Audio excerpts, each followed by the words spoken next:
The moon shone quite brightly over Lavis Vindica, a grand construction with multiple towers. However, laid out on the floor were bodies after bodies of fallen monsters. One person remained standing, clutching the legs of a big, hulking figure that stood at the center of this massacre. The wailing man cried, asking the big man if he thought that he could get away with a massacre like this. Meanwhile, the intimidating man with blazing red eyes and a frightening stare looked down at House Hilt, asking if they really thought that he would not find out about what they had been up to. What had happened here was no massacre. This was an execution carried out by the House Vindica. Saying these final words as the other man looked at him with bitterness and hate in his eyes, the Dark Lord raised his evil claw and dispatched the poor man at once, striking him down. The final scream echoed through the land, and then there was silence as he faded away. When the lights came up once again, a different lord was fuming at the action taken by Lavis Vindica. Apparently, he found this type of behavior to be completely unacceptable, and he called the intimidating man an arrogant, foolish boy. The man in charge had ordered Lavis to find evidence of treason, not to exterminate an entire family. The wild, murder-crazy lunatic had disrupted the order of the demon realm, and he had gone way too far this time. The demon king Gamudere Vindica was the one speaking. Lavis challenged this verdict, saying that he had found evidence everywhere. The old man knew as well as he did that those hilt jerks were hopeless. It was one thing to find a rebellion, it was another to massacre an entire clan bra. He yelled that thanks to those geezers who had been clinging to House Hilt, they could not punish them even with proof. They had gotten away with so many wicked crimes, someone had to do something. As the man spoke, one of the silent onlookers seemed to be watching him very closely. Still, Lavis' father was heavily disappointed. There was a proper procedure when it came to enforcing punishment, and that procedure did not at all require his son's petty and very violent justice. The young Vindica laughed at his father's notions of procedures and enforcement. All of these were words that threatened to crack him up. The man yelled that darkness was swallowed by even deeper darkness. That was the right way to deal with things. That was supposed to be the law of survival in the demon realm. Yeah, the boy was quite hopping mad at this point. There was little hope for him. The father sighed as he stared down at his raving son, and the boy kept going, insisting that the great demon king should hear his logic. If a person could not even swallow a darkness as obvious as this, then there was no way the House Vindica could call itself the ruler of the realm. His father knew the order of the demon realm was being toyed with by the nobles. They were demons for goodness sake, ruthless monsters that lived in the pits of the deepest of abyss. The young lad did not see why they shouldn't tear through everything to solve their problem. Unfortunately, his father did not share the same mindset. In fact, the old man seemed rather dismayed by his son's painful short-sightedness. The boy was truly an incurable fool, and there was nothing to be done about that. The House Vindica could only survive if the House Hilt was destroyed. The young prince insisted on this. House Hilt was committing all those crimes in an attempt to take the throne. He believed this was why he had been sent as an investigator, instead of those cowards hiding behind House Hilt and turning a blind eye to the order. The demon king remained silent as he regarded his ever tenacious son, before heaving a rather heavy sigh. There was no reasoning with the young lad. The fact was that the prince believed he was right, and so it would be really hard to convince him otherwise. The 12 black seats, and the king had already decided on his son's punishment. The boy was flabbergasted.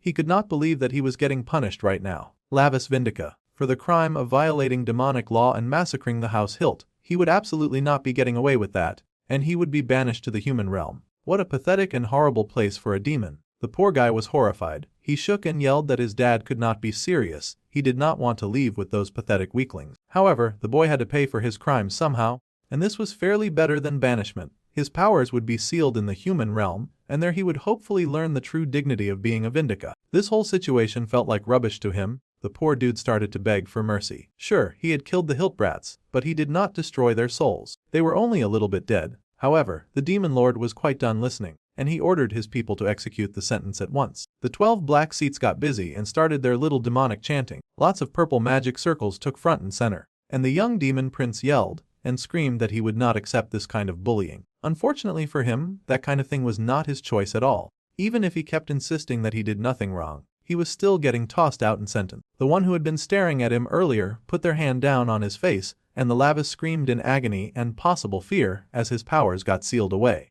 The bespectacled weirdo told the little rogue prince to go ahead and have a wonderful time. They would take good care of things while he was gone. Now that sounded like a threat, and the prince snarled to hear it. If he were not here, he could not protect his father from whatever threat the black seats were planning. Unfortunately, it was too late to turn things back now, and the man screamed in pain as the punishment took effect. There was light in action and chains. Hereby, Lavis Vindica was sentenced to descend into the human realm. The rules that he had to follow were to live faithfully as the host of the body that he inhabited, he must not take his own life until his natural lifespan ended, and he was not allowed to kill any humans. Violation of any of these rules would result in the annihilation of his very soul. Lavis was still screaming when he finally woke in the human realm. He gasped when he pushed up to a sitting position, his body covered in sweat as he lay in bed. Slowly, his racing heart slowed, and he glanced down at the body in front of him. Fortunately for the guy, he was not starting from the baby stage, though he really hated to be here at all. The hands before him were unmistakably human, the body he was in lacked fangs or power. The boy cursed at his terrible luck, his head falling into his hands. He had really fallen somehow into the human realm, and he was sick of it. Bambi,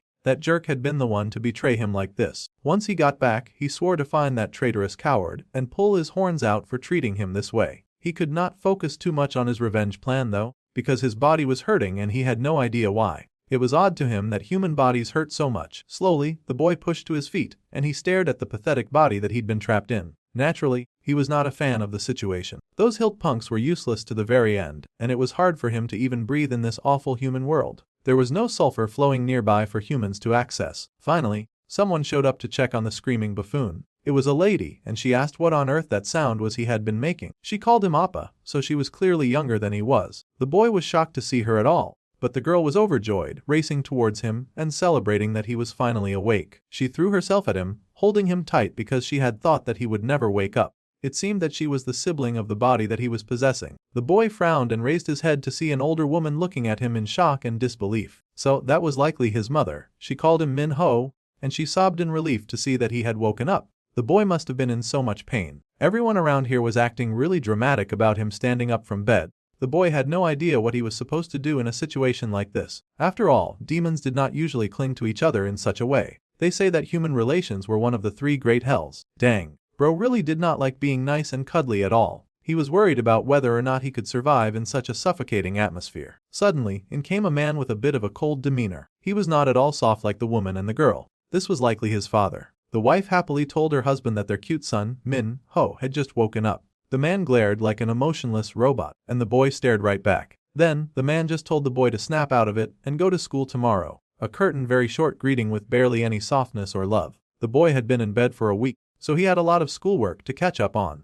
The real Minho would probably have been depressed if his father greeted him like this. The mother was worried about the child's condition. After all, he had just woken up, but the father really couldn't care less about the situation. The boy was awake, and that was enough. The newly awakened human could not stop staring in awe at the way his father treated him, even as his sitter nervous asked if he was okay. The dark aura from that man had been such a wonderfully pleasant surprise, and the boy beamed with joy. Now that was the kind of attitude he was used to in the demon realm. He definitely liked a cold and calculated person like that very much. He had not realized that even some humans could act like demons. That was such a delight to discover. While the dude was gushing over his father, his sister was very confused. Then Lavis caught himself. He did not want to be caught dead liking anything from the human realm. He needed to be careful until he got his body's memories back. That was a wise move, because the boy could tell that there were a few things that he probably should know about his family. Just as his father had demanded, the next day, the young man found himself in a school. They did not really have this kind of thing in the demon world,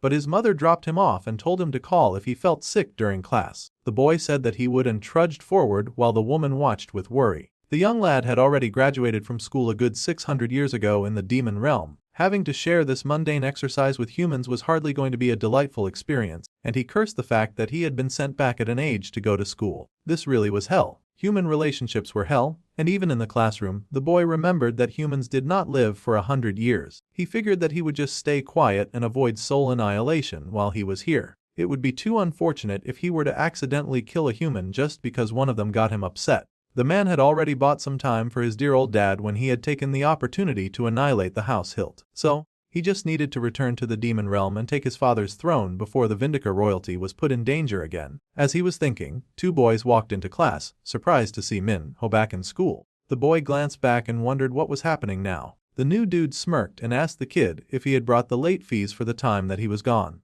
The new pale-haired guy grabbed our dude's shoulder in a friendly way and began to squeeze rather threateningly. The boy groaned and then realized with horror that his body was cowering on its own. This was the highest level of disgrace, not only being scared of a couple of weak teenagers, but weak teenage humans. Now that the flashbacks were coming in, the boy realized that these 2 goofballs had apparently been bullying him a lot. They had smirked wickedly at him, and they had tormented this body like it was their living punching bag. Back then, the only thing the owner of this body could do was cry helplessly. The flashback was over, and the young demon prince now understood the reason why his whole body ached. The good news was that he was not suffering from early body deterioration. The bad news was the punks who were hell-bent on bullying him and mocking him for being scared of them. They laughed that the boy had gotten even more pathetic, and they wanted to give him a proper welcome. Not only did they take joy in beating him up for fun, but they were apparently also taking money from him. The young demon prince could not believe it. He was totally getting bullied right now by a couple of punks. He recalled when he was younger at school, and the teacher had shown the image of a human. Everyone was so disgusted by their hornless and vulgar appearances. The demoness teaching them had smirked, saying that humans were definitely infinitely vulgar beings who would do anything to hide their own weakness. Moreover,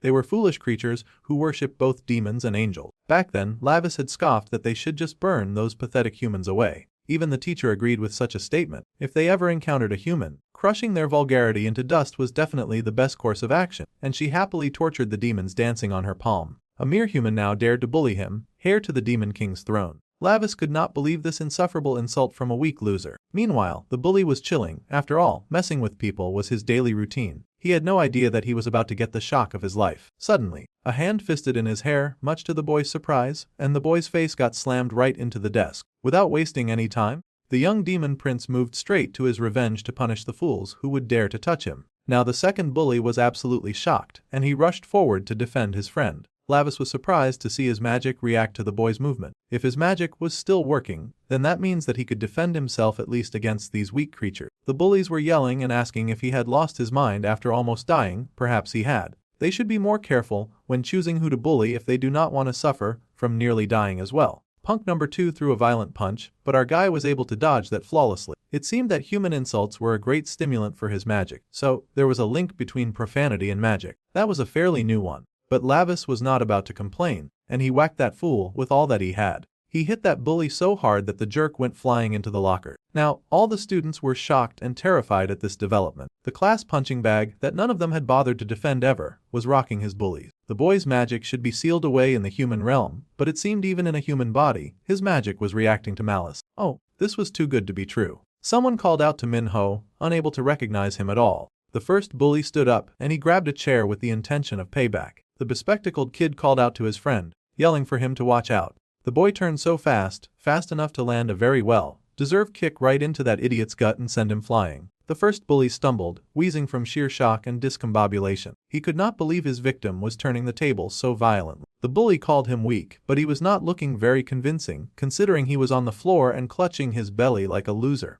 The boy commented that humans often get more vulgar to hide their weakness. He asked if cursing like that made the bully feel strong. However, Lavis did not mind, and he wound up his foot to give a sure kick to the back of that idiot's jaw, sending him flying for real this time. The source of human profanity was his mother herself, so all these idiots were doing was just making him stronger. Now the class was abuzz because Minho had beaten Tae Woo and Song Jun. Meanwhile, this whole exchange was wonderful news to Lavis, so all he had to do was stay quiet and not kill anyone until his time was over. Now that was perfect, and the boy smiled wickedly. He asked if there was anyone else who wanted to curse at him with the most demonic smile on his face. In fact, Lavis was excited to find out if anyone else wanted to swear at him. The other students could not believe that this was really Minho. The boy standing before them was barely recognizable. Suddenly, that weak, pathetic boy who had been bullied to the underworld and back was standing before them, strong and maybe a little bit crazy. The boy with the glasses stepped forward hesitantly to ask the other boy if he was okay. The dark-haired boy smiled, noting the bespectacled boy as someone who had tried to help him earlier, though with minimal effort. He looked perfect to use as his attendant. Unfortunately, the main character was still knee-deep in demon logic, and he smiled down at the other kid, saying that he was fine. Hours later, people could not stop talking about the amazing feat that Minho had pulled off. He had taken on those bullies all by himself. That was amazing, and the little nerd asked if the boy had somehow reincarnated into another world or something. The demon prince was shocked that he had been found out so quickly. The little nerd asked with excitement if he had reincarnated from a martial world. That was the kind of thing that usually happened in comics like this, or if the boy had come back from a journey inside a game. Meanwhile, Lavis was thinking that this attendant had already noticed his true identity. Back in the demon realm, he had been warned against killing humans, as that would result in true soul annihilation. The demon prince had scoffed back then, pointing out that their teacher had encouraged them to crush vulgar humans. His friend Bambi had said that was just something that was said offhand. They really could not treat human death so lightly, apparently. They were gods who governed death. Just like the angels protected their flock, they had to look after their own set of devoted believers. However, The boy pointed out that humans were always trying to kill each other. Yeah. Well, those tiny beings were foolish, and that was precisely why the demons existed. Lavis did not really get it, but Bambi wanted him to remember this. Killing a human would lead to soul annihilation, and this mattered greatly. The man scoffed that he was a demon god, so he would likely never go to the human realm. Funny how life worked. And now he was stuck in that stupid realm trying to decide how to handle the matter of the squirt who knew his identity. He was not familiar with Isekai, so he had no idea that was what the little nerd was talking about. If he couldn't kill humans, he wondered how to silence them. However, the little nerd seemed to be doing that fine himself, and he sighed that it would be really nice if reincarnation really existed. He really wished that he could wake up in another world. Lavis could smell desperate suffering coming from his little friend. The nerd admitted that reincarnation and stuff like that were just nonsense, and he knew better than anyone how much the boy had endured before he had snapped. It seemed the little human had not realized the truth after all, but he still smiled with pride at his friend who had fought so amazingly earlier. Honesty, the little nerd was proud. Somehow, praise worked in the opposite way for Lavis, who was horrified to be praised by a mere human. All he had done was throw a few bullies around. It was nothing compared to his true strength. Later that night, the boy considered his current situation. When humans cursed him, his demonic power definitely activated. A demon imprisoned in a human body should not be able to use magic. He stared at his hand and wondered how his father could have made such an error. The whole situation was suspicious. Then he happily chalked it up to his almighty power that had no limits. The boy was thrilled. He was in the middle of celebrating when sudden pain shot through his arm, and he clutched it in agony. It was still dark outside, but the boy was writhing in pain. Despite being so advanced, he groaned at the fact that his body was just far too weak to handle his own power. His whole body hurt. He had only lived as a human for one day, but things already felt quite miserable. If his body hurt this much from exercising just a little bit of his power, the boy wondered how on earth he was going to get any darn sleep. Eventually, he did fall asleep, and the dark sky outside slowly brightened to the light of the morning sky. The sun rose over the school, and it was back to learning in the human academy. It had been forever since they had a normal day at school without those bullies hounding them for their money. Thanks to Minho, nobody was messing with them. The boy scoffed that he would rather just beat up anyone who dared.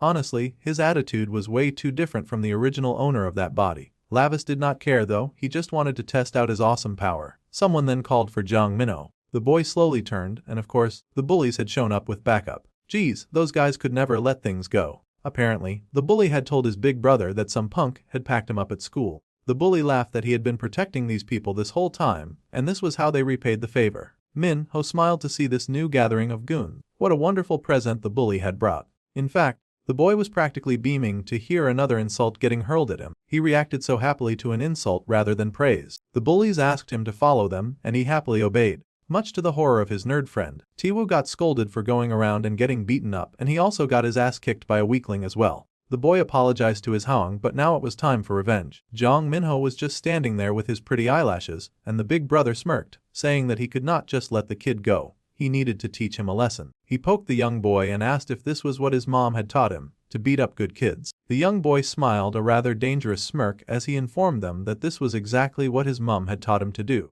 The big brother laughed in offense, calling our dude a punk. Now he really wanted to teach him a lesson. That boy's hand went up, aiming right for the main character's face. The sharpest curses were the ones that reminded him of his mother. They were really the sweetest. That hand never made contact with Minho's face. In fact, his grip tightened on that audacious arm, watching in mad glee as his new victim struggled in his hold. Oh, his almighty mother, who gifted poison to the tongues of humans, was his greatest joy. With absolute excitement, the boy threw his hands with all of his might, knocking down the wicked one who tried to oppress him. Violence only binds the flesh, but they said a rotting voice gnaws at the soul. These pitiful beings were desperately calling out to his mother, and the other bullies watched in horror as that dude got pounded into the pavement. The big brother was getting beaten badly, and he yelled for his backup to actually be useful in his life and back him up. They're bad, they thought that he got this. Now, they were going to sink to the pathetic low of coming after him as a group. Truly, humans were pitiful creatures, but this worked well for our dude as well. Against great evil, greater power gathered. As all those pathetic rats raced at him, the boy worked hard to beat them back and forth. His eyes shone a brilliant red, and he gave those bullies the kind of beating that would rest their moral compass. It was so shocking that even his nerd friend got terrified just witnessing it. By the time he was done putting his hands on everyone, our dude had to flex his fingers for a second and take a deep breath. All the pathetic weaklings lay at his feet, coughing and gasping in dismay, and the boy spread his arms like this sort of agony was what brought him true joy. It was so refreshing. His uncle had granted violence to humans when his mother created curses. Violence was really the best. Now he understood why that power had been given to humans too. Truly, the best for any type of communication was violence. Basking in the overflowing ray of his uncle's gift, the young prince expressed his joyous gratitude. Now that all the D-class bullies had been taken care of, our dude recalled that his nerd friend was still in the area. The boy Minho smiled with joy, but there seemed to be a pair of demonic eyes watching him. It was a little spying rat, literally a rat. As they could see, the task that had been ordered had been carried out properly. The uncle smiled as he looked down at his adorable nephew Lavis. It seemed like the young kid really liked his uncle's gift. Lavis sure had a really loving family. A demon bloodstone had been embedded in his eye instead of the taboo stone. Bambi had made sure of that. Now, they wanted to see just how long this boy would be able to endure without killing someone and eternally damning his soul. There was a lot of demonic laughter echoing from the Vindica family castle. Lavis was not exactly the most loved person in his family, especially after the stunt that he pulled with wiping out the entire Hilga family. The demon prince was known for always getting his way, and no one was crazy about this. There were a few who could rein in that stubborn brat. Still, tossing him into the human realm without a second thought was really something. Gamadair really showed no mercy. To deal with a vicious high-ranking one, only subjugation by force would work. That was the creed of the Lord Gamudair, the great demon king. The human realm was where even the demon world sent its worst criminals. It was kind of crazy that a life of weak mediocrity was peak punishment for demon kind. Lavis would likely not adapt easily at all. That tiny brat had grown up so fast, and now he was causing so much trouble. The uncle remembered fondly how he used to bully the heck out of him. The assistant Bambi asked if this was why the uncle had gifted that brat a demon bloodstone. Suddenly, a new attendant came in with the announcement that the preparation to manifest the sinner sent to the human realm was complete. The demon grinned. He wanted to see them at once. The demon obeyed the command and worked his magic over the bowl before him. Since Lavis descended to the human realm, the boy had long departed from the land of all things wicked and sinful. He would inevitably come face to face with a group of rather devious individuals. Dark magic was summoned by the Lord Barca and transferred to the bowl that Bambi was currently working on. The magic boiled and rolled together, churning and spasming in Banca's hand. He was very excited for his nephew, and he wanted to show him true darkness because this was how demons showed love. Later that day, someone had to ask Minho what on earth had happened. Even Taewo Hyung had gone down so easily. The nerd was excited and happily cheered for his friend, saying that it felt like he had been watching a movie or something like that. The main character just laughed as he tried out this dish called Hellfire, scoffing that it was nothing special while his eyes clearly watered. He said that this was just sweat coming out of his eyes. The nerd boy sighed, saying that he had told his friend to order the level of spicy food for beginners. But to the boy, a demon who avoided anything called hell was clearly not a demon at all. Suddenly a phone rang and the nerd froze when he realized the one calling him was Jin Jae-hee.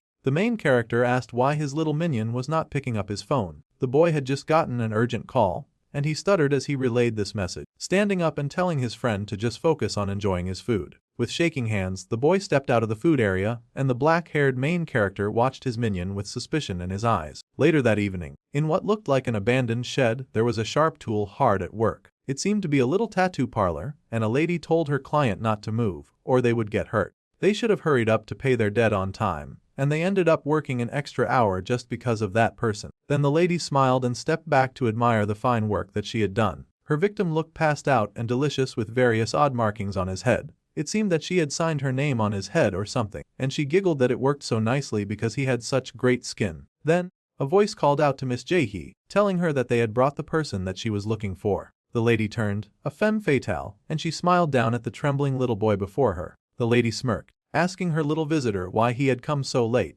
His name was Cyan, and he was the main character's nerd friend. She wanted him to come a little closer. There was something that he had to see. Naturally, the boy was a little hesitant about this, but he did come, and soon he fell into the trap of her unforgiving grasp. The lady held his face in a vice grip, telling the boy to open his eyes wide and look carefully. He showed the boy the work that she had just finished on the other man, who was lying delirious on the table, asking the kid what he thought this meant. The little markings that she had made on that man's head spelt "do" in, which meant thief. He was a lowlife who could not pay his debt, so she'd had to punish him. It would be really unfortunate if she had to do the same to the cute little boy in her grasp after all. The boy trembled as the dangerous lady asked how his story was going to turn out. Lim Shan had a promise with her, and she asked how that was coming along. The boy shook as he struggled to say something, and he mumbled that he kept getting bugs, but instantly, his glasses were slapped right off his face. Her work was no joke, so she'd prefer it if he would take the situation a bit more seriously. She wondered why he was so damn slow that he could not get it. The boy screamed in fear when she grabbed his arm and prepared to tattoo a mark right on his sensitive child skin.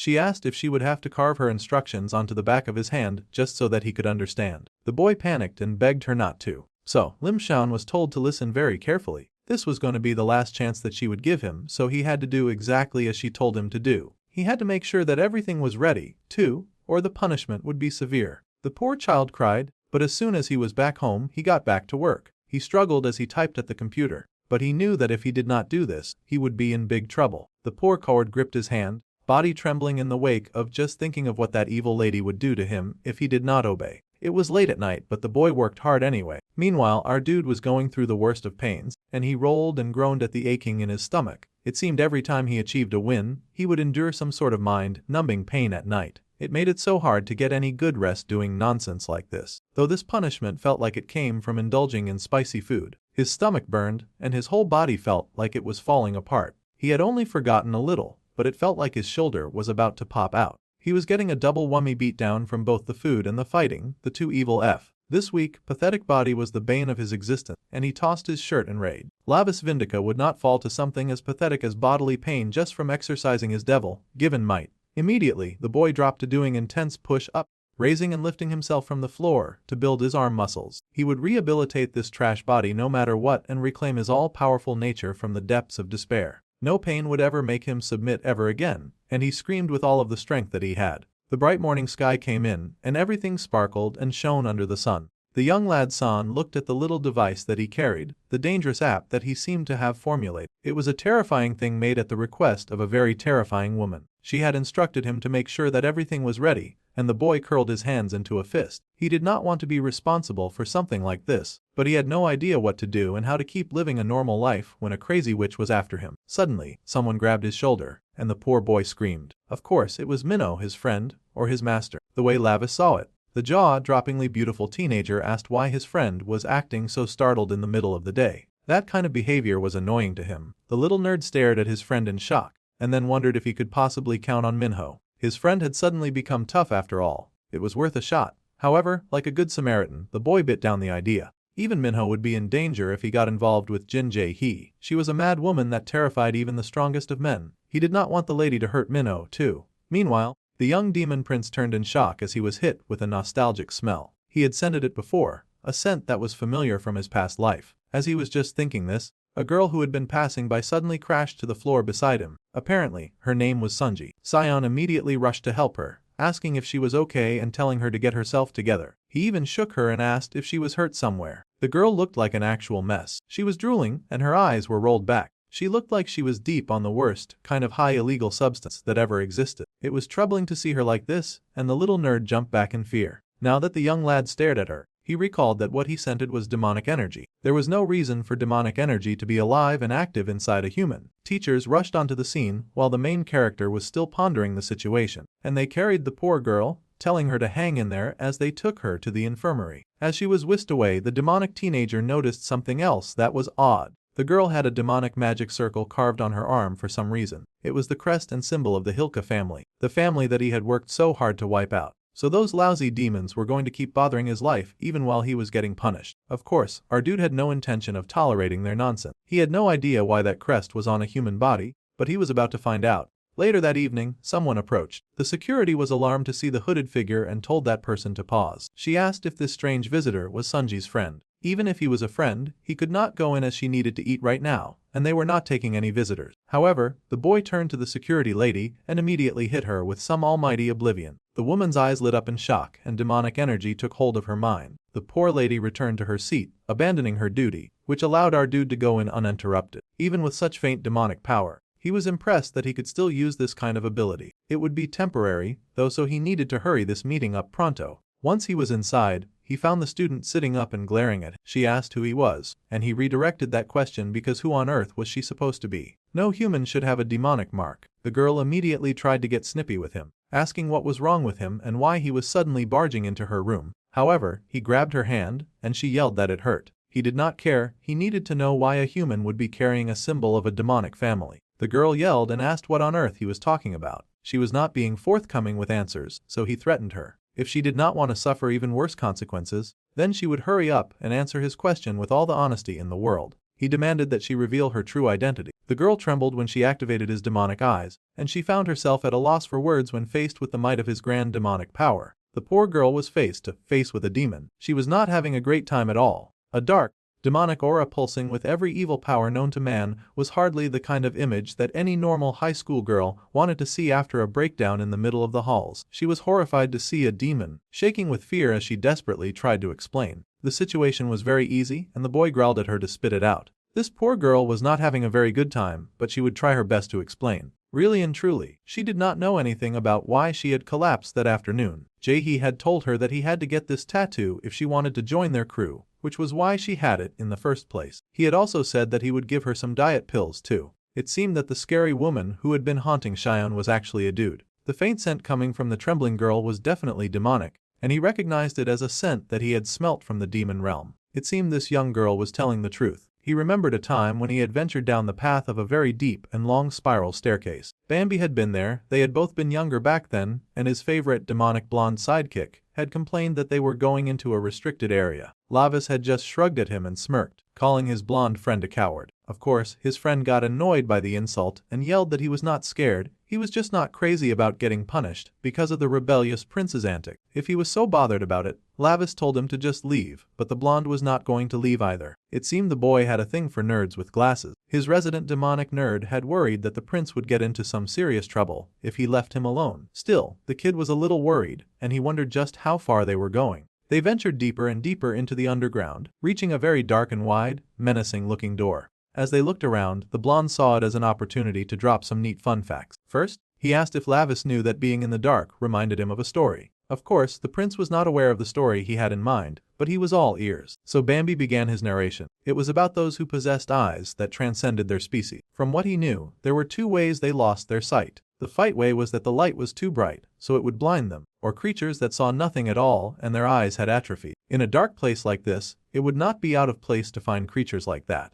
The prince suddenly shushed him, hiding behind a nearby door. He whispered to his tan friend that something was here. He could hear the sound echoing through this odd chamber that they had snuck into, a sound that did not come from any creature that they were very familiar with. Lying on the ground seemed to be a body with a flower blooming out of the palm of a hand. The little blonde demon was frightened and wondered what they were looking at. Lavis wondered that too, so he decided to take a closer look. No matter how dangerous things looked, curiosity always won when it came to the prince of the demon realm. Soon, they were up close and personal with that fancy feathered flower. As they stared, they realized that the flower was not blooming from only just the person's hand. This body was covered with flowers. Even worse, they recognized who they were staring at. It was the body of Jeremy Hilke. Looking at the state of the poor guy, he was clearly already dead. His lips had become charred and dry with flowers blossoming where his eyes should be. The strangest thing about this scene was definitely the flowers that seemed happy and healthy. Without even thinking about any form of self-preservation, the young dark-haired demon yanked the flower right out of the boy's clothes. However, as he pulled it out, it came out with a lot of blood-red roots with sharp edges like a hungry mouth devouring all that it touched. The smell was nasty too, and the prince groaned while his friend panicked. However, this situation was something that clicked in his nerdy mind. This was the knowing flower. Yeah,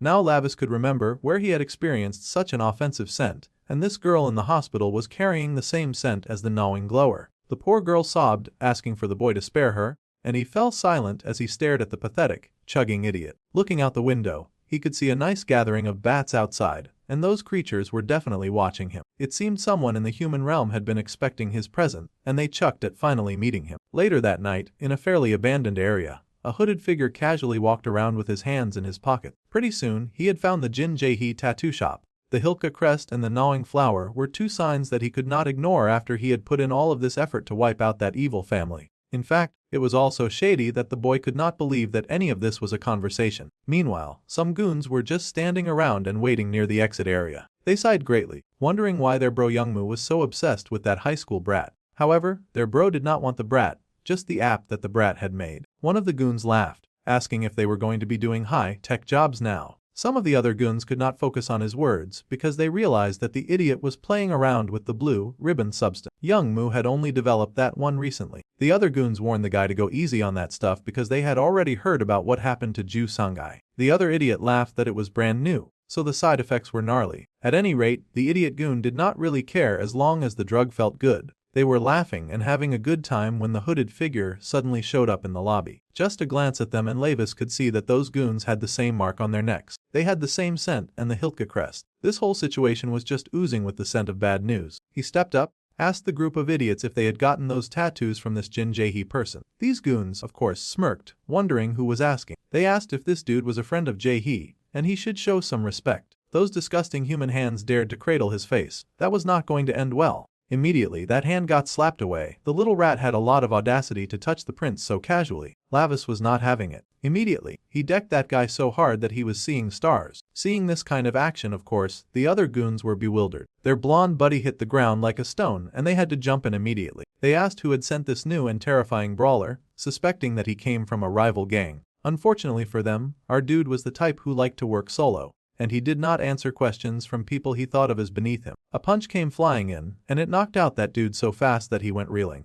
At this point, the goons were just standing around and watching each other drop like flies and dominoes. One of them got a little brave and swore at our dude, racing for him and telling him that he was dead meat. That guy threw a punch, probably the only member of the team to succeed in doing something like that. Of course, it did not make contact, but the main character's punch definitely did, and it landed square in that guy's face. The more profanity and rage they threw at him, the stronger he became. The last guy was going for a little cheat skill, and he pulled out a knife. It was rude to bring a knife to a fist fight, Yano, but Lavis did not mind. Within seconds, he had knocked down that fool before the knife even made contact with his skin. That idiot went flying, but Pretty Boy stayed cool and fresh, asking the question that he most wanted the answer to. He needed to know where Jin Jae-hee was. Suddenly, someone pulled up. Oh yeah, it was that blonde who had taken the mysterious blue substance from before. He was spouting some demonic stuff about murder, and he looked drooling and possessed. The boy's eyes widened in shock, wondering how this guy's demonic energy had suddenly spiked so much. The goon looked rabid, like he contained some sort of supernatural, contagious disease. Obviously, the main character was not crazy about coming in contact with such a rabid dog. The goon's movements had also changed, and it seemed like the drug that he had taken was enhancing his physical abilities.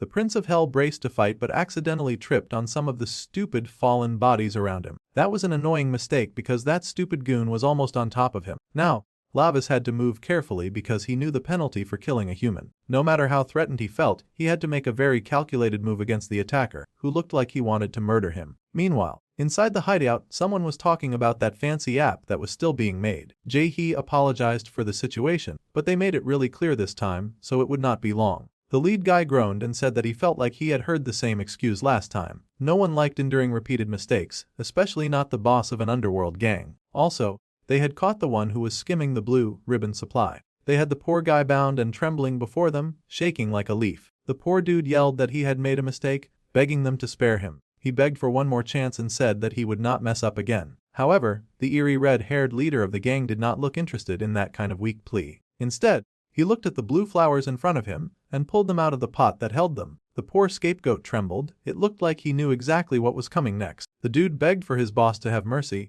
and he screamed wildly the closer those flowers came. It was definitely sick and twisted to create a death method where people were terrified of flowers, but that hand came down, and the flowers were stuffed into that poor dude's eye. He choked and trembled, and even the pretty tattoo artist watching looked uncomfortable to see everything that was going down. The dude begged for someone to save him, but there was no helping him. The next bouquet went up, and it came down with a flourish aimed directly for his eyes. The blood and gory scene was enough to frighten anyone, and the man screamed in pain before finally falling to the floor with the flowers embedded in his eyes. The man shook as he slowly died, and the redhead was nonchalant after the execution. He was not the kind to give second chances, and he trusted that everyone here understood that much. They were beyond terrified, but they did understand. The man asked again if everyone understood, his emphasis on the tattoo artist, who still had not delivered that app. The dark red, demonic-looking person asked if Jae-hee had understood what he was saying. They needed to stop making excuses, he just wanted them to bring that app to him. This was understood, of course. The night continued and Jae-hee was panicked, worried that he would be the next one to die at this rate. He called Lim Xian over and over again, growling for that kid to hurry and pick up the phone. The phone was indeed ringing in Sound's house, and the kid stared in fear because he knew who was calling. Shakily, he answered the call.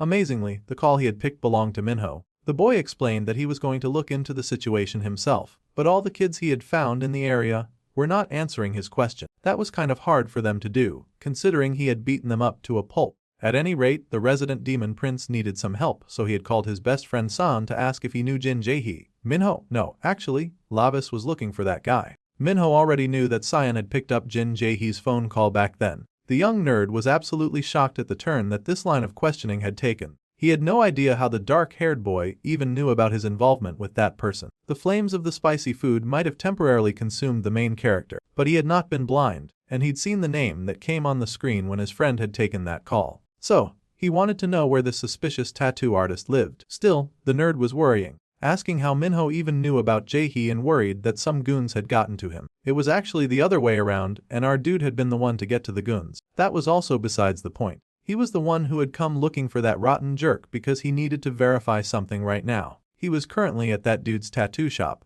but he could not find the boy that he was looking for. There was silence at the other end of the phone, and the main character paused when he spotted an adorable white kitty on the stairs. The nerd was already getting dressed and running outside, yelling that Minho should absolutely not get involved with such a terrifying guy. Cyan was coming to meet up with his friend right away. That sounded like a really annoying process, but the boy paused the call to stare at the cute cat that was now playing around with a bell. Since that call was a dead end, our dude just transferred his attention to the latest target, who happened to be the cat sweating buckets before him. He called out to the furball, grabbing it by the scruff of its neck as it sweat out buckets. There was something suspicious about that cat, and the demon prince suspected that it could understand every word that he was saying. If that were the case, then this investigation would be a tad easier. He then commanded the poor kitten to make sure that it could be understood, because the dark-haired demon had questions and he was getting answers one way or another. The poor cat immediately responded with an affirmative in a language that the boy could understand. Good, so they were finally making some progress around here. Last time it was a rat, then a bat, and now a cat. Minho had already suspected that there was something watching him, and he demanded to know exactly what this creature was. The poor thing was a little nervous, but it admitted that it was a monitor from the demon realm sent to the human world. Its simple mission was just to keep an eye on prisoners without being noticed, that was all. Clearly, it failed terribly at the not being noticed part, but that was the only reason that it had been watching over the Lord Lavis is all. The boy narrowed his eyes at the pathetic creature before him, wondering why its demonic energy was so weak and pathetic. Honestly, he was finding it hard to believe that the creature was a demon at all. However, the little creature admitted that it did not know how the Lord had managed to notice him. A white cat in the middle of an alley like this stood out way too much. Plus, the stupid thing was standing on two legs right now. If it were going to spy as an animal in the human world, it should at least know how those animals behave. At this point, there was no need to ask the silly thing any more questions. Our boy had gotten the answers that he needed. Then, the prince made a new request and tried to summon the master of this creature, beckoning the master to show themselves. The creature stared in awe as the demonic power took over its body. Meanwhile, back in the demonic world, our dude's favorite blonde nerd was busy at work, and he smirked when he realized that he had been found out faster than he had expected. It was no surprise since this was the prince after all.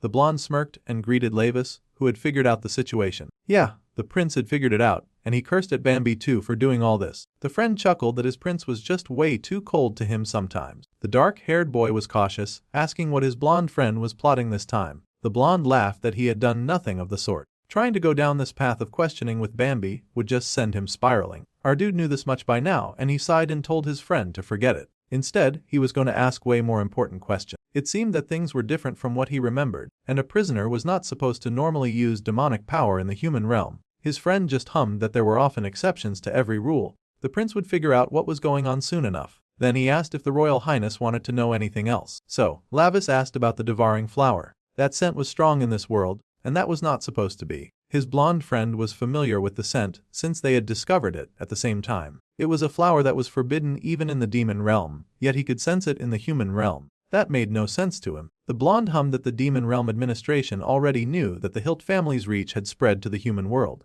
They were persistent troublemakers, so they could not exactly say that they were completely wiped out. This got Lavis heated immediately. He had wiped out the entire Hilt family, yet the Hilt family was still causing trouble even in the human realm. It seemed that they had some remaining forces in this world. Bambi laughed because he could neither confirm nor deny any claim, but the human realm was not what it used to be. It was now a playground for all sorts of conspiracy. In fact, this current situation worked perfectly fine for their agenda. Since the prince was already there, he could go ahead and clean up all the troublesome things that existed on Earth, too. The prince frowned and wondered what on earth his friend was talking about. He demanded to know what else was going on over here. But it was not like the blonde was very forthcoming when it came to certain information. The cat was right back to meowing, and Lavis glared at it in rage, the poor thing taking the full brunt of the prince's displeasure. The prince cursed, but at least he had gotten some useful information for now. Meanwhile, Jae-hee was busy panicking a lot because he could not understand why his special app developer was not picking up the phone. He kept calling him over and over again. Time was of the essence right now. That jerk Lim Xian had surely lost his mind. He kept trying to make the phone work in between breaks of yelling at the device, growling that Lim Xian was definitely dead meat. Jae-hee called someone to help him take care of the issue, shouting at Song Jun to come to the office immediately. They were going to catch that runaway rat Lim Xian. It was still evening, and the priest had not given up on digging out as much information as he could. Now he was interrogating the monitor. He figured that a monitor must know a lot about the human world information, and the cat agreed that it had to visit the prisoners in rotation. It received regular updates on basic information and its detection abilities were also fairly decent. In that case, the prince would much prefer to talk to the creature in its original form. Since he now knew what it was ridiculous to keep talking to a cat. The cat was surprised by the request, but the prince had no intention of asking twice. He expected immediate compliance, or he would be dragging that poor creature from its fake form with his bare hands. Of course, the terrified creature agreed immediately. With a focus of power that was the bright light of transformation, the little cat turned into a rather pretty demon girl. She manifested with a bright smile on her face, beaming with joy, before our dude. Now that the protagonist got a proper look at her, he scoffed internally because she looked painfully weak. Still, Bambi must have had a reason for sending her. Then, he asked what her name was, and the girl nervously admitted that she did not have one. She was just a monitoring spirit after all, a tool that existed to be used. In that case,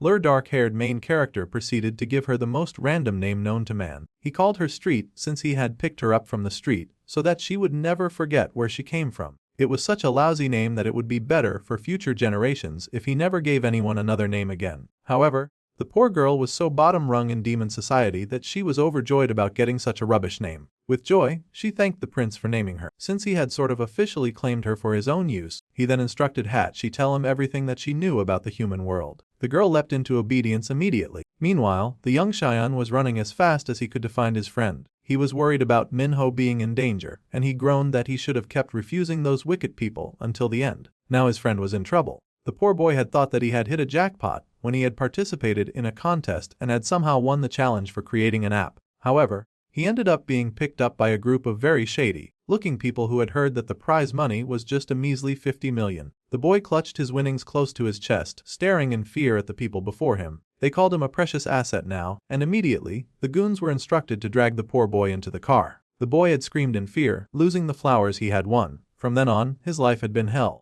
He had met the redhead leader who had asked the key what he was shaking for. They were just doing a simple business transaction after all. Right beside him was 50 million won in cash, and all he had to do was hand over the app that he had made. The poor boy shook and said that he had not created this app to sell it. The big boss fell silent as he considered this answer. Then he told the kid that it was just an assumption. The poor boy shook because, truly, he could not stand his ground. He had no money to fight such terrible-looking people. Now, he was running with all of his might to save his friend Minho from them. He had to get there fast to make sure that his friend would not meet the terrible Jin Hei. As the boy ran, he accidentally bumped into an actually terrifying-looking guy. This dude was absolutely scary because he was familiar. The man even commented on how they did not even have to go looking for the kid. The boy was terrified because Jae-hee had found him instantly, and the wicked tattoo artist promised the kid that he was finished now. This was the time that he would surely meet his end. There was a grunt of pain which did not signal any good thing for our friend Lim Xian. From now on he was sentenced to a life of managing the app in a guarded room. If he did not want to be locked up for the rest of his life, it would be in his best interest to do it correctly. The boy yelled and tried to make them stop. Getting kidnapped was not exactly part of how he expected his life to go. Jae-hee was not hearing it though. His life was on the line after all. He informed the young boy that they would be watching his every move from outside, so he had better not get any funny ideas. The boy begged for them to stop, but it was too late. Plus they even left a guard inside to monitor him as he worked beside a giant computer.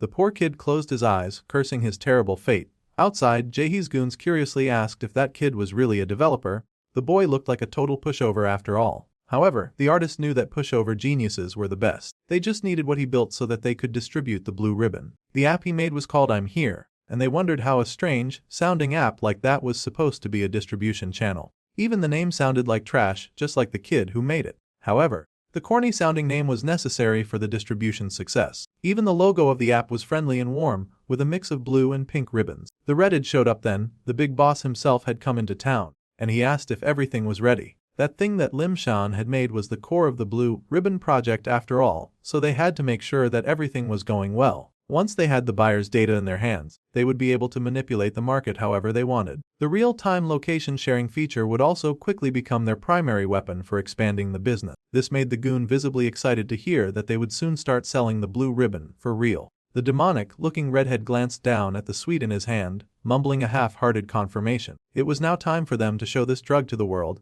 This was the boss's decree, and he smiled a malicious smile. Choi Yuri was called and told to sign up for something and to add another person as a friend. Already, the app was making its rounds. It was marketed as an app that gave a cash app if they accepted the friend request. It was 30,000 won per person. The girls were shocked to hear such news about how to make such easy money. They would even get 100,000 if they just added 3 people. This got the other people excited, and the girls hurried to get their friends to take part. Even in a class of idiots, there would always be one who adhered to caution, and she had to ask what this app was even for. The oppressive force of the group did not even care as long as she got money, and she told the sensitive girl to just obey and sign up. There was even an event for signing up, and they gasped in awe at the very dangerous drug that was being marketed as diet pills. Proof that young people would really buy anything. They were offering these diet pills for free, of course, and they dared to lie that the health functional food was certified by the Ministry of Food and Drug Safety. The girls cooed because they found the name of the drug to be very pretty. In just a day, their numbers had skyrocketed thanks to all their lies and the power of trends. The little gang was amazed by how many people were joining their app. It was as expected of Boss Youngmoo. Still, Jae-hee was kind of pissed that her goons had not caught the monkey that trashed his shop. The goons admitted that they had checked the CCTV in the hope of placing a face. Unfortunately, for a reason that they could not understand, they had been interrupted by a bat. Despite how weird it sounded, the goons had gone into the security room, and a big bat had been hovering there, staring right at the camera. They had gone round to check the other cameras, but they had an even weirder interruption, like a rat that was plastered to the CCTV. None of this made any sense to the tattoo artist, and truly, the main character had been right about that monitoring spirit being so bad at acting casual. The big main goon checked his phone, and then he called the artist's attention. No matter how heated he was, they had other things to attend to, and it was time to go. The blue ribbon stock had just arrived, and they had to go deal with that. The sun continued to set over the scene of the beautiful city, and our dude was on the move again. He was pretty, exceptional, and glaring down at the latest thing to catch his attention. He asked what street his unfortunately named familiar was up to, and the poor cat first apologized for putting on a bit of weight lately. The boy could not care less about that.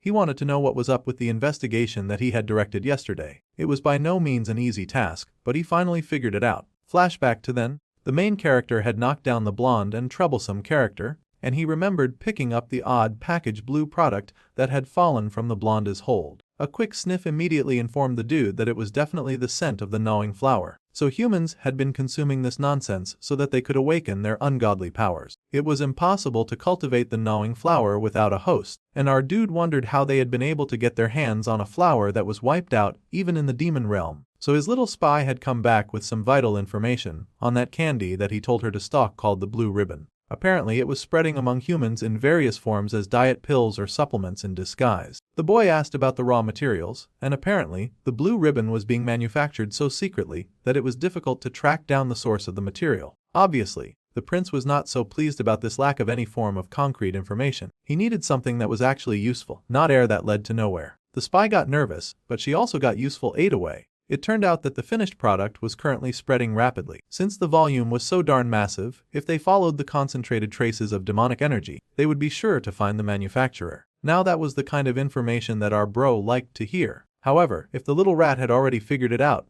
then she would have gone there already to scope out the area. There was no way she expected him to do her work for her. The little thing whined that the Master Bambi had told her to only go accompanied by the demon prince. How dare that little jerk try to dictate his movements from hell? Now he wanted to know if this little double-faced spy was busy reporting his movements to Bambi as well. Well, she was originally the blonde spy. The poor thing apologized to Master Lavis, but she was just a lowly creature following both their orders, a command whore that just obeyed whatever big and powerful bully that was pushing her around. Well, Lavis was not having that. It was time for Street to pick a master immediately. She could only serve one, and she had to decide who it would be. It was either him or the blondie jerk that kept commanding her from the depths of the underworld. The little bluinette struggled to make a decision on the spot, tears in her eyes as she tried to think of the best answer that would not rock the boat. However, the demon prince was going to make the choice easy for her because he layered in some heavy amounts of intimidating and dark ladder, saying that if she went with him, then he would make sure that she would no longer be a lowly creature. After all, he had done her a favor by giving her a name.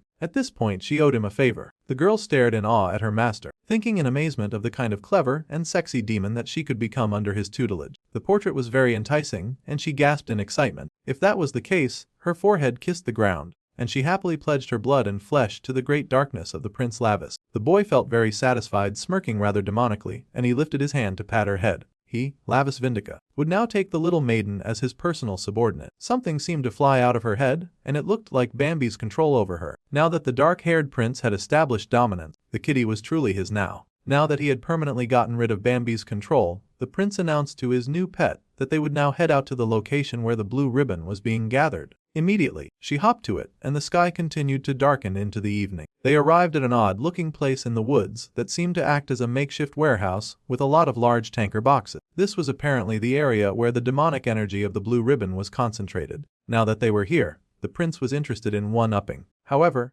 the kitty paused because there was a seriously tight lock around the boxes. It was held closed with heavy chains as well. The prince just told the weakling to move and raised his fist. With a swing of his hand, the chains fell apart, and the kitten stared in awe as the box definitely creaked open. Both stiffened as the doors opened, and their sensitive demon noses were hit with a thick scent of something absolutely nasty. It was enough to make them want to barf. Inside the box were dozens and dozens of sealed boxes. Every single one of them was a product made from the blue ribbon plant. The prince stiffened in horror. He could not believe just how many of these things were available. In the realm of the demons, a loud and hearty laughter rang through the mountains and the valleys. It was Lavis' uncle, and he seemed involved in a very serious sparring match against his dear sweet nephew. No matter how hard the little demon fought, the bigger demon laughed that the boy was still far too weak. The little boy snarled in anger, growling that his uncle was disgusting and vulgar. The bigger shameless demon just laughed that if his nephew was not going to have the decency to be cute, then he should just hurry up and die. The requirement for some uncle loving was apparently some cuteness. However, the little kid had no intention of dying, and he raised his arm to block that ferocious blow. He managed to use his elbow to slow down the intensity of his uncle's punch. The purple-haired demon was rather proud of him. However, Lavis was still a kid,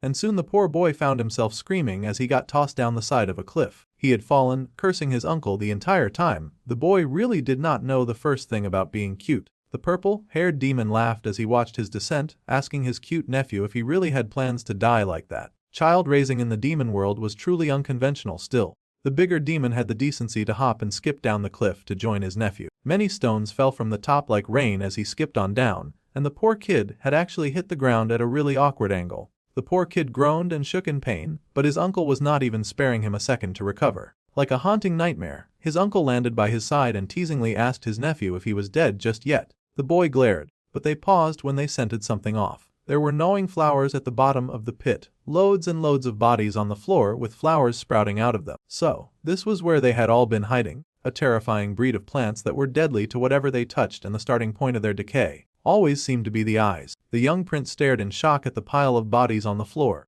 and his eyes widened the more that he understood what he was looking at. When darkness and light were sundered, and when incompatible beings were created to oppose one another, unable to merge with any color, that was the place where these sickening entities thrived. Humans had discovered them at some point, staring down at the flower that bloomed in the beginning, where they had gathered. Those wicked flowers that turned even the most beautiful soul into an ugly disaster would devour the discarded celestials and ton demons. The deepest desire of that gnawing flower was, of course, the annihilation of the world. What a wicked but beautiful creature. The entire pile of them had been burned by the boy's uncle immediately, mercilessly ending their wicked and terrible reign. Those flowers would never get the chance to leave the pit, and the purple-haired demon smiled with pride while his young nephew looked on at the flames. Now here he was in the human world, once again confronting the awful beings that were those flowers. They certainly should have all been incinerated back then, but it seemed that the demonic found a way to grow no matter what. The little spy covered her nose as she agreed. The Lord Demon King had scarred the demon realm and wiped them out completely. At least, that was how the story went. However, if that is true,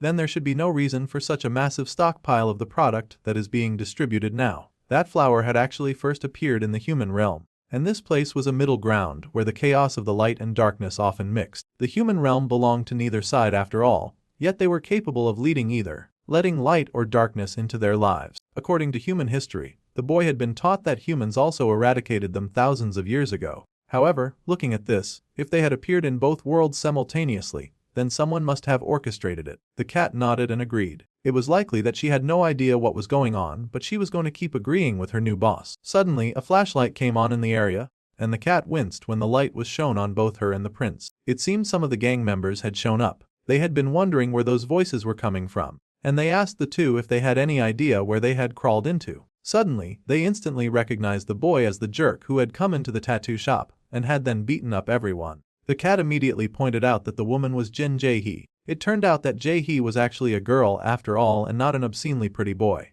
The young prince had been looking for her. The little tattoo artist glared at them and asked how dare they wreck her tattoo shop like that. She did not even know how they had found out about this place. However, the young prince had more important questions. First, he asked if Jin Jae-hee was the idiot managing this dumpster fire. They thought that he talked rather funny. Clearly, he was not using typical street speak, but they could still communicate. Yeah, she was the one in charge, and she wondered what he was going to do about this. Then, Lavis asked if she was aware of the raw materials used to make these demonic goods. The girl laughed, giggling at his choice of words. Raw material was a real hoot, and she asked if the boy was trying to steal their precious trade secrets right now. The boy sighed since it was not like it was strictly his business, really, but leaving things alone like this would really leave a bad taste in his mouth. So, he could not let this nonsense slide. The girl was thinking the same thing. They knew darn well what Youngmu would do to them if they messed up, so they had no intention of letting a stranger talk them out of the bad thing that they were already doing. The girl spread her arms and declared that this was a special distribution. She pulled out some of that sickening blue stuff and handed it to the goons who stood around her. They were the lower-class thugs, not like the ones she usually worked with. Excited,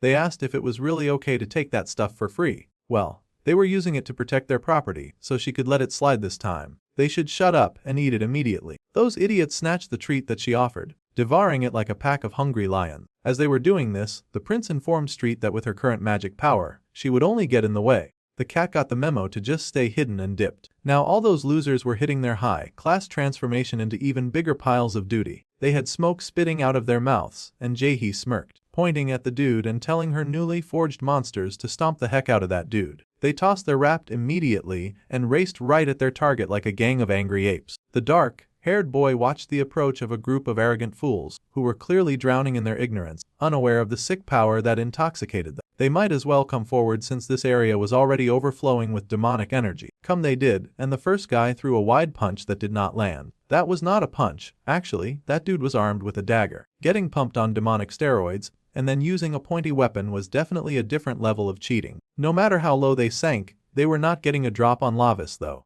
The boy whipped out the Karat Chop special and diced up those amateurs with a few quick blows here and there. In fact, he even threw in a kick for good measure because they had to drop their level of disrespect. Now we can't forget that these enemies are evil charged and they are coming in one after the other, so the boy could not drop his guard. He fought hard, dodging their attacks and using the force of their lunges against them, so that those idiots would end up taking a punch to the face. Then he whirled around just in time to get jumped by some dude who did not respect personal space. That little Lek was hugging onto his midsection like it was going to rain gold. That was tough. And the demon prince was having none of it. Unfortunately, that evil rat was the first to land an actual hit on him, and he got thrown to the ground. Getting his school uniform dirty was really annoying, even more annoying when that jerk tried to knee him in the face. Fool Lavis once, and it was a shame on him, but he was not about to let these losers fool him twice. Within seconds, he had grabbed the offending knee. His kitten had been watching the whole exchange with great worry and fear, but Jae-hee was, of course, having the time of her life watching someone get beaten up. All of her mad and wild dogs were happily doing her bidding and spreading pain through a single target. Of course, she was pleased. Lavis had to keep up with 4 enemies at once. This whole vigilante thing was really not for a demon trapped in a human body. It was very inconvenient to have to fight cheaters using steroids. They had ingested a larger dose than last time too, so they were causing him serious trouble. In that case, the boy dipped and ran into the big box of illegal goods. He stuffed his hand into one of the boxed and grabbed hold of a packet of something. It almost seemed like Lice was going to indulge in the drug too, but instead, when he pulled his hand out, he tossed the big powder of purple substance right at his attackers. Those monsters coughed and hacked as the rancid smell took over their right senses. It seemed that the drug had a completely different effect when it was not provided in its finished product. They hacked and coughed, and even the prince had to admit that he did not appreciate that disgusting, vulgar stench. However, his demonic energy immediately reacted to such a vile thing in the air, and his strength was able to spike. Now that there was spreading evil, his demonic blood got pumping and ready for action. The other dudes were still fighting to catch their breath, but it was time for the main character to take advantage of their disorientation. Instantly, he smashed his powered-up hand into the face of the one who had landed the hit on him. That ot came crashing down, but Lavis did not stop there. His fairy fist of justice doubled in power, and he knocked the brakes right off that dude. The second dude tried to retaliate with a kick, proving that he just did not know when to stay down. That was all well and good because the prince was going to teach that naughty little leg a lesson. He tossed that idiot to the ground, smashing him into the floor like he was glass. He then went the extra mile and stomped that leg out of functionality. The demon prince was really pissed, and he was just getting started. With 2 idiots down, the big idiot remained, screaming out curses and yelling for the main character to die. That was rich because the dark-haired boy had no intention of dying so early. He smacked that dude really good and sent him soaring. However, that guy was not allowed to hit the ground just yet, not until Lace hefted him up and then tossed him like a sumo wrestler. Big guys won big and stud ugly prizes. Now Jaehee was no longer smiling. She had no idea that they had signed up to fight the devil for whatever ugly reason. She had no idea how that kid had been able to beat the whole team all by himself. As it just so happened, our boy was still leaking demonic energy, and of course, he had a new target that was currently shaking in her boots. The aura that he was letting out was absolutely frightening, and the dark shadows that amassed behind him looked like the making of a horrifying elven monster. The girl shook and trembled as she stared in horror at what she was seeing. The boy that they were facing was like a ghost or maybe even something worse. At the 5th SC Concours, the ballerina on the stage took a bow, as she stood on the stage in a frilly, cute little outfit. Then Yuri was called in. She was Kang Haeyeon's daughter, and with her skills, they could have easily joined the Venus Ballet Company. Just then, the redhead barged in to greet their very important customer. The woman yelled and asked who on earth these guys were. They had no idea where they were, and they should not dare to barge into this place when they were a bunch of thugs. They also had a pile of that special diet drug that they were selling to people. The redhead and his team chuckled at being called thugs, and they apologized for their rude entrance. However, they had just come in person to deliver a bulk order of blue ribbon. The lady stared in shock at the drugs drop before her. It was a bright blue color, sealed in a jar, and the whole thing had a foreboding air. The lady's eyes were wide in horror as she stared at the medicine in front of her. The redhead said that she had no reason to look so flustered. They handled everything from manufacturing to sales themselves, so she had nothing to worry about. The woman was still hesitant. She had not expected the diet pills that she ordered to be brought in by a bunch of dudes who looked like they worked in the crime industry as the actual criminals. She needed to know if consuming this was safe. The redhead chuckled that she was asking this question at this point in time. She had already fed plenty of it to her daughter before sending her out to dance. They could see her twirling around on television right now. The girl was moving with some demonic brilliance because she was higher than the Eiffel Tower and bursting with inhumane strength thanks to those pills from the underworld. The girl stared in shock as she watched her daughter, Yuri, compete, and the girl continued to dance, frothing coming from her lips as she spun, veins popping all over her body. Her body responded to practiced movements, but things were looking dangerous, and the lead thug sighed rather mournfully. He joked that the girl must have been in a rush, and he asked just how many of those pills the woman had fed her little girl,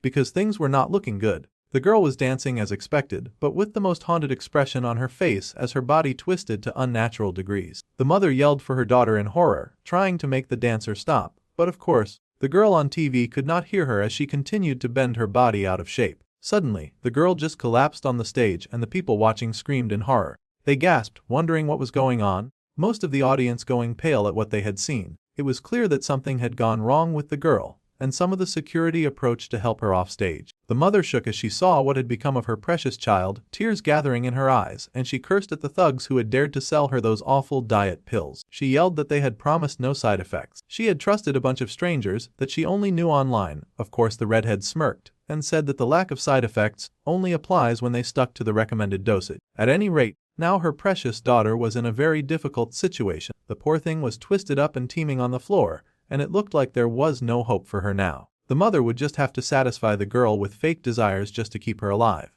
Even in this terrible situation, they were still offering those sickening and lurid, awful drugs in hopes of creating a change in society. The mother squeaked in alarm, but the redhead just laughed. Now her precious danger would not be able to live a single day without a blue ribbon, and as their VIP customer, she had to keep buying their product. The mother was busy having a mental breakdown about the situation. She had spent so much money on her daughter after all. She had worked hard to get the dancer into the top position and health, so that they could achieve their dreams together. As the woman broke down, the vain youth smirked at her despair. Suddenly, he got a call from Jin Jaehee, right? That was the lady responsible for monitoring his favorite app, Goose that laid the golden eggs, so it was not really a call that he could ignore. With a sigh, the boy picked up what was apparently a video call and asked what was going down now. First, the girl tried to apologize to Youngmu. This was likely not what he wanted to hear right now, but they had a situation. The dark-haired Mina character then butt his head into the frame. He wanted to take a good look at the monitor responsible for making the blue ribbon. Youngmu stared down at the demon prince with massive offense on his face, asking who the heck he was speaking to.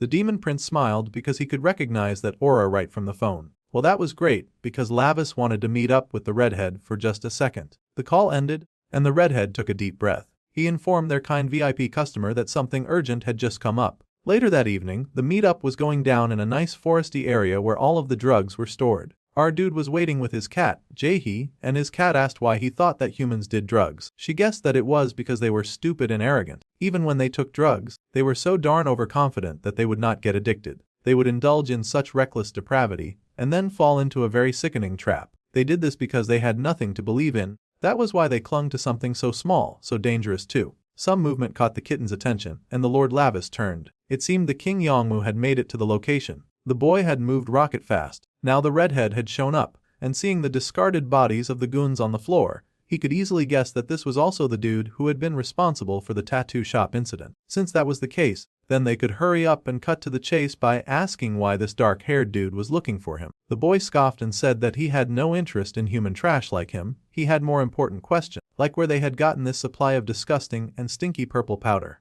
It should be hard for a mere human to acquire. The redhead stared in shock at the language that this dark-haired boy was using. Just now, he had called him a mere human. Yongmu knew this was bad news if that guy was who he thought he was. Now we get an epic flashback as the redhead remembers a time when all sorts of junk were lying on the floor. He had kicked his dad and complained that he needed more meds. No matter how much he kicked his decaying dad, he did not get any answer. The more he stared at the shriveled up person before him, the more he slowly realized that his dad was never getting up. Drug abuse was such a sad thing, with how much it stole from people. The boy's parental figure had lived his whole life as a junkie, and now he had died as one too. It was very likely that his son would die following the same path. The boy screamed and yelled that now that his dad was dead, there was no one to get him the drugs that he wanted. He beat on his dad's corpse like a madman. Perhaps he already was a madman. He needed his drugs, but he was underage, and he had no money. There was no way for him to buy them, and he screamed as he punched at his dad in rage. Suddenly, his dad's eyes flashed purple, and the boy froze in shock and fear. He could not believe it when that old shriveled corpse sat up slowly as his dad had come to life. The demonic aura in the body took a little look at the area around him, chuckling and asking if the man's death was sorrowful in any way. The redhead stared in shock at the demon, and it lurched forward with a leer. If the boy's sorrow desired it, he could return this man to him.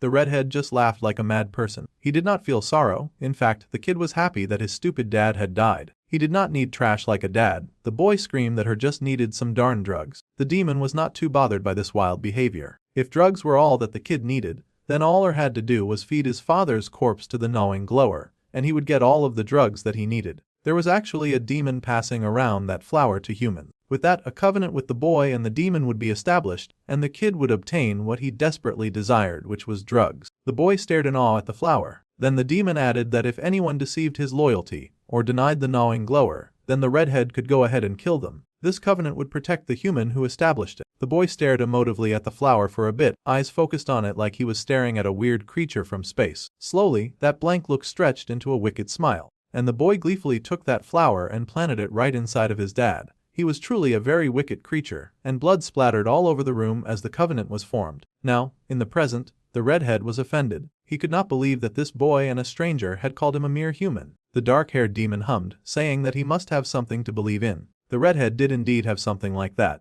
That person had given him a new life. Just as the demon prince had thought, he had made a contract with a demon. Now, the dark-haired main character smirked, saying that he did not know what kind of trash that the bro believed in, but both that rotten demon and the redhead were a pity. The more that Yongmu heard, the madder he became. This insignificant little rat was here insulting his lord and savior. Immediately, the demonic head of the gang ordered that his goons should drag that little punk over to him immediately. Well, they rushed to do as they were told, like they feared their deaths if they failed. Immediately, the cat took off because she could already tell that she was no match for whatever madness was going on around her. This back and forth situation with fighting low-effort goons was really boring Lavis. This was a serious situation here, and he wanted to clean up this filthy mess as soon as possible. So, the fight began. A vehicle went barreling down the street, and the poor, rich woman had no choice but to buy more of those terrible drugs as she rushed her precious child to the hospital. Now that they had gotten a good number of people addicted to that stuff, orders were now skyrocketing since the drug had launched. Blue Ribbon was totally hitting the jackpot, and they were increasing very important customers nationwide, which would be a piece of cake at this rate.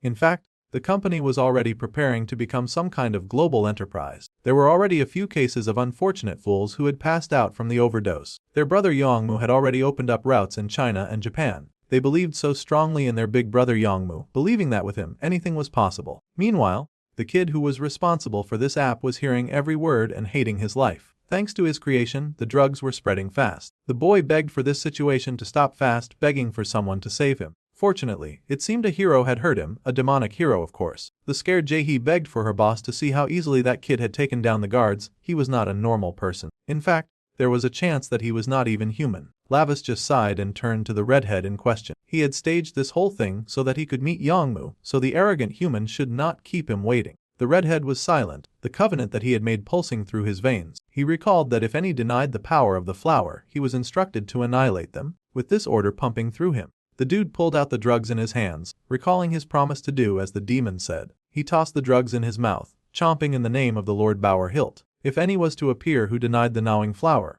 the evil redhead had been instructed that person should immediately be put to death. Taking the blue pills into his hand, the boy's veins, heart and soul pumped with the drive to fulfill his master's commands. That demon had lifted him from the darkest pits of hell, and he would now follow Bower Hilt to the deepest depths of despair. Jae-hee was still yelling and pointing out that the boy they faced was no ordinary high schooler. Any idiot with a brain would be able to tell that there were many things wrong with the kid. He in fact just might be with the kids that was making that new drug. Now this was curious, and Lavis immediately asked what drug the girl was talking about. He had come to stop the production of one drug just to hear that there was another being made. That was rather annoying. However, the conversation was going to have to be put on hold because the fierce, raging youth had appeared behind him. Instantly, the boy moved, turning slowly as he saw that punch coming right for his face. He managed to dodge the punch that followed with his arm, but the redhead was not slowing down. Punch after punch was thrown at the main character, numerous hits attempting to damage his body and break his spirit. The opponent was fast and he was clearly on a different level from the previous guys. Still, Lavis was able to persist and continued to block Yongmu's attacks to the point that he asked how this was possible. The redhead suspected that this kid had also received the blessings from the demon lord. The redhead, however, was not accepting that.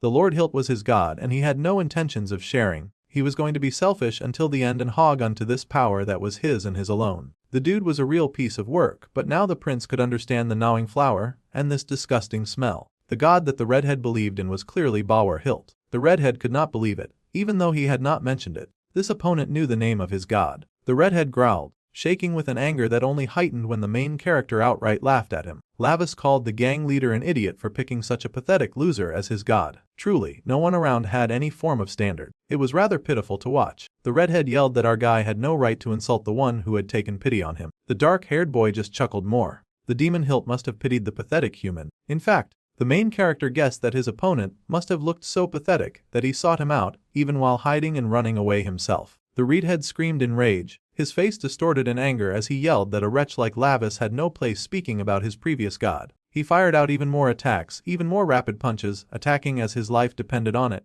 as he tossed blow after blow at the steadfast teenager who blocked every attack. Bower Hilt, that demon, had truly moved up in the world. Back in the demon realm, when the prince had so recklessly slaughtered every member of the Hilt clan, and their pathetic little bodies flying and their little heads rolling, back then, that demon had taken the opportunity of Lava's distraction to flee. The cowardly wimp had run away alone, and now he had come to Earth and was being treated like a king. Such a thing was much too disgusting to the demon prince to think that people would actually worship the kind of wimp, too scared to do anything but run from him. Now he needed to know where his former enemy was hiding right now. The redhead yelled and cursed, saying that the dark-haired boy had no right to talk about his lord and savior. He got even more pumped, demonic energy flooded through his blood and body, and the prince had to balk at the awful strength because it was getting even worse. Like, really, everything was even more disgusting now. Yongmu didn't care, he was raging and raving, yelling that anyone who would dare to insult Bower would surely be killed by his own hands. Throwing himself at the dark-haired boy, he made to crush his head in between his hands, determined to end his life. He managed to grab the prince in a headlock and then shot out with his knee at the prince's midsection, landing the first actual hit on the kid since he had started fighting that night. In his enraged form,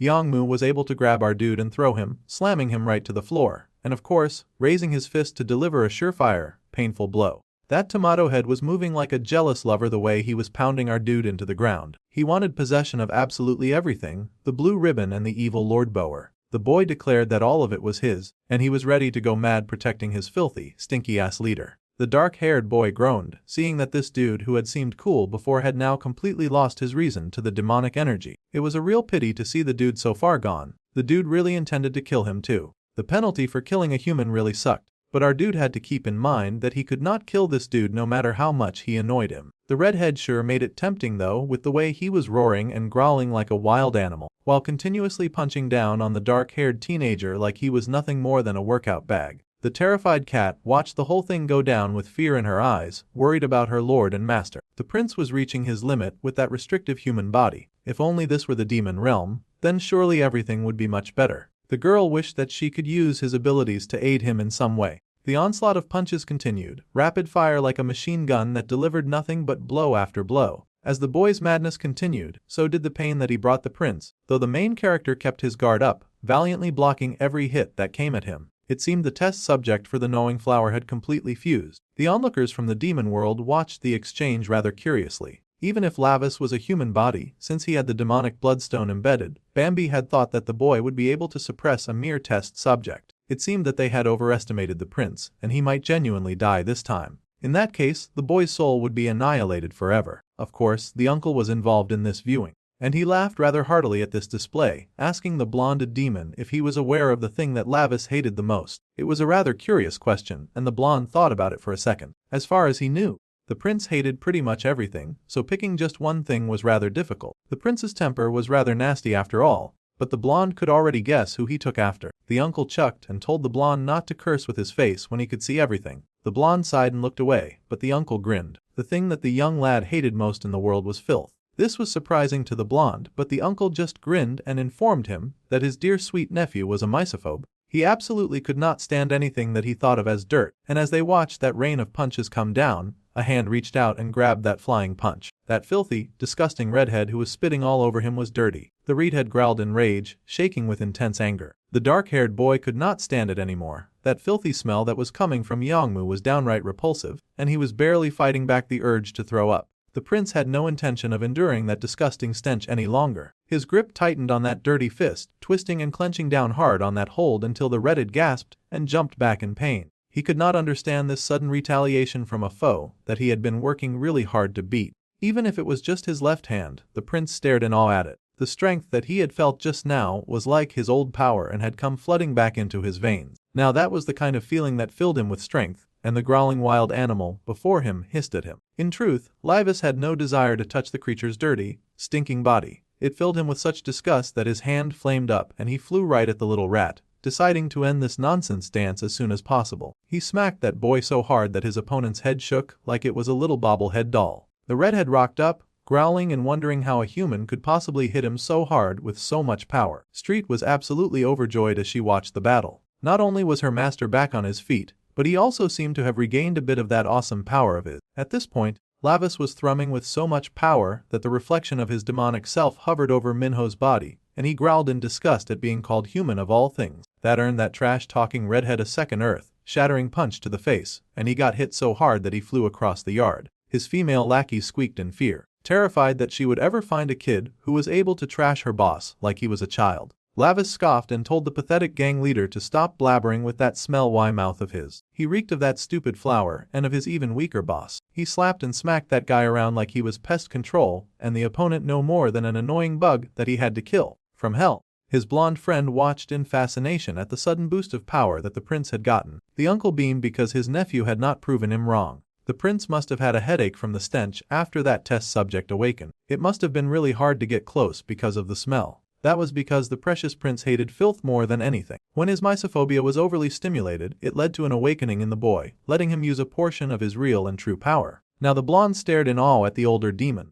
asking if the prince could somehow use his old power even in a human body. It would probably come with a few physical repercussions, but the blonde was in awe. Even with the demonic bloodstone, it should be impossible for the sinner's body to fully wield the power of the demon realm. The uncle beamed with pride, saying that the situation was that Lavis was no ordinary guy. No matter what anyone said, the prince was and would always be the kind of mad demon that took after his uncle. Relentlessly, the prince pounded that idiot into the floor. He was a foolish creature, and the redhead should consider himself lucky that the dark-haired boy was not allowed to commit murder with this body. If not, he would have torn that idiot's head from his shoulders. The raging lunatic stared in confusion, unable to compute how this teenager had beaten him so badly. He who had received a direct blessing from Bawar. The boy touched on the powder before him, and of course, He immediately got thrilled when he recalled that he had all of that demonic drug ready for his consumption. He planned on getting high some more and becoming a true menace. However, Lavis warned the rat not to get any funny ideas. He would have to finish the redhead without killing him. The prince launched his attack, rearing back like a catapult and then shooting forward in a way that had the youth's eyes widening in horror. Lavis came in like a bomb, and his opponent was unable to flee. Red's face got smashed in, all while the Prince of Hell held back his full power. He pulled back, and there was the boy hanging from the box with his mouth agape, like an abandoned carcass. Now that the stupid boy was defeated, the prince gasped in relief. Now that the stench was finally fading a bit, and he could cover his nose with his handkerchief in peace. Meanwhile, Lim Shan remained trapped in a hell of his own making, and it looked like things were getting even worse for the poor boy. He stared in horror at how bad things were going. This was not what he had planned for his life. A predetermined school, relationships formed inside a classroom that he could not escape from. The young boy had endured all this just to survive and avoid becoming a target. He had worked so hard and forced himself to act like he liked someone, acted like he hated other people, without needing to pretend to be too close. He had done nothing when his friend had gotten bullied, but deep down inside, he just wanted to help people find relationships that they truly needed. That was why he had created that app in the first place. This was not what he had intended. He did not make an app to sell drugs or anything like that. The boy worked hard to disable it somehow, to end the reign of terror that was spreading fast. He worked as fast as he could before the punks guarding his room could notice. Of course, they eventually noticed, and they growled, wondering what was going wrong with their equipment. Now they were getting some kind of messed up error message, and they growled, mumbling that the apps were now acting weird. It was a last-ditch effort, but Sion had to hurry if he wanted to successfully break everything before his captors found out what he was doing. They were kind of stupid and slow, so they should not have noticed what he was doing. The boy hurried and put a chair at the door, which immediately alerted all the strong jerks in the room that he was definitely the one responsible for all the errors. It was a move made too fast to think logically because he could definitely see the huge window made of glass that made the room very accessible to these violent punks. As soon as they realized what was going on, they immediately started raging, roaring and cursing at the kid, as well as doing their best to get inside. They had to hurry and open the door before he wrecked their business. As they were trying to do that, the little bespectacled kid was working very hard at deleting the app and all of its data, so that no more of that filthy blue ribbon could be spread around the world. He moved quickly, faster than his little fingers had ever moved before over the keyboard, his fingers moving with urgency as he tried to fulfill all of his desires as fast as possible. He begged for this to hurry and work, and an alarm button lit up on the screen just as one of those violent punks finally tossed a chair right through the glass window. Naturally, the thing shattered, and the punks came leaping through to bring hell to the kid who dared to defy them. There was now nowhere for him to run, and they growled, punching his glasses right off his face. They were always doing that. They stared in horror to see that the app was already lowly deleting itself, and they kicked the brat with hatred and rage. They had to stop the app from deleting immediately because if Yongmu showed up, they would definitely die. But they did not know the first thing about computers, and were not sure how to stop the app from deleting. The kid was not going to say a single thing either, and he protected his head as best as he could with his arms, knowing that he just had to hold on until the app got deleted. Somehow, no matter what, he would make sure that the monster he had created would go down, even if he had to go down with it. With a growl, the boy slashed as the shoe that had been continuously stepping down on him, slashing the man in the leg and racing for the broken window. He did not go for the window but the fire extinguisher. Actually, undoing the pin and roaring that they had no right to touch what was his. Now he had the hose cocked like a gun, and he cursed at the men before unleashing hell on them and dosing those jerks with all the foam that he could raise. They screamed and cursed as he hit them with that smoke, yelling that this nonsense was insane. Sion had been able to make a smoke screen that should buy him and his app some time. The thing was almost fully deleted, and the green reached the end of the white bar. Finally, after all of his efforts, the gray-haired boy found tears beating at his eyes in joy. His sacrifice had not been for nothing, and he had been able to get rid of that stupid app once and for all. Of course, his captors did not share that joy, and he had wasted the smoke screen opportunity to attempt an escape. The big guy in the lead rushed at the kid as he dropped his weapon, to end up getting strangled. The poor kid fell to the floor, and the dude cursed, yelling that the other goons should bring something to restrain that stupid nerd. The others agreed, and were struggling to get their bearings so that they could obey their leader's command. The little kid struggled, trying his best to escape the murderous adult, but he had finally reached the end of the road. In the end, this was all that he could do, and tears beaded in his eyes at how pathetic the situation was. This was as far as he could go, and he was fine if this was how he died. Of course, the dudes that were using him were not fine about their situation at all. The app that they had commissioned and finally just started working was gone, and their boss was going to kill them. Naturally, They wanted the kid to pay for this. However, someone else had shown up, and it was not their boss. It was a different type of boss. A boss who had already called dibs on the minion that the jerk just so happened to be strangling, and he was pissed to see that dude manhandling his property. The dude in the lead froze when he heard that menacing voice coming from behind him, and he slowly turned in confusion because he had not expected to hear a voice like that. His confusion lasted for a few minutes, but a few minutes was all that Lavis needed to stretch out his demonic hand and attack that brute. It seemed the minions were still standing, and they wondered why their precious Song Jinhong was screaming like that. The mist cleared a bit, and they could finally see that their precious Hyun was getting whacked very fiercely by some kid who had suddenly shown up in the area. Naturally, they were stupefied to see this and gaped in shock at what was before them. When they had finally picked their jaws from the floor, they rushed at this stranger to get some revenge, but the prince had already dealt with bigger fry that night, and these guys were hardly worthy opponents. He rushed to meet them too, and those idiots got whacked by the heavy power of a misophobe who could not stand dirty people or their dirty deals. Those two idiots came crashing down, and Lavis glared at their audacity to lay a hand on his one and only servant in this stupid world. That was his first servant, and he was kind of territorial of it. Even if he died, he would not let what was his be taken. The way demons did things, they were very protective of what they claimed to be theirs. The little scion pushed to his feet in confusion and surprise to see Minho here. His friend had come to save him. It was a miracle. The boy remembered the first time he had shown his dark-haired friend the app that he was developing. It was the kind of application where people who got along could gather and interact. If they lived nearby,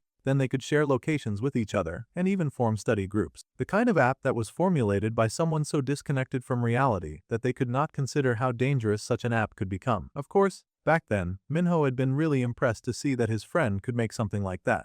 Then he paused and pointed at the strange-looking read alarm button. The boy blushed and explained that back when Minho was dragged away by Taewa's gang, he was sorry that he could not help back then. At the time, he honestly could not find where the dark-haired boy had gone. So, he had an extra safety feature. If that button was pressed, then the boy's location would show, and it would be sent to only friends. It would help friends find each other when they were in danger. If something happened, and Minho got kidnapped again, then Sean wanted his friend to just press that button. Then no matter what, he would come to help him, whether it meant reporting it to the authorities or gathering friends like them together. The dark-haired boy had been so touched by this feature back then. Minho had softly mentioned that he would download it too back then. Now, Sion found himself face to face with his friend, who had appeared and had saved his life. His eyes watered with tears as he stared in shock at the kid looking down at him. The boy had indeed gotten the red alert, and he had seen the location. Lavis was able to guess that his attendant had sent this message. His friend had gotten his signal. This was a very intense and heart-warming moment for the gray-haired boy, and he was so close to tears. His app had finally worked in the way that he had designed it, with the intention that he had for it. Tears fell down his face, and he broke down in tears of relief and joy,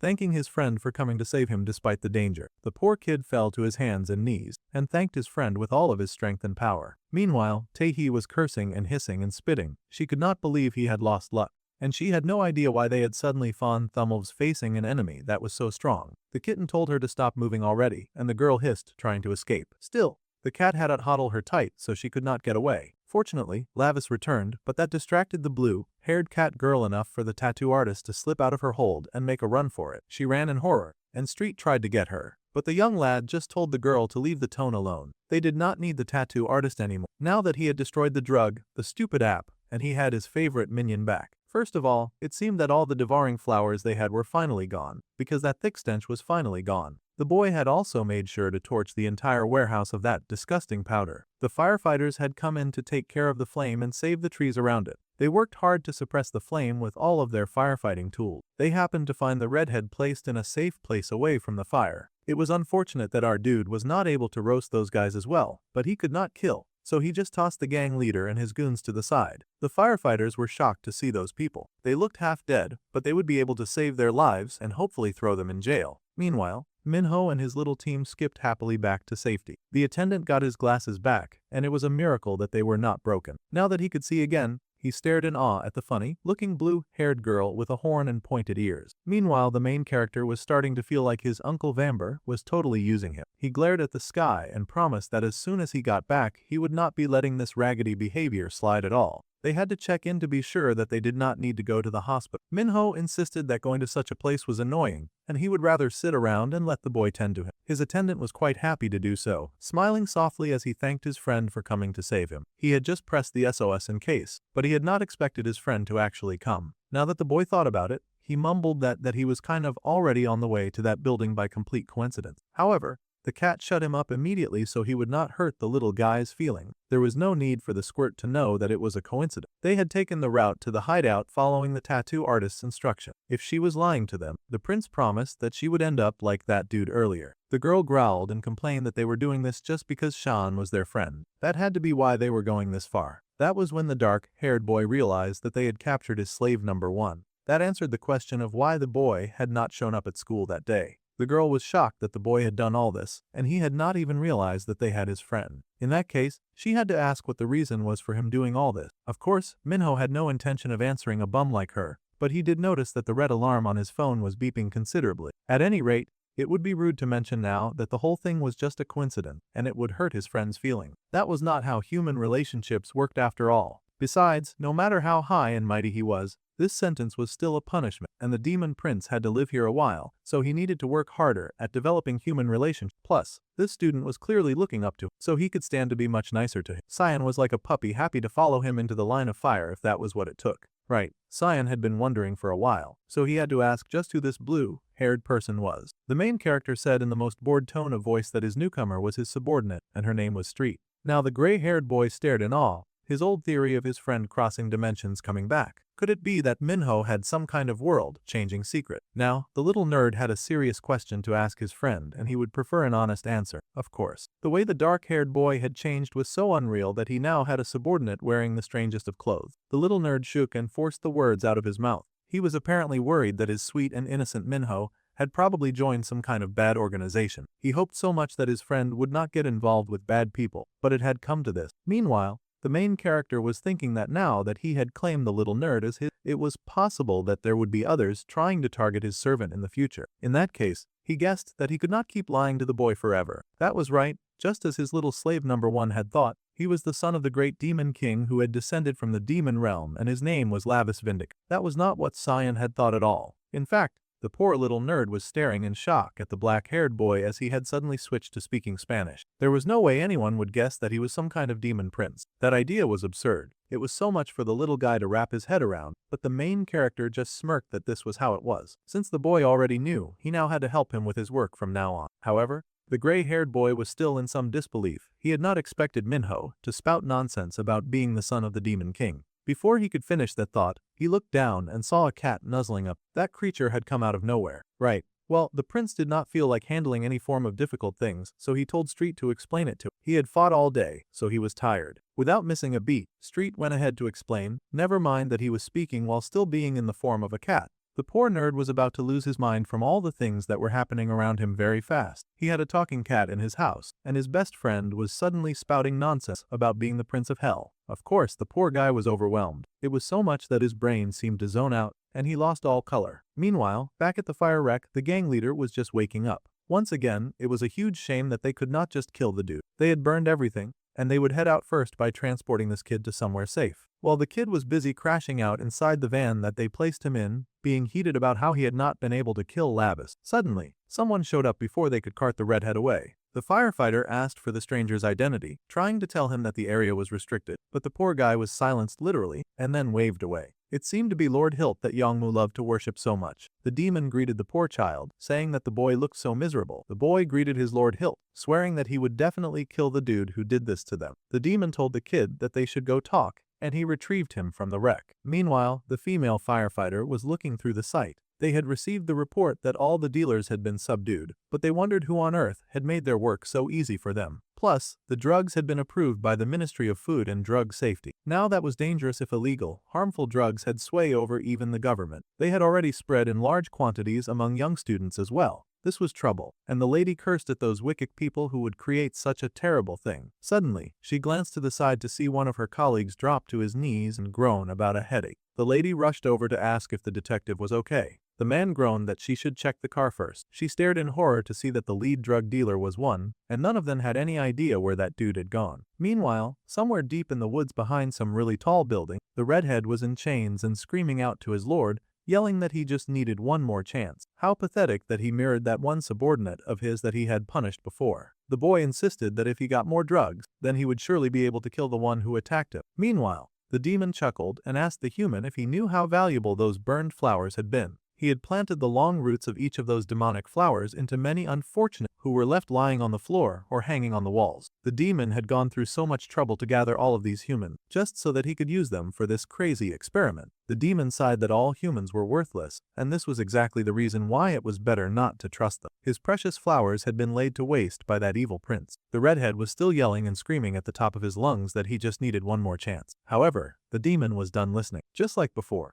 when Yongmu had executed that one dude from the past, the demon did the same and stabbed the boy's eye with the flower. The dude would have been better off just staying in the detective's van. The boy screamed and yelled about his eyes, writhing on the floor as the flower took root in his body and slowly ate his flesh and blood. The demon scoffed and asked the human if he could remember the blood oath that they had taken. The promise was that the human would prove his final loyalty with those flowers that he had been given, just as he had grown them. He would now become their eternal fertilizer, and the human screamed in agony as the flowers took root. Meanwhile, the terrified tattoo artist was hurrying to call someone, mumbling about how she had to survive. She just needed to grab the coin wallet and run. That was her whole plan. She seemed to be raiding an office and cursed because she could not find what she was looking for. Someone found her and then informed her that they had gone to the office, but the police were there. In fact, he had come just in case. It was that dude that she had tattooed on the head, and he had a knife. It seemed that he had come for some kind of revenge. The girl leapt to her feet, cursing at him and yelling that he had no right to cause any trouble. However, he had not forgotten what she had done to his forehead. In fact,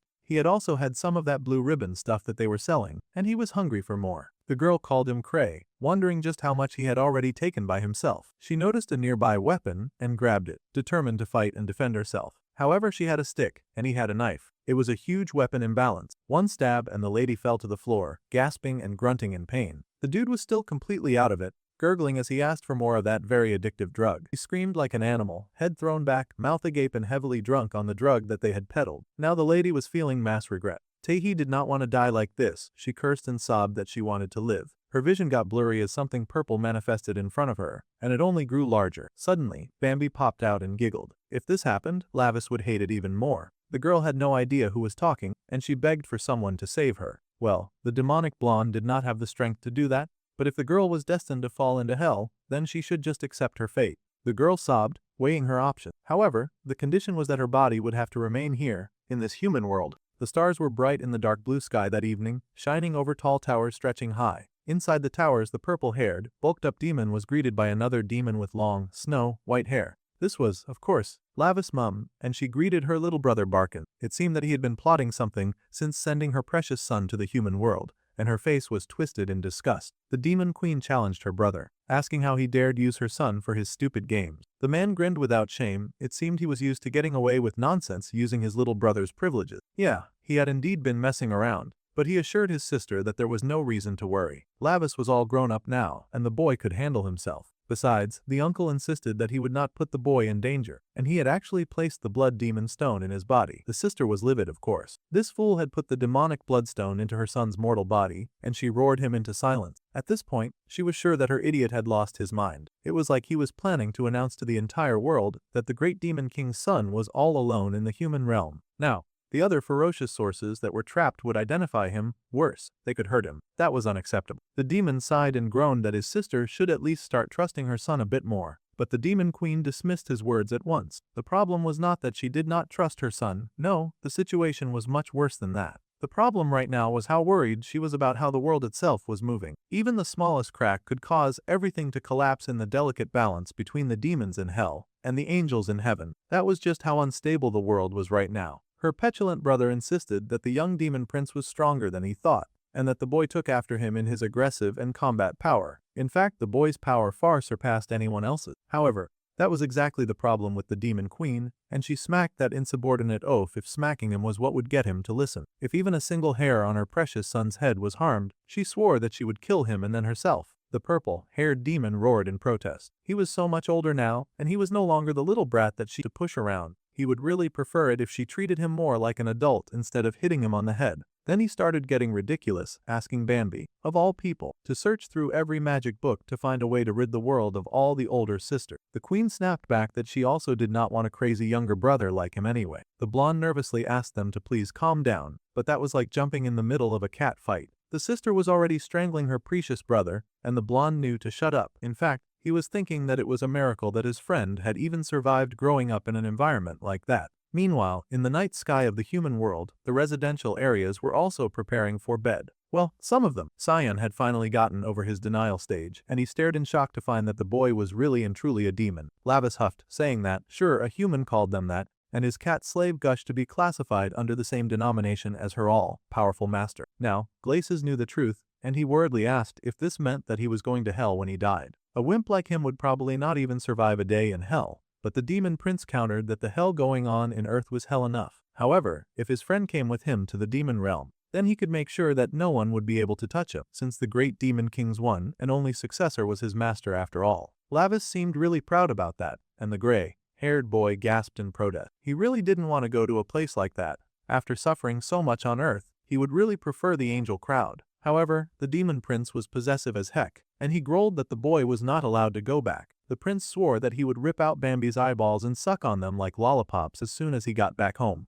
That was exactly the type of behavior that discouraged the kid from going to the demon realm. Well, the gray-haired boy then worriedly asked what had happened to the real Minho, his precious friend, whom he had built this app for. It was unfortunate, but the cat pointed out that the black-haired human kid had been destined to die anyway. Lavis's soul had been placed in basically a human corpse, since only the bodies of people like that could be used as vessel. Poor Glasses was distraught to hear that his sweet and kind friend had always been destined to die. That kind of thing was a hard pill to swallow after all. No one wanted to hear that their friend would always die young. In a display of fondness, the prince told his little servant to cheer up. After all, they would all meet in the demon realm in a few decades anyway. Poor Cyan was even more distraught and cried even harder since he'd be going to the demon realm. The demon prince was very confused by this reaction. Humans sure had uselessly vivid imagination. The demon realm is actually a pretty fun place. Street happily agreed with him as she thought of all the manic and tortured people that existed in that place, which was truly the height of fun. The poor nerd was having the worst time of his life. At any rate,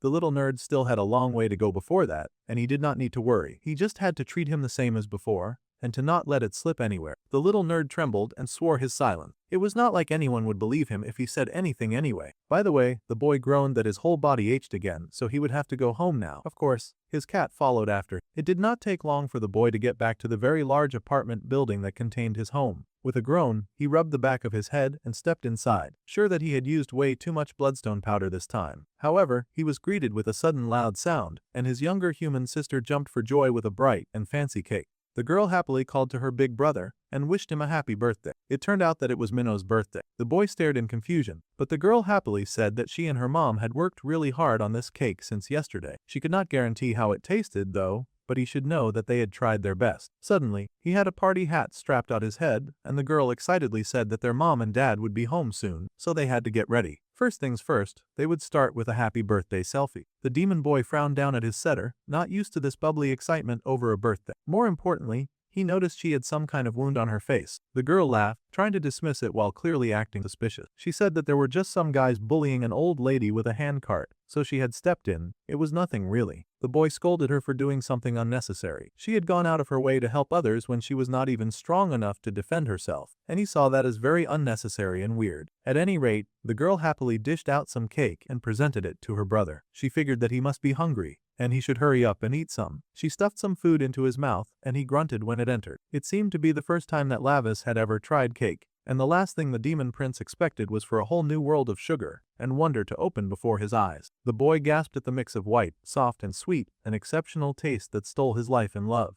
Against his better judgment, the boy found himself cooing with joy at how tasty this food was. He was still enjoying his cake when someone suddenly barged into the house and was yelling about finding the jerks who had thrown eggs at. The angry man wanted to know where they lived, and he wanted them all dead. His attendants agreed with his judgment, but the angry man was so heated that he smacked his own people and yelled that he would kill them first for not stopping something like this. Their mother seemed to be behind the man, who was somehow Minho's dad. She begged the man to stop, but of course, he tossed her aside in rage, yelling for her to let go. The little girl stepped up immediately, yelling that her mother had not done anything wrong. This kind of diary of violence was no stranger to Lavis, so he just jeeringly ate cake. The angry, abusive husband and father, of course, became heated when his daughter corrected him, and then he spat the cake. Like an absolute loser, he growled that he had gotten hit with eggs while campaigning, and now he came home to find his children eating cake. It was unforgivable. The man knocked his daughter aside, and worse, he was headed right for the cake, growling that his children were something else. If he were their real father, this stupid cake wouldn't even own their throats. Just like that, his hand swept through the cake and scattered it to ruin. The cake hit the wall, and his wife wailed in despair, begging her violent husband to stop.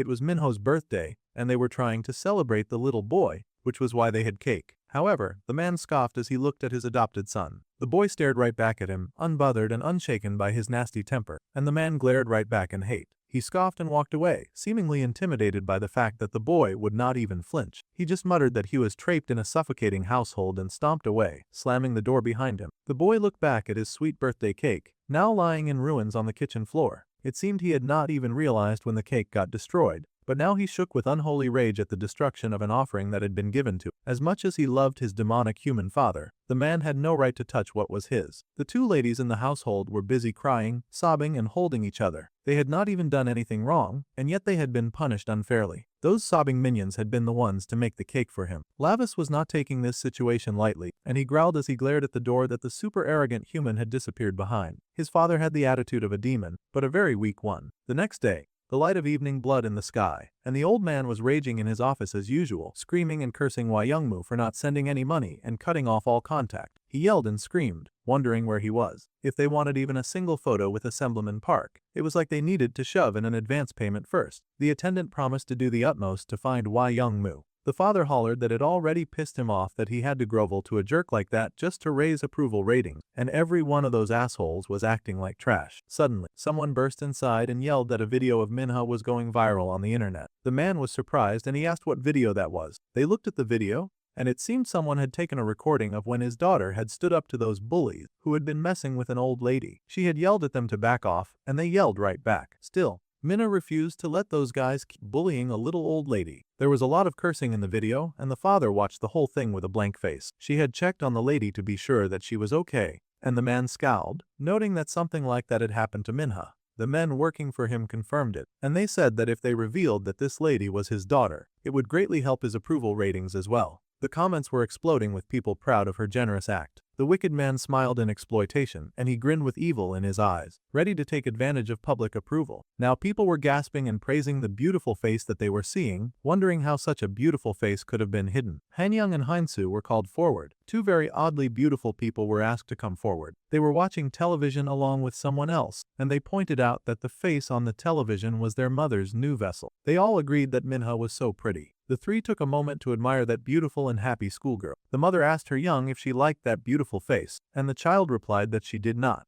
The mother teased that Young was jealous. That child had the face that the mother had bought. She was talking about a living person, as if they were no more than her property that she could pick up in a market. Since the mother liked the face, she decided that the girl would become her new body, no consent necessary. A human body, unfortunately, aged too quickly, and the woman sighed as she stared at her wrinkled hand. Human bodies gained wrinkles, shriveled, and it would eventually become so ugly. However, now she had discovered such a perfect new vessel on television too. The mother's eyes grew wide with hunger, declaring that this was surely fate. Her children did not bother protesting against it. They understood what she was saying. The boy agreed that the girl was such a pretty doll. They even wondered what sound it would make when she broke. It was very unfortunate, but a trio of very evil people were now targeting poor Mina, since she had been put in the epic eye by her father. She was known as the high school girl who had helped an old woman with her cart, and her identity was the daughter of the Uncheon mayoral candidate. This morning's ES research poll showed that she had reclaimed first place in support. With this atmosphere, her father should have no problems claiming even more support and winning the election. It seemed Jung Minna's video would also be on the 9 o'clock news, and her father was proud to hear it. The man was a wicked creature fueled only by his greed, and he laughed that the kid who used to spout so much nonsense would now turn out to be a blessing. Of course, this buffoon had no intention of treating her better. He just wanted to use her to win. He needed to pay more attention to the family for now. They would make her even more of an issue with good deeds, volunteer work, and they would just schedule anything under Minhwa's name. The worker underneath him agreed to this plan right away. However, his boss needed to know that CEO Han Yongju of Nox Entertainment had also contacted. Now the father was curious and wondered why such a thing would happen. Apparently, the man had seen Minna's video, and he was interested now. The wicked man smirked as he realized that even the doors to Nox had been opened. Now the selfish buffoon recognized the power in his daughter's kindness, and he saw the girl as a treasure. Now the news was spreading even among Minho's people, and they heard that his dad was apparently a mayoral candidate. Minho corrected that the dude was his stepdad. In fact, he wanted to know more about Jung Minho's family. There was something very fishy about them. Sion admitted that his friend did not really talk about them directly, however. He knew that his friend got along well with his sister. In fact, the big brother had really cherished his little sister. The boy considered that cherishing someone was something his uncle had always told him to do. he had to cherish those necessary for his power. Of course, his uncle had loudly bragged that he was one of the people to be cherished in Bambi as well. The prince had scoffed in annoyance because his uncle was so darn noisy, and he scowled now just thinking about it. Some noise on the street drew his attention, and he groaned when he saw Street butting into his life again. The boy had been planning to lead a quieter life now that he had dealt with his first problem. The cat admitted that she had eaten too much these past few days. The prince scoffed, asking if all the gates to the demon realm were so narrow that they could not fit his servant's fat bum. Anyway, that aside, he asked what Bambi said. The cat explained that the blonde had not been present,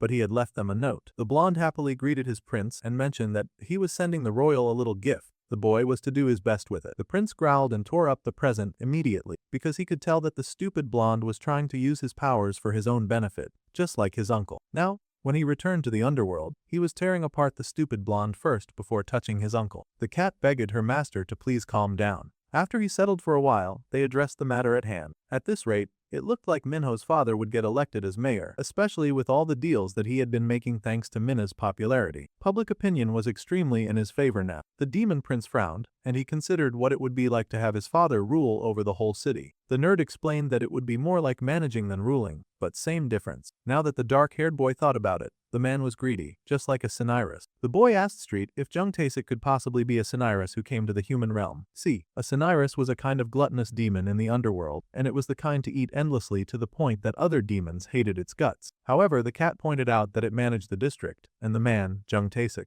was just a normal, greedy human. Sometimes they were just built like that. This was really suspicious to the main character. He had never seen a human so demonic, which really showed how rotten the human world was, too. At any rate, the prince reminded his servant to eat in moderation before she ended up a Cinyras as well, and that would not end well. The girl sobbed and agreed with her Lord Lavis. Meanwhile, Cyan was still looking over information about the boy's father. The man seemed intent on exploiting Minho's sister. It did not look good. Now that the prince thought about it, Jung Minha had been someone that the original owner of this body had cherished. Meanwhile, back at home, the prince returned to his human household and wondered how things would go with his sister going forward. He ended up walking in on a meeting being held in his home with his stepdad and a trio of really suspicious people. They were saying that Minna's looks were truly outstanding, and if she just learnt to dance, then she could debut quickly, and as the center too. The mother was, of course, concerned. After all, her daughter was still a student, and she had never expressed any interest in being an entertainer. Of course, the father did not care about anything like that when he was trying to impress the CEO.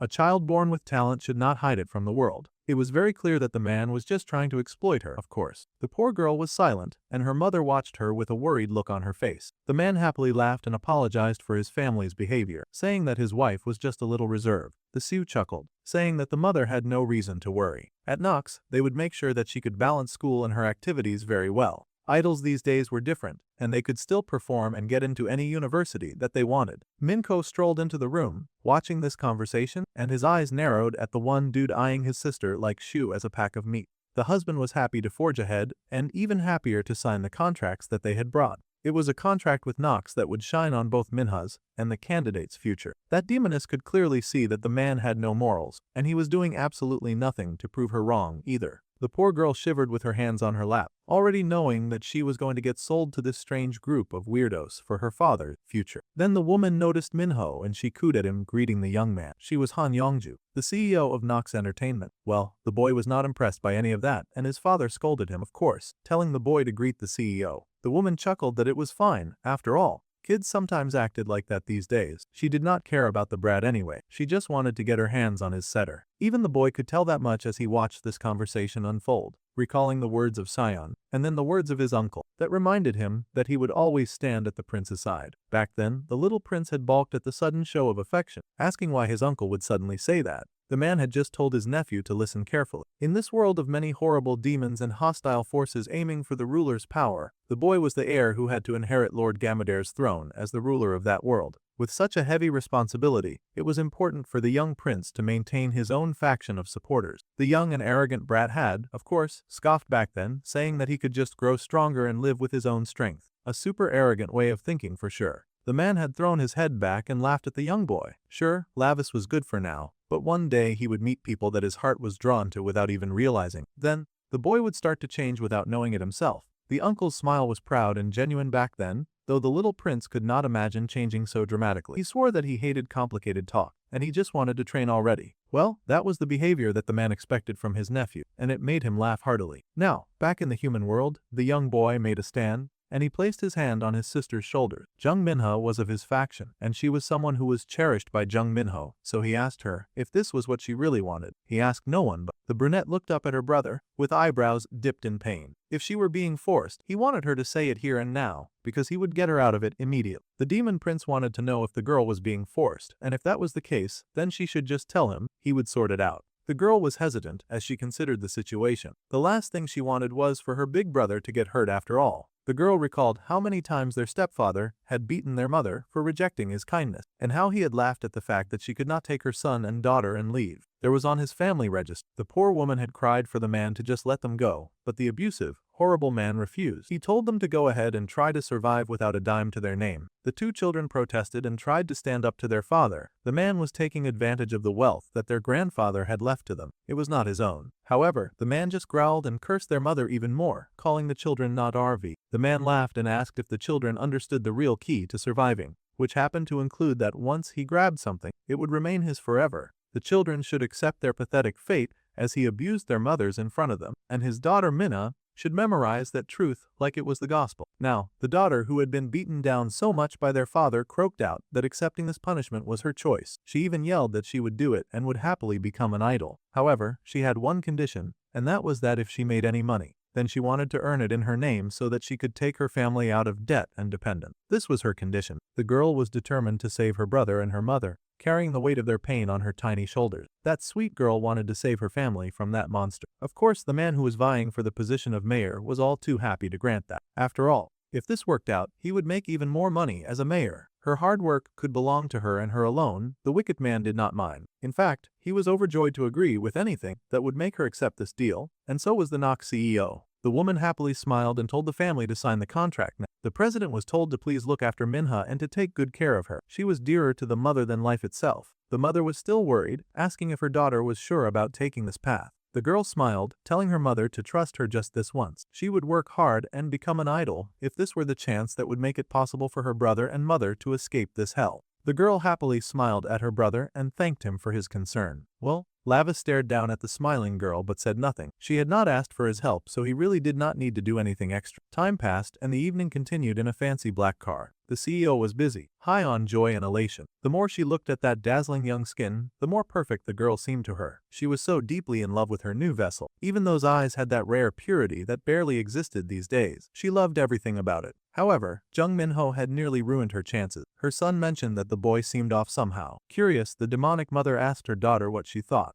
The other child admitted that she had also sensed something special coming from Minha's brother. Whatever he was definitely not human. Since that was the reading, the mother smiled and considered that the boy could possibly be a tracker from the demon realm. How troublesome. The boy was overly excited, of course, and asked his mum if he could handle the problem. However, she had to tell him to calm down. Rash moves could spark bigger trouble for them after all. For now, all they had to do was watch her precious chosen body, which was her priority now. The demonic son sobbed and wailed, saying that the boy's glare made him want to rip that dude apart. The mother checked that her child should be patient. No, Moon Knight was almost there, and then she would finally be able to claim that juicy flesh as her own. Once they did the ritual and made Minna hers, then they could do whatever they wanted to her arrogant and annoying brother. The demonic son was overly excited to hear this. He growled with joy. The mother said that this was her gift to her previous son, so it was definitely a promise. In that case, the daughter would also like to make her own request since her brother was getting some special treatment, but she had called her mother by the name Mara. Now that sparked some kind of instant hatred in the mother's blood,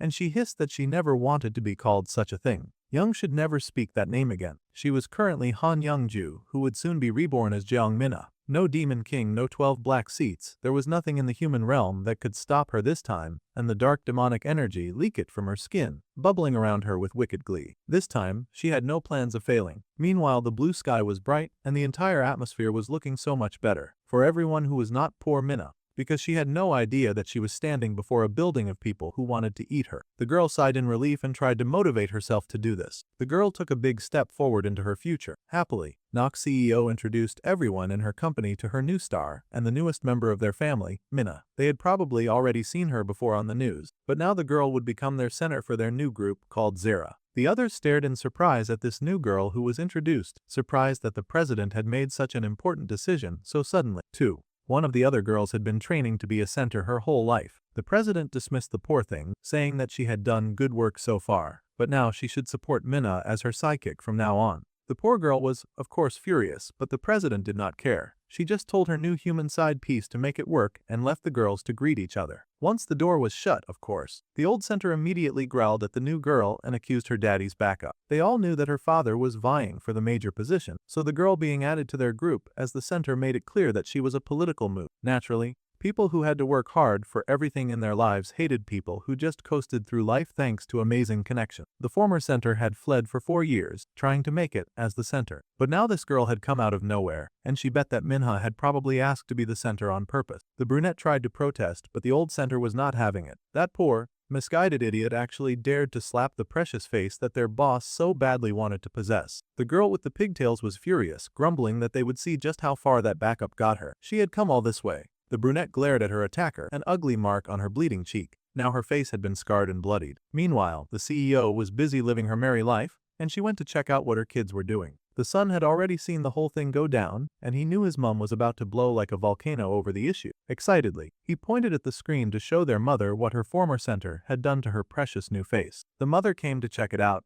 and it turned out that Hyan had clawed Minna's face, and there was now blood all over it. The mother stared, too shocked to speak at first, then her rage boiled over, and she growled that the human was a worm worse than dirt for daring to scar her precious vessel. A slap on Minna was basically a slap to her, and she would not tolerate it. Meanwhile, Minho had given his friend the update, and it seemed like Minho was going to debut.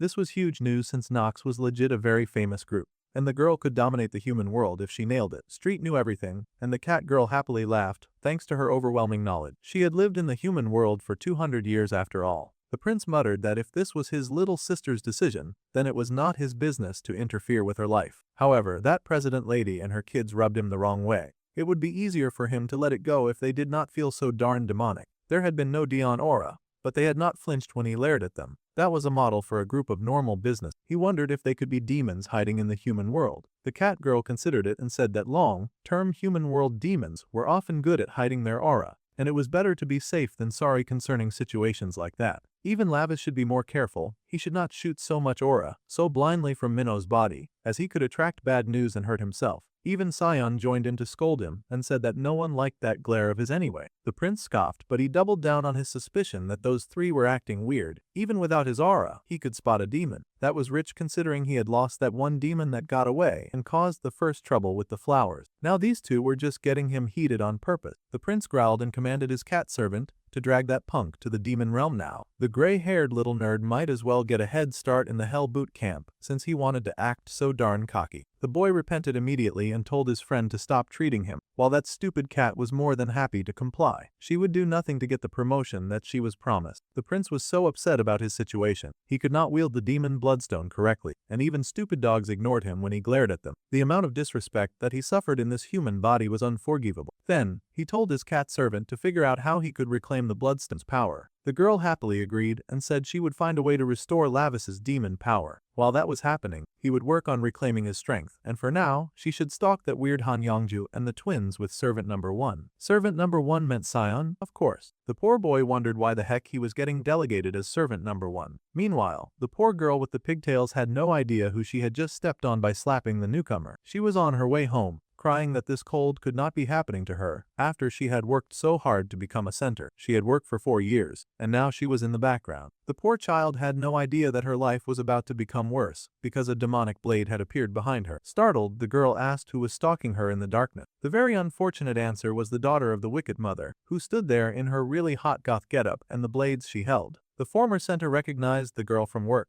but somehow the goth girl was looking really scary right now, and the ginger asked her what was wrong. Then she realized that it was probably about Minha, and she cried and tried to apologize, saying that she had lost it for a second. Honestly, putting our hands on someone was not the right approach to getting upset, but it was very sad that this girl would not have got a second chance. The blade was raised, and it was the last thing she saw before blood splattered everywhere. It was an explosion of red on every nearby surface, and the goth girl sighed. The girl should have known better than to slap the face of their new hire. Their mum really hated that kind of stuff after all. Someone told Youngju not to be out so late because they were worried about her. It seemed like a normal human duo of a husband and his wife. Apparently, the girl's father had bought some chicken for the twins, and he was on his way. The pregnant wife could not bring herself to just sit and wait at home. That was why she had come out. Her husband laughed that she was really so adorable. He even asked if she was sure that it was really the twins who would be eating the chicken. The couple laughed, knowing that it was the dear wife that had some craving. As the two made their way down the street, the happy couple had no idea that they were being stalked by a demon who had crawled out from the sewers. That ugly reptilian creature was just dripping waste and all sorts of disgusting juices as it crawled its way towards them. Meanwhile, back in the apartment where this sweet couple lived,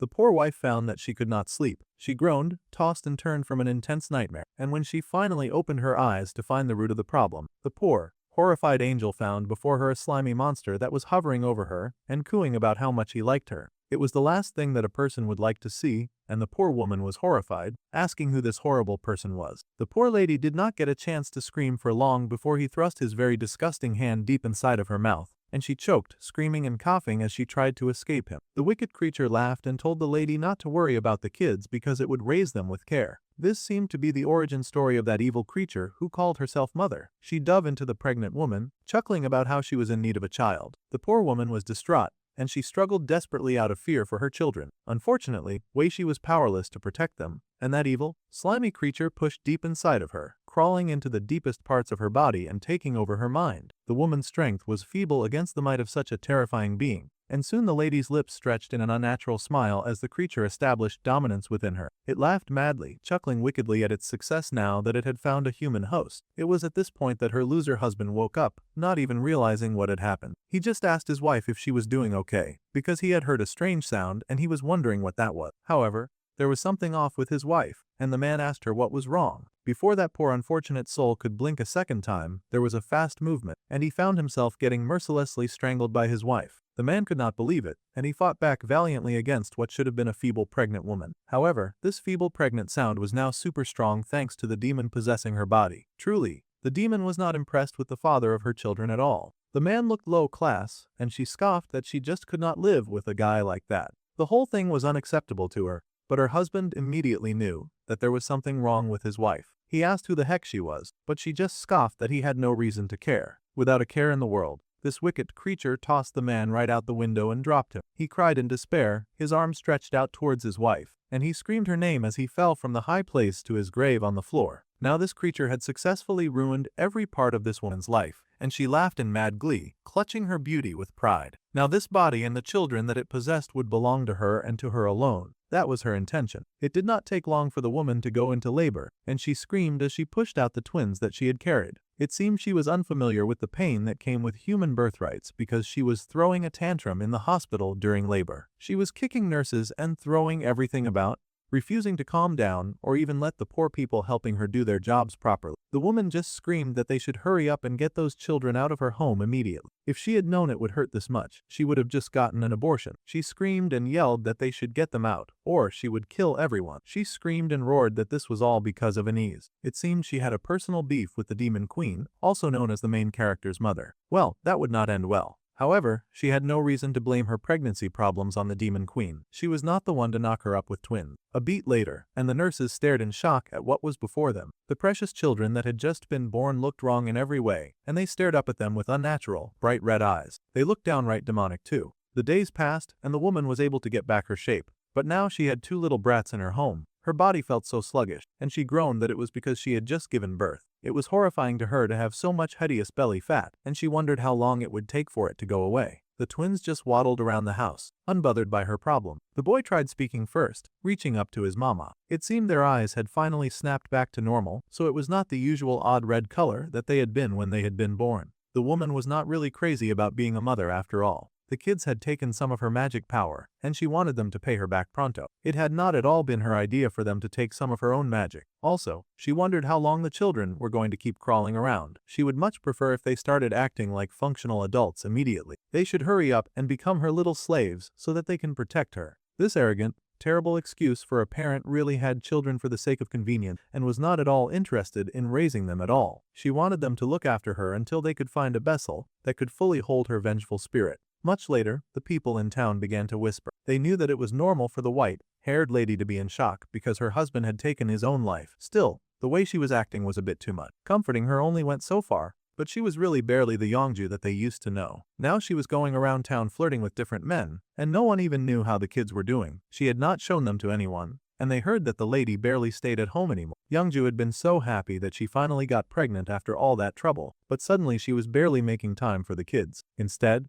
they stared in disbelief as their friend got cozy, flirting with some dude who worked in broadcasting. She chuckled and said that the man probably knew a lot of pretty and handsome kids. The man was hesitant when speaking to her, but he soon lost all sense of caution as she instantly hypnotized the poor man. His resistance completely slipped away, and the poor dude collapsed on her shoulder. The demon lady was elated. It seemed she had some sort of one-sided beef with the demon queen, because she kept showing off all of her young and beautiful things in this human hell, and she planned to make every last one of them her. It seemed what truly vexed her was the demon queen's natural beauty, and she just could not stand it. Although Youngju chased so much beauty, she had a really ugly heart, and she swore to kill the queen with her own hands one day. Now, in the current day, the old woman sobbed and cried, saying to the detective that Hyen was a girl who was slated to be the center of the debut group. She was more talented and more loved than anyone else. That witch cried fake crocodile tears when she had been the one who ordered the teenager's death. The detective asked the standard questions of if the victim had any grudges with her colleague, or if she had been stalked by anyone. The old woman coughed about that, delaying her answer for a bit, and the detective had to ask if the CEO was okay. The lying pretender was more than okay, but she had to really sell the situation if she wanted to get the police off her back, so she blew her nose for dramatic effect. The boy, who was suddenly acting all civil and sane, said that it would be best if they stopped her for today. His mother was clearly overwhelmed, and they did not want to affect her health. Besides, the CEO thought of that girl as a daughter. The dark-haired girl even suggested that the detective go ahead to question the other trainees first. The man sighed and nodded, accepting the situation before leaving things. It was time for them to head out, so he went with Detective Park Song-hoon, and they left the two alone. The other detective was ready to go, but she did look back at that very suspicious family. Even if she could not place it, she could still tell that there was something very off with it. The door closed behind them, and the old woman barfed from all of the pretense that she had to keep up. Suddenly, she threw up a whole flood of the most disgusting creatures ever seen. It was worms and greens and the most vile bugs to ever exist. The woman roared in hatred, causing the detective to scour the place like a rat on the hunt. She should have expected that when someone from the company died, the police would step in. That was how the human world worked. The woman raged that she had spent so much money that she had funneled to them. She wondered what the top brass was even doing. Her son tried to cheer her up, telling her that the detective would eventually stop.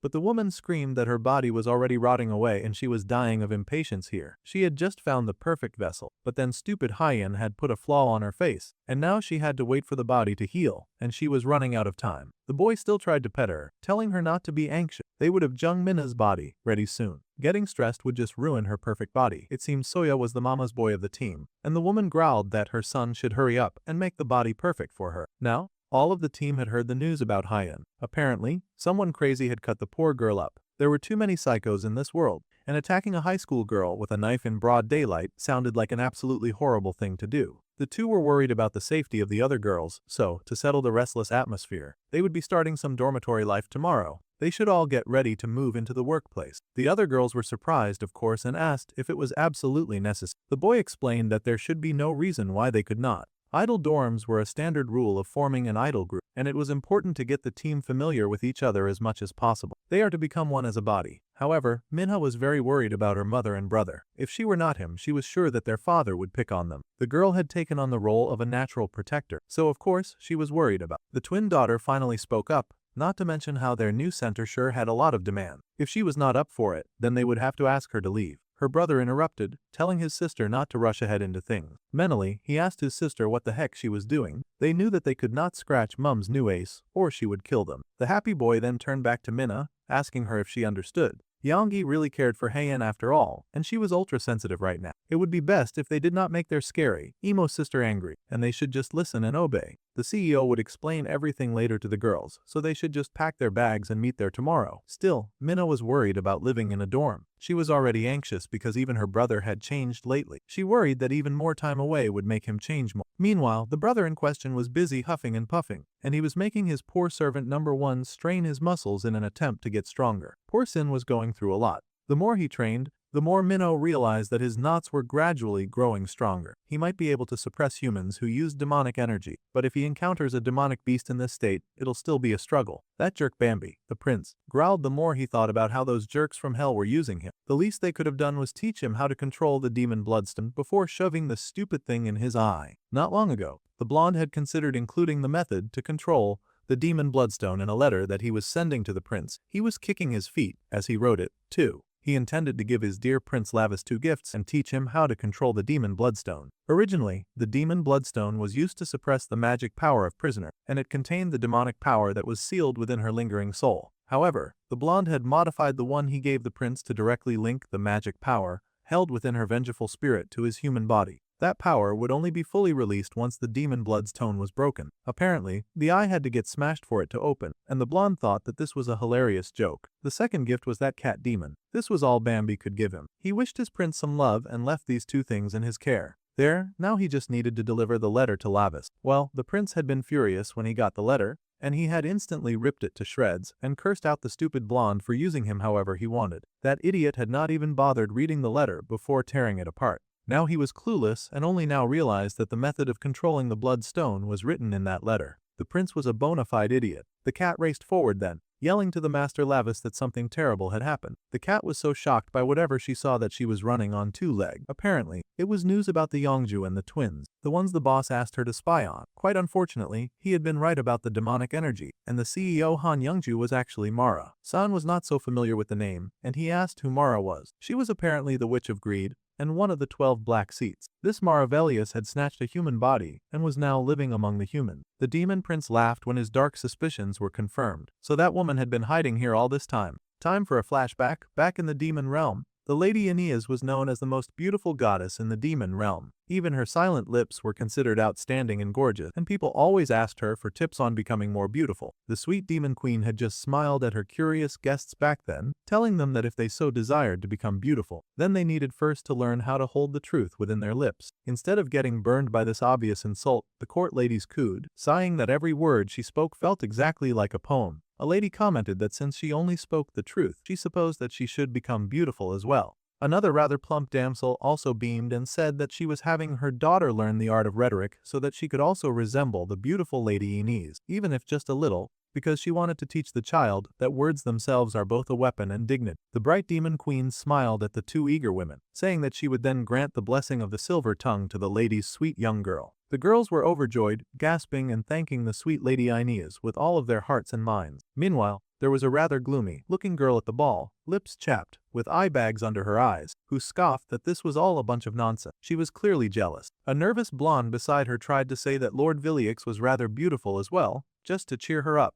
and the maggot-eating witch turned to grin at the young lady, granting a blessing to her daughter as well. The gloomy jerk prayed that the poor blonde's daughter would struggle, end up consumed by a lump of desire and then die. It really did not matter if she did fix her face because that ugly pig was rotten to the core, especially in her heart. The poor blonde was horrified to receive such a terrible curse for the sin of being nice. Meanwhile, that stupid, jealous, gloomy rat was still fuming and growling that she would never let this situation slide. She was gonna make her one-sided jealousy her whole personality, and all of her rage was directed at the one person who actually acted with decorum and care. She wanted Inez to pay. Thus, the kitten explained to the 2 boys about how Mara Villiers had always had an inferiority complex toward the Lady Inez, and she made it everyone's problem. The prince had been aware of it. His mother had said that the lady had been like that since childhood too. Of course, his mother had not paid her any attention, choosing to ignore her childish behavior. Right after ascending to the 12 Dark Thrones, that awful woman was caught stealing from the spring of demon souls, and she fled to the human hell. This was all very curious, and the little nerd had to ask why that witch had approached Minna of all people. He wondered if the lady was aware that Lavis was on Earth and was trying to hurt him indirectly through Minna. It seemed a good guess, but that was also unlikely. If the lady had known, she would have been a bit more direct with her vengeance attempts, that was for sure, especially since she was such a hardcore hater. Besides, in this body's current state,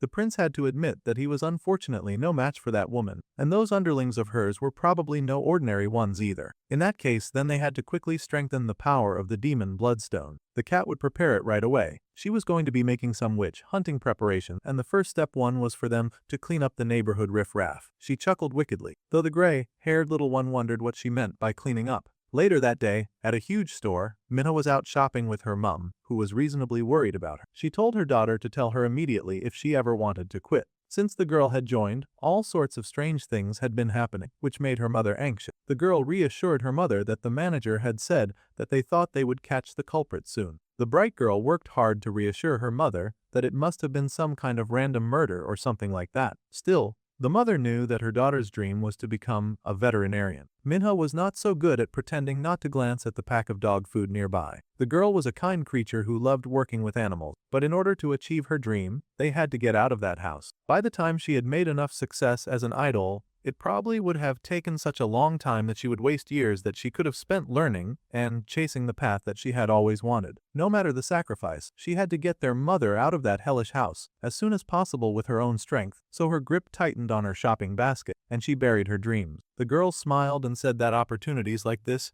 did not come often in life and dreams could change anyway, so she was doing her best to convince her mother that she was perfectly okay with it. She was going to become famous and earn a lot of money. That was a good thing. However, the mother was worried that she would not get to see her daughter's face often if she lived in the dorm, but the girl asked her to cheer up. That man would quiet down a bit once the election was over, so that should be good. Still, the mother was disappointed in herself and her choices. She apologized to the girl, knowing that if she had not remarried, then her children would not have to go through such a horrible reality. Well, it was much too late to start regretting decisions long since made that could not be changed now. Besides, the girl pointed out that the lady had it hard enough raising both her and her brother at such a young age. Dad's passing away was not her fault either, and before the marriage, that horrible man had actually treated them so well. It seemed that the rat had been after their inheritance all along, and he had put up an act to deceive the whole family. The mother softly called her daughter's name, but she stretched her resolve and beamed at her, telling her mother to just wait a little. She would work hard, and then they would succeed.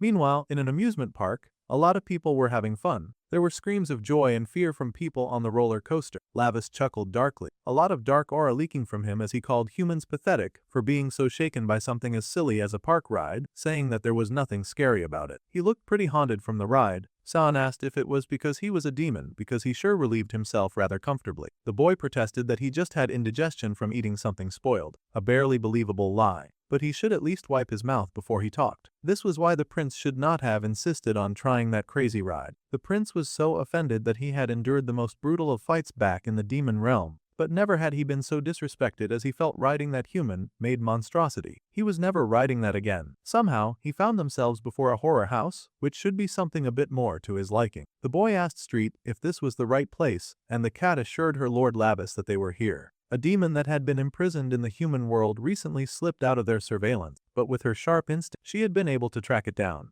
The nerd was shaking so badly because he really did not want to take part in this mission, but the prince just casually asked for the demon's name. The creature was called Scream, and it had the ability to convert people's screams into its demonic power. It also transformed the sound waves born from fear into demon realm frequencies and could inject the power into itself. Basically, luring it with someone who screams frequently would be very effective. In other words, this was exactly why poor Sion was being made to go on this horrifying mission. The prince was pleased that his little attendant was finally useful, though the boy protested that he was a man who knew no fear and he had never screamed once in his life. Such rich lies he told. At any rate, the prince dragged the nerd and figured he might as well prove it while they were inside. The cat would guard the entrance so they could go ahead. The poor kid was horrified, of course. Once inside, the horror house was decorated in its usual ghastly horror house fashion. The prince had to ask why people were afraid of things like this when it was just a decoration. Poor Shan was clinging tight to the other boy's arm, terrified of what they would see. Thanks to what Stret had said about the demon hiding in there, the little human felt a strange presence, like there was something really in there with them. However, they had come in there with all of the intention to catch that something, so the prince told his little attendant to stop overreacting. Before poor Sion could get his bearings, one of those prop heads fell from the ceiling, and the little nerd lost his mind. He was screaming and trying to scramble away, but the prince's strong hold on him kept him from squirming away. To be fair, even the prince had been a bit shaken by the sudden appearance of that stupid head. The gray-haired kid noticed, and he could not help but point out that a part of Lavis was scared too. The prince was acting all tough, but even he was not above getting startled. Of course, the boy immediately tried to protest that and muttered that he had just been pretending to be startled to see if the enemy would react. Then he asked his little friend if that was the first scream in his life, because the nerd had screamed like he was dying. The poor student sniffed and said that he guessed so. Well, that absolute holler of despair had been effective, and a demonic green eye opened up in the darkness. The little nerd was still wondering if this was really the fastest method, while that suspicious eye paid rapt attention. Each time it reacted to evil in the human world, the demon bloodstone's power was released a little more, so the prince figured this was the best way to prep up for saving his cider. If he could just absorb the evil of demons stronger than humans, then it could release some more of that good bloodstone power that our dude was going for. It seemed the demon had not overheard their conversation, but it had sure heard that scream, and nothing got him all gassed up like the sound of fear. It had been a sound like sweet, clear, crimson blood. He could not get enough of it. It was pure, like a baby's first cry. So of course the nasty creature wanted to claim it for his own. That demon was a tad bigger than they'd expected him to be, and it suddenly revealed itself, much to poor San's horror. The creature declared that the nerd's scream was delicious, and it leapt down, demanding that the human boy scream more. The poor kid trembled and called for Minho. They had found the demon, so it seemed some butt-kicking would be in store right now. It was indeed the demon that they had been looking for, and a gentle hand stopped the claw that reached out towards the bespectacled kid. The young prince gave one warning to the big demon not to touch the human boy, who was his attendant after all. The demon took a pause, noting that Minho was not human after all. Minho cut to the chase and called Scream by name with a wicked smile on his face. The prince was now interested to hear what kind of scream would come out of the demon's mouth. Of course, that giant demon could not instantly tell who he was talking. Lavis' body worked well when it came to concealing his true strength, and the demon scoffed, batting the boy away like he was no more than an annoying fly. He saw no reason why he should have to listen to someone like that. Instead, the demon was focused on the good stuff and soon trapped Cyan in a sort of bubble film as he urged the poor, terrified boy to scream. Naturally, Lavis did not take too kindly to getting dismissed. Only his left hand was usable right now, but he could work with that while he taught that stupid creature a lesson for trying to dismiss him. The prince raced forward, targeting the demon as his enemy, and the arrogant creature cackled and asked the boy where he thought he was crawling to. The almighty Scream had no intention of getting beaten by a high school kid after all. Poor Lavis got knocked back once again by the force of that demonic power. The only thing worse than getting tossed around like a rag doll was the knowledge that he could ragdoll that stupid, screaming menace if he just figured out how to manipulate the stupid bloodstone to his own advantage. San yelled for his friend to watch out as that big demonic claw came right at him, but his terror was just strengthening the stupid beast. At this point, the nerd was more of a liability than an asset. The monster was truly enjoying feasting while the poor boy screamed for his life. At this point, Lavis was heated about it too. Here he was scrambling to save both their lives, but Cyan was over here feeding the enemy a 5-star meal. The human would do them both a favor by shutting up and not giving more power boosts to their hellspawn enemy. Even though the gray-haired kid closed his mouth, that disgusting scream was still getting off to his eyes filled with terror. There was no end to this demon's degeneracy. The demon cackled and said that he should be making some earrings out of those beautiful, terrified eyes. Naturally, the prince did not want to hear such foolish and disgusting words being spoken about property that he owned. He managed to dodge that heavy fist that came down, but his left hand was still on fire, and he growled, asking who the heck that devil was calling terrified. He charged forward, leaping into the air with rage, and this time Scream finally took proper notice of the kid, laughing that he loved watching the kid struggle to fight him with those short arms. In fact, the monster found those arms so very cute and adorable. He was clearly making fun of the poor prince. The dark-haired boy was furious. His leap could not even surpass human levels while he was bound to this stupid form. The situation was more dire than he had expected. The poor kid could not even handle a demon of this level while he was restricted to this body. Before he could properly retaliate, poor Lavis got snatched out of the air, and he groaned in pain. Cyan was horrified to see that, of course, but he worked double time to keep his fear in check,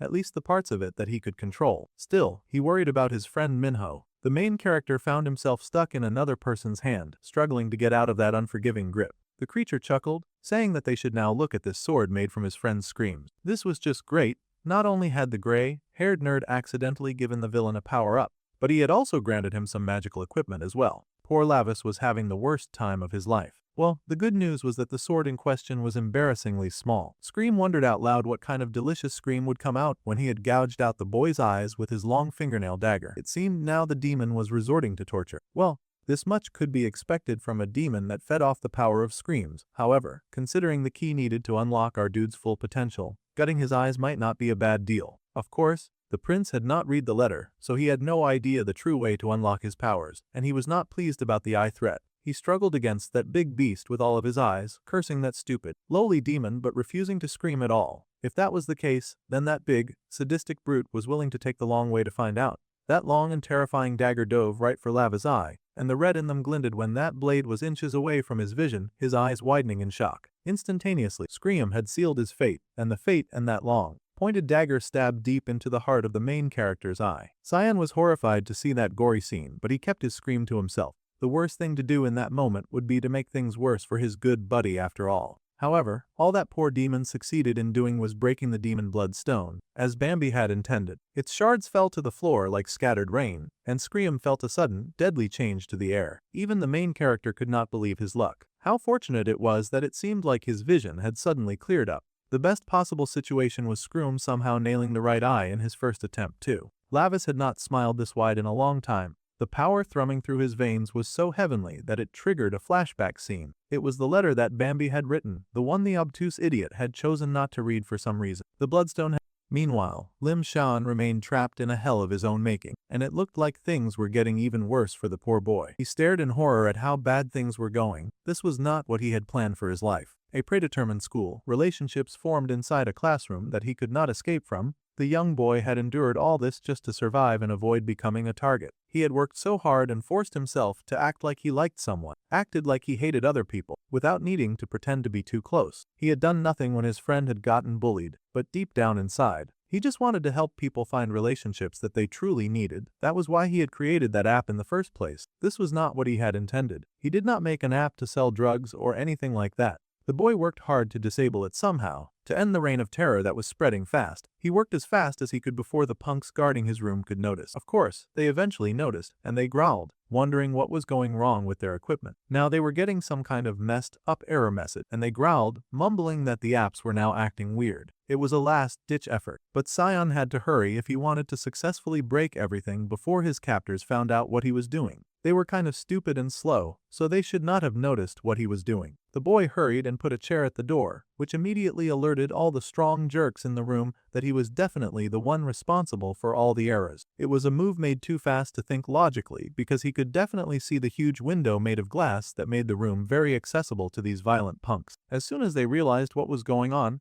they immediately started raging, roaring and cursing at the kid, as well as doing their best to get inside. They had to hurry and open the door before he wrecked their business. As they were trying to do that, the little bespectacled kid was working very hard at deleting the app and all of its data, so that no more of that filthy blue ribbon could be spread around the world. He moved quickly, faster than his little fingers had ever moved before over the keyboard, his fingers moving with urgency as he tried to fulfill all of his desires as fast as possible. He begged for this to hurry and work, and an alarm button lit up on the screen just as one of those violent punks finally tossed a chair right through the glass window. Naturally, the thing shattered, and the punks came leaping through to bring hell to the kid who dared to defy them. There was now nowhere for him to run, and they growled, punching his glasses right off his face. They were always doing that. They stared in horror to see that the app was already lowly deleting itself, and they kicked the brat with hatred and rage. They had to stop the app from deleting immediately because if Yongmu showed up, they would definitely die. But they did not know the first thing about computers, and were not sure how to stop the app from deleting. The kid was not going to say a single thing either, and he protected his head as best as he could with his arms, knowing that he just had to hold on until the app got deleted. Somehow, no matter what,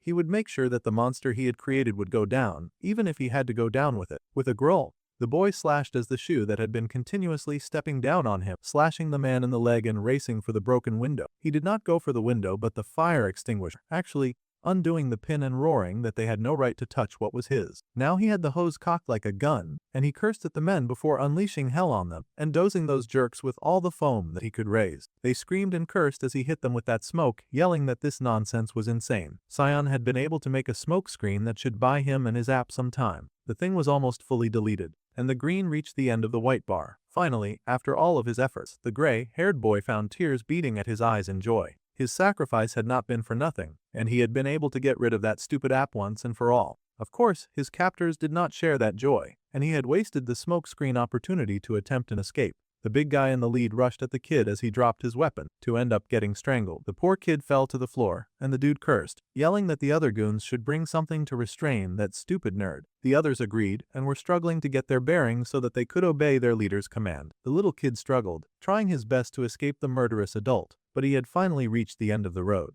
In the end, this was all that he could do, and tears beaded in his eyes at how pathetic the situation was. This was as far as he could go, and he was fine if this was how he died. Of course, the dudes that were using him were not fine about their situation at all. The app that they had commissioned and finally just started working was gone, and their boss was going to kill them. Naturally, They wanted the kid to pay for this. However, someone else had shown up, and it was not their boss. It was a different type of boss. A boss who had already called dibs on the minion that the jerk just so happened to be strangling, and he was pissed to see that dude manhandling his property. The dude in the lead froze when he heard that menacing voice coming from behind him, and he slowly turned in confusion because he had not expected to hear a voice like that. His confusion lasted for a few minutes, but a few minutes was all that Lavis needed to stretch out his demonic hand and attack that brute. It seemed the minions were still standing, and they wondered why their precious Song Jinhong was screaming like that. The mist cleared a bit, and they could finally see that their precious Hyun was getting whacked very fiercely by some kid who had suddenly shown up in the area. Naturally, they were stupefied to see this and gaped in shock at what was before them. When they had finally picked their jaws from the floor, they rushed at this stranger to get some revenge, but the prince had already dealt with bigger fry that night,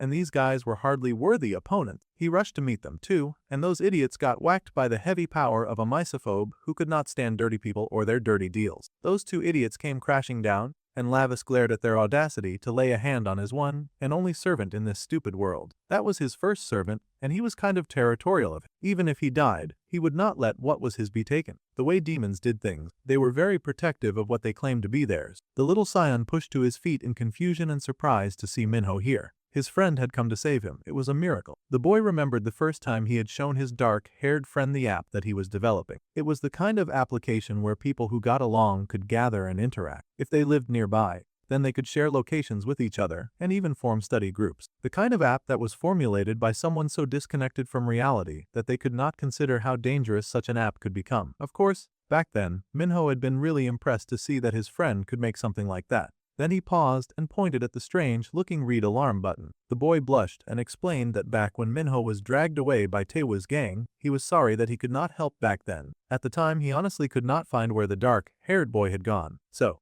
he had an extra safety feature. If that button was pressed, then the boy's location would show, and it would be sent to only friends. It would help friends find each other when they were in danger. If something happened, and Minho got kidnapped again, then Sean wanted his friend to just press that button. Then no matter what, he would come to help him, whether it meant reporting it to the authorities or gathering friends like them together. The dark-haired boy had been so touched by this feature back then. Minho had softly mentioned that he would download it too back then. Now, Sion found himself face to face with his friend, who had appeared and had saved his life. His eyes watered with tears as he stared in shock at the kid looking down at him. The boy had indeed gotten the red alert, and he had seen the location. Lavis was able to guess that his attendant had sent this message. His friend had gotten his signal. This was a very intense and heart-warming moment for the gray-haired boy, and he was so close to tears. His app had finally worked in the way that he had designed it, with the intention that he had for it. Tears fell down his face, and he broke down in tears of relief and joy, thanking his friend for coming to save him despite the danger. The poor kid fell to his hands and knees, and thanked his friend with all of his strength and power. Meanwhile, Taehi was cursing and hissing and spitting. She could not believe he had lost luck, and she had no idea why they had suddenly found Thummelves facing an enemy that was so strong. The kitten told her to stop moving already, and the girl hissed, trying to escape. Still, the cat had to huddle her tight so she could not get away. Fortunately, Lavis returned, but that distracted the blue-haired cat girl enough for the tattoo artist to slip out of her hold and make a run for it. She ran in horror, and Street tried to get her, but the young lad just told the girl to leave the tone alone. They did not need the tattoo artist anymore, now that he had destroyed the drug, the stupid app, and he had his favorite minion back. First of all, it seemed that all the devouring flowers they had were finally gone, because that thick stench was finally gone. The boy had also made sure to torch the entire warehouse of that disgusting powder. The firefighters had come in to take care of the flame and save the trees around it. They worked hard to suppress the flame with all of their firefighting tools. They happened to find the redhead placed in a safe place away from the fire. It was unfortunate that our dude was not able to roast those guys as well, but he could not kill, so he just tossed the gang leader and his goons to the side. The firefighters were shocked to see those people. They looked half dead, but they would be able to save their lives and hopefully throw them in jail. Meanwhile, Minho and his little team skipped happily back to safety. The attendant got his glasses back, and it was a miracle that they were not broken. Now that he could see again, he stared in awe at the funny-looking blue-haired girl with a horn and pointed ears. Meanwhile, the main character was starting to feel like his Uncle Vamber was totally using him. He glared at the sky and promised that as soon as he got back, he would not be letting this raggedy behavior slide at all. They had to check in to be sure that they did not need to go to the hospital. Minho insisted that going to such a place was annoying, and he would rather sit around and let the boy tend to him. His attendant was quite happy to do so, smiling softly as he thanked his friend for coming to save him. He had just pressed the SOS in case, but he had not expected his friend to actually come. Now that the boy thought about it,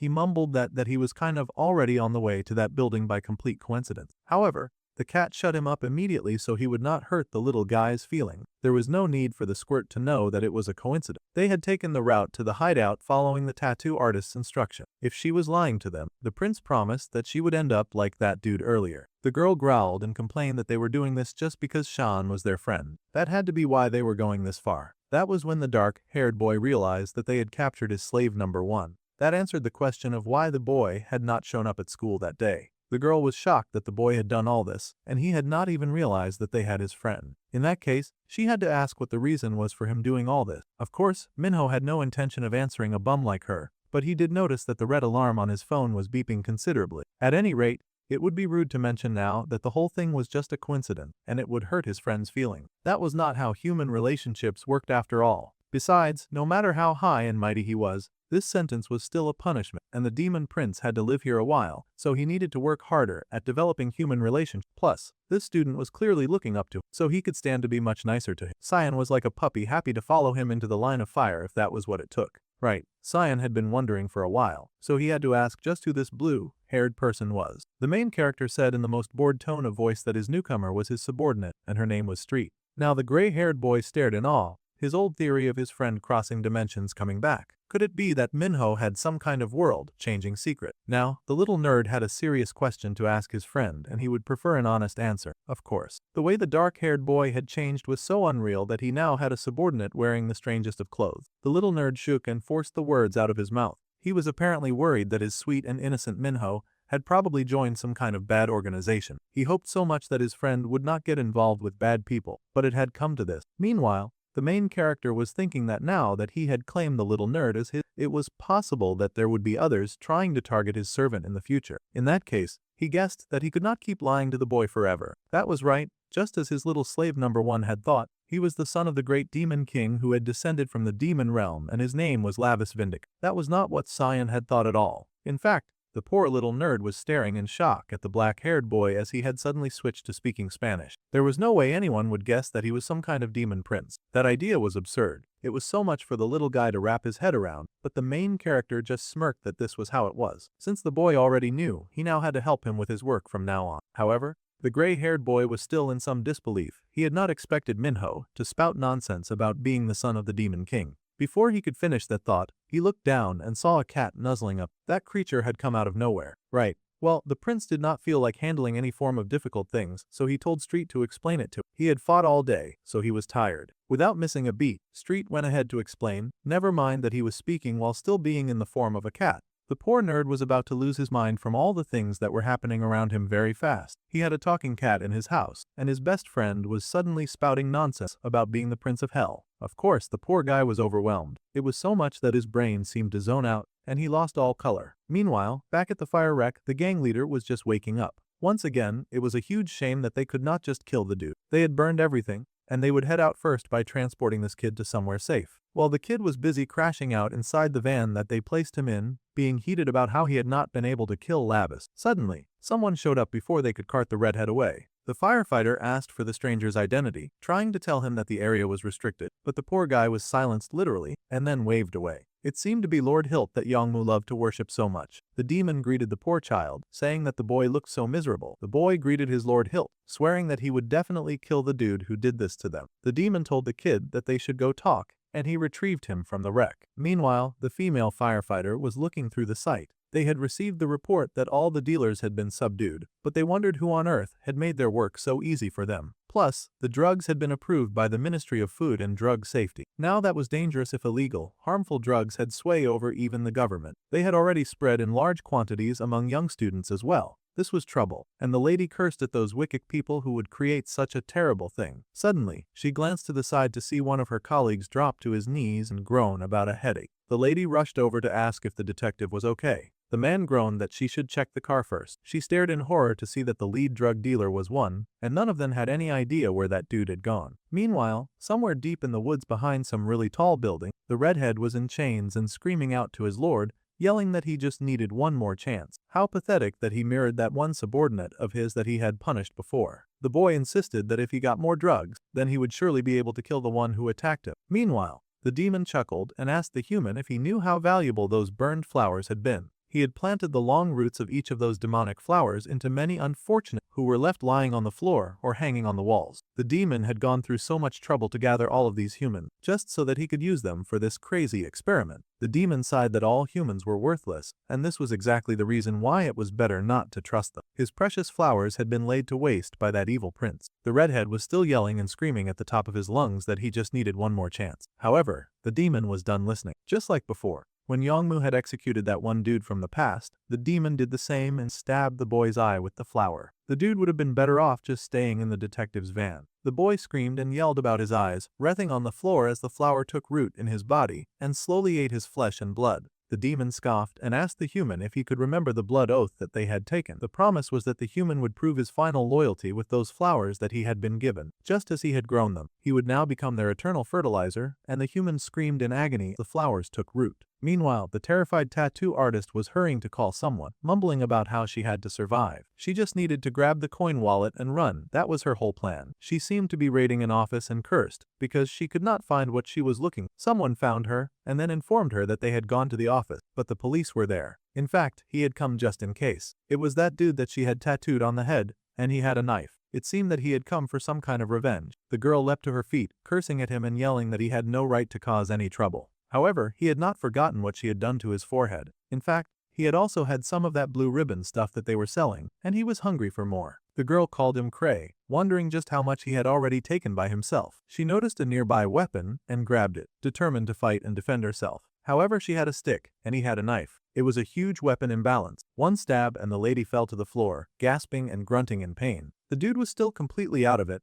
gurgling as he asked for more of that very addictive drug. He screamed like an animal, head thrown back, mouth agape and heavily drunk on the drug that they had peddled. Now the lady was feeling mass regret. Taehi did not want to die like this. She cursed and sobbed that she wanted to live. Her vision got blurry as something purple manifested in front of her, and it only grew larger. Suddenly, Bambi popped out and giggled. If this happened, Lavis would hate it even more. The girl had no idea who was talking, and she begged for someone to save her. Well, the demonic blonde did not have the strength to do that, but if the girl was destined to fall into hell, then she should just accept her fate. The girl sobbed, weighing her options. However, the condition was that her body would have to remain here, in this human world. The stars were bright in the dark blue sky that evening, shining over tall towers stretching high. Inside the towers, the purple-haired, bulked-up demon was greeted by another demon with long, snow-white hair. This was, of course, Lavis' mum, and she greeted her little brother Barkin. It seemed that he had been plotting something since sending her precious son to the human world, and her face was twisted in disgust. The demon queen challenged her brother, asking how he dared use her son for his stupid games. The man grinned without shame. It seemed he was used to getting away with nonsense using his little brother's privileges. Yeah,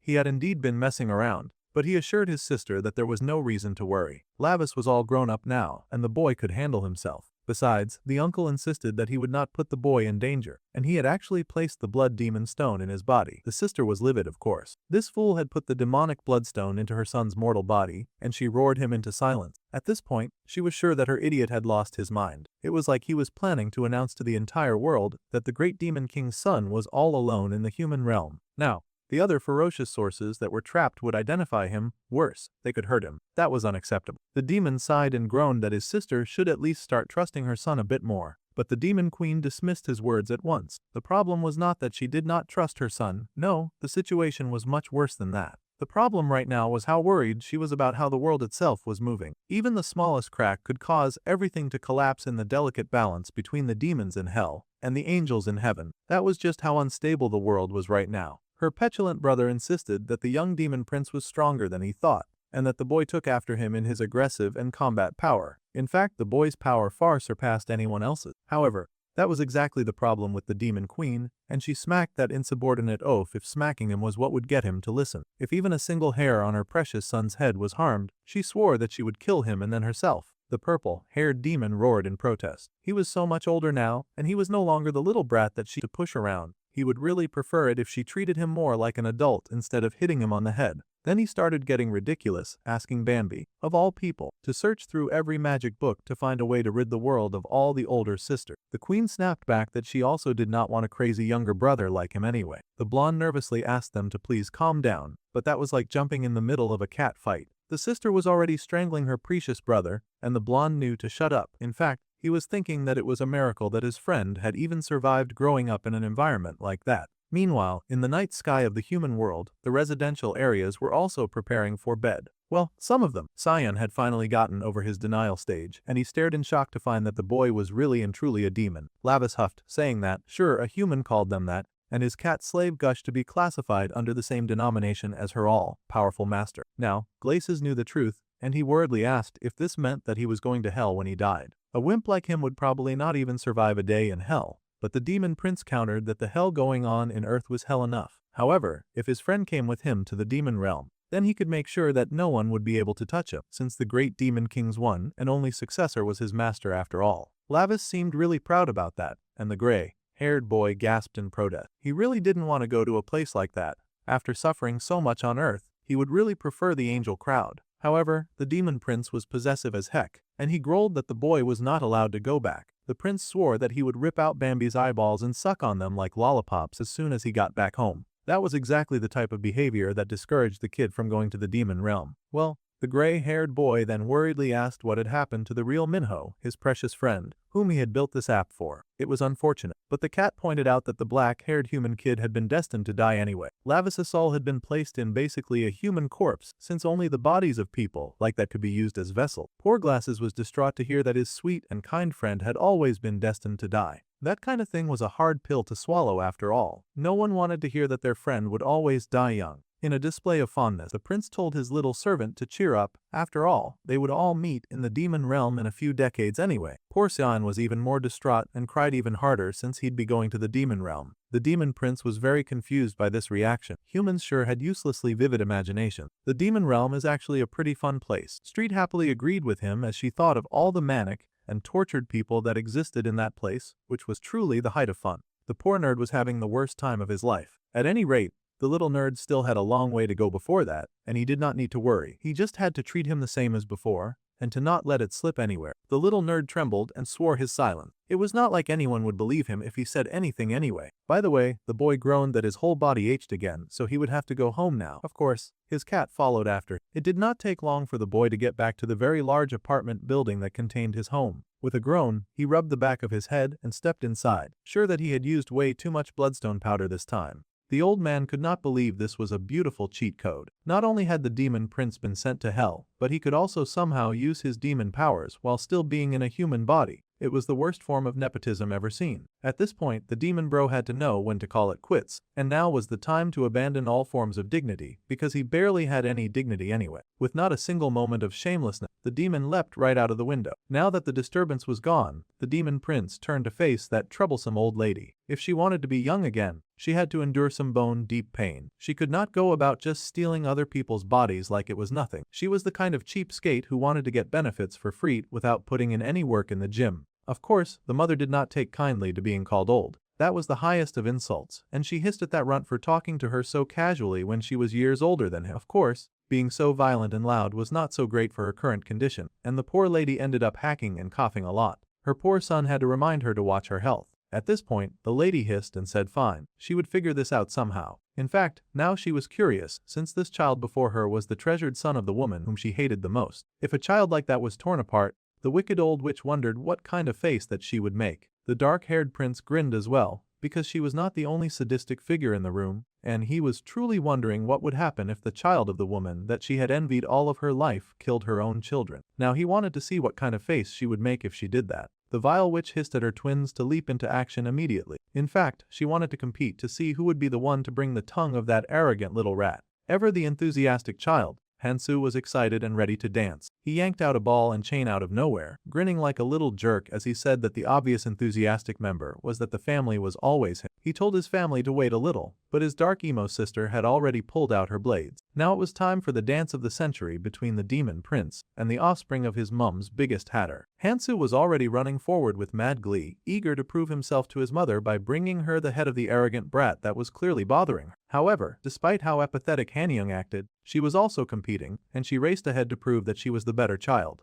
The twin boy insisted that his veneral was more than enough to shut up one lousy kid. So, he raced forward, tossing his weapon at the prince like it was some bowling ball of death. Well, the young lord had been waiting for that attack, and of course the cat got knocked back immediately. Honestly, his backup was just a team of liabilities, but fortunately, Lavis could handle himself. His manifested sword was able to block the twin sister's follow-up attack, smacking her long and sharp blades away before he could end up like the unfortunate teenager that she had killed out back like a wounded dog. The girl insisted that her brother, Hansu, should stay out of this. She could handle the intruder. It seemed the kids embraced the opportunity to compete against each other for the honor of ending the prince's life. He had quickly become a celebrity in this space, but just for the honor of death. The twin boy yelled that his sister was in his way. The girl growled and told her brother just to watch her back. He was reckless and attacked without thinking. She knew better than to let her emotional brother get too close to what was clearly an experienced fighter. However, the prince was already seeing the gaps and holes in the fighting movement. Their teamwork was completely non-existent, so he was going to use that obvious hole to his advantage. He goaded them, telling the twins that at this rate, they would not get a chance to kill him. In fact, it seemed more likely that they would tear each other apart first. The twins were not listening, and the son screeched that he had almost got the other boy. They were busy interfering with each other's attacks, which was kind of great for Lavis. This meant that he did not need to do a lot of heavy lifting in this fight. It was kind of pathetic watching them throw away their obvious 2-against-1 advantage like that. Hansu was absurdly overconfident, but Hanyang was downright cynical. They were the perfect pair to split apart, and that made it easy to pit them against each other in battle. With a focus on the attacks, the prince brought this sword up and blocked the girl's attack. A strong enough strike was used, the force of her weapon against her, his might outweighing her own, and the ball and chain got tangled up in the sister's weapon. The twin boy cursed in annoyance because his own sister kept getting in his way over and over again. The girl also hissed because her brother was such an annoyance. However, that created an easy opening for the prince, who lunged forward and slashed through the twin sister's midsection. That made one very troublesome enemy down. The girl grunted, and the prince's sword tasted blood. Even with the mixed blood, that was a decent amount of power, and the boy wondered what on earth Mara had done to birth twins with so much demon energy. At any rate, that was not his problem now, as he just needed to focus on stopping them. The stupid twin boy was busy gloating that his sister got hurt because she was not strong enough, and she should not have competed with. He would be the one to cut off Lava's tongue. That was very rich of him to say, but he actually put this money where his mouth was and somehow successfully drew blood in his next attack against the prince. That was not so bad. Unfortunately, the sister recovered pretty fast, too, and now she wanted revenge for that little cut. She raced forward and hissed that she would be the one taking his head. Our boy was at a serious disadvantage as their strikes came in one after the other. He really barely had the time for this back and forth nonsense, but he was somehow able to keep up with. Hanyang's eyes widened when she realized that the prince was somehow able to dodge their attacks. The son yelled to the prince that he had almost died from his sister's attack, and he should watch out. It would not be fair if his sister got the chance to kill him after all. The boy wanted that chance for himself. Back and forth on the battlefield, the demon prince danced against two crazy, overpowered mortals, enduring to stay out of the reaction of their weapon, while also doing his best to attack enough and stop their weapons from meeting him. Their power and weapon crashed and clashed over and over in this consistent dance of death, a battle against strength and willpower. The twins were no joke despite their mortal bodies and blood, and the sister came down violently on Lavis, both swords powered with strength as she tried to break the prince's hold on his weapon. Still, the boy stood firm and tall, not letting his feet budge. Hanyang hissed, telling the boy to die over and over again, but he was able to knock her back and slide away. This situation was annoying to the main character. He didn't have enough mana yet to handle these two annoying villains. It was childish, but he wondered if he should try provoking them to make them drop their guards again. So, he called out and mentioned that Hanyang was actually pretty strong. It was rather impressive. The son, of course, immediately lost his mind when he heard the prince call Hanyang his big sister. He was born a whole 18 minutes before her after all, and he wanted the respect of the older sibling. That bro was barely acting like the older anything, so how was the prince supposed to know? Also, he went and got annoyed about the wrong thing, but at least he had the reaction that the main character was going for. The angry person hissed and swung his ball and chain around, bragging about how he was definitely going to kill the dark-haired boy now. Just taunting them a little had worked even better than Lavis had expected, but he was not about to complain about the results. The son charged ahead this time, his ball and chai flying around closer to the boy, while his sister came in from the back. The sister growled and insulted her brother, asking why he was rushing into a close-range battle when his speciality was clearly the far range. The boy just said that he was going to be the one to take their enemy's corpse to their mother first, and he was going to do whatever it took to do that. Meanwhile, the dark-haired main character had finally achieved his goal of making the dude's attacks rougher now. With his eyes wide, Lavis watched Hansu get so much closer to him, satisfied that the boy was now very much within his range. While all of this was happening, the Mara of the 12 black seats was fighting with the blue-haired cat. She could not believe that someone whom she had once revered had now become this grotesque, unable to rein in her greed. She was truly disappointed. The old woman hissed and yelled at the lowly beast. More than anything, the old gray-haired woman hated being called an ugly beast. The cat hissed but managed to dodge the witch's angry attack. This was all a desperate act of distraction, of course. While both Mara and the twins were occupied, the little scion raced forward to retrieve the fallen Minha. He tried to pierce through the barrier, but it was no good. They had actually put in the work to protect their property before engaging in battle. A surprising effort from actual smart villains. This was difficult. Our main character's team was way too weak to handle smart demons right now, and it would really help if Sean could somehow break through the barrier. First, the barrier was too hot,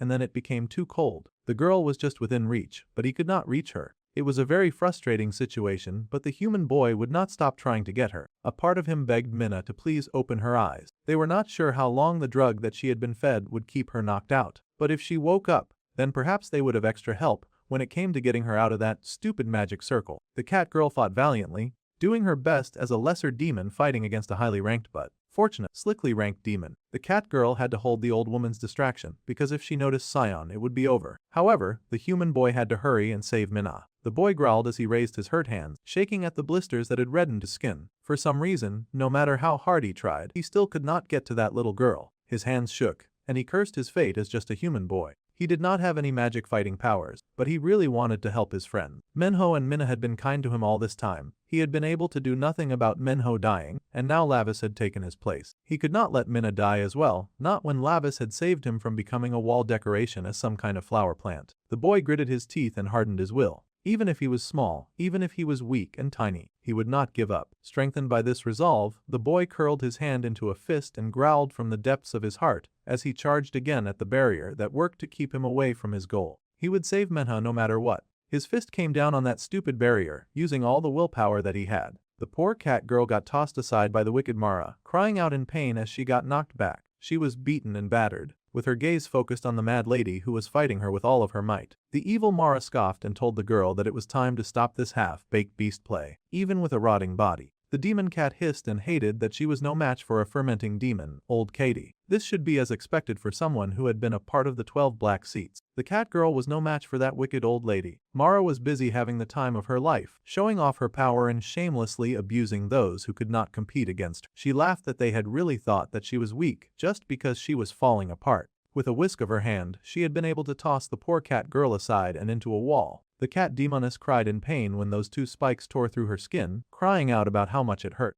The old woman laughed that the cat should just stay on the wall and watch closely from there. Fortunately, she had been able to hit the part of the wall that was not infested with cursed demonic corpses and flowers. The cat could stay there and see what kind of end these vermin would meet. Meanwhile, Xian had not given up, and he was still valiantly punching at the barrier and trying his best to get to the girl in time and save her. The cat girl hissed in horror, yelling at the small human boy to run away. The boy looked up a little too slowly, and there was a sudden dark splash of blood. Glasses cried out in pain as he got knocked to the floor, groaning as a slime kept him bound to the pavement. He had not been able to break the barrier, and now they had one extra person to save. The evil Mara laughed that she might as well use the kid as nourishment together with that brat, so he should just wait there for them to defeat Minho, then she could deal with both of those annoying pests at the same time. The boy struggled anyway. He was not going to just lie there and accept a terrible fate. The main character had brought him here to help him, so Sion was going to try his best. He struggled to fight the goo, but his body just would not move. The woman then scoffed that she had wasted way too much time on those rats, and now she wanted to hurry and possess the precious body that she had worked so hard to own. Her ugly hand stretched over Minha, and she started to recite a rather dark-sounding spell, swearing on the blade that cleaved the soul, on the moon of the oath, that she would now discard this rotting flesh. She cried for the flames of green to burn her veins and open the path, to tear open the gate of her heart and flip her life inside out.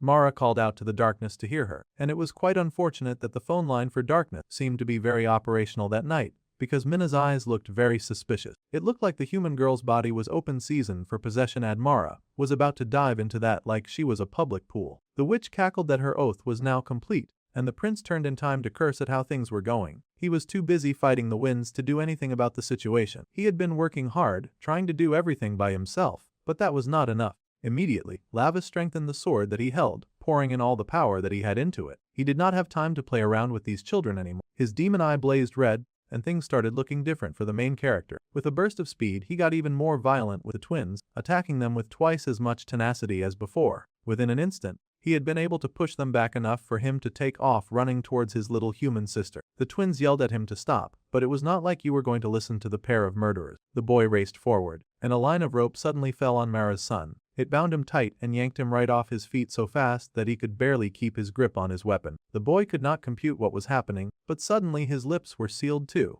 and he got tossed to the floor as he struggled useless. Finally, the little deal that Bambi had made had come in handy, and the dark-haired tattoo artist shushed the little menace to silence. It was not fair for the little guy to bully their dear Lavis Appa after all. That was against the rules. Meanwhile, the disgusting witch Mara was finally escaping the boy that she had forcefully taken over in the most revolting way possible. She bled her way from the first body's mouth and was now crawling her way into Minna's mouth like the disgusting parasite that she was. She fully intended to take over the beautiful girl's body, and her slime was slipping into her. It was truly the worst sight in the world. She entered fully, out of some sort of crazy, unbelievable plot twist. That disgusting demo had actually been able to slide her way fully into Minna's body. That evil witch had actually succeeded in her disgusting plan, and she laughed wickedly inside the body that she now possessed, cackling like an evil menace. At last the witch claimed that she finally had the perfect vessel. The poor woman whose life she had stolen lay dead on the floor, a fermented and abandoned corpse. The wicked former 12-seat was busy reveling in the joy of finally possessing a fresh new body. She enjoyed the feel of new flesh and the sensation of youth, moaning like a little call girl. That evil woman sighed with joy that this was exactly what she had been looking for, and she would now get to enjoy this beauty forever. Sion screamed in horror to see Minna get possessed, and the cat girl also wailed in horror. Minna was still trying to get to her, but the twin girl Hanyang was distracting him, asking him where he was looking. He had no business disturbing their mother, and she wanted him to focus on her. The prince cursed that he was too late to stop the ritual. Meanwhile, it seemed the tattoo artist had turned into some kind of weird fangirl, just gushing over Lavis and his beautiful lips. It seemed the path to rebirth and demonhood had not been so great for her brain cells. Even his new look was so sexy to her. Actually, it seemed like she had been possessed by something. The dark-haired prince grunted in annoyance. This whole situation was frustrating. He had to pick up all the slack in this group, with no one being strong enough to even handle the decaying villains. The black-haired lady, who was frankly acting really weird, cheered herself on. She had to get a grip because their Appa was in danger right now. However, if she stepped in, her Appa would look at her, and that would cause attraction in levels that were enough to make him combust and die. She was very clearly unwell, but this just about confirmed that the girl's body had been possessed because her fantasy of Lavis was of when he was in the demon world, which meant that she was most familiar with that form. At any rate, no matter who she was, she could not just stand around admiring him forever when he needed serious help right now. The twin boy was still under her grip and doing everything possible to escape her control. He was even busy wiggling away while she was busy gushing over her senpai. That was when the twin's sister noticed that her brother was down and reasonably wondered who on earth had been able to knock down her brother. Well, surprise, surprise, this was the prince's chance to take care of that annoying girl once and for all. Unfortunately, Hanyang was able to call out and alert their mother of Hansu's pitiful state while blocking the prince's next strike at her. That thieving witch who was wearing Minha's body like a glove finally looked up and noticed her son crawling around on the floor. That was rather annoying to her, but she snatched off the tape on his mouth and asked him what on earth he was doing fooling around like that. First, the boy took a very strong breath because he was going to need a lot of oxygen for his upcoming rant. Apparently, someone had jumped out of nowhere and suddenly attacked him and even tied him up with a lot of rope.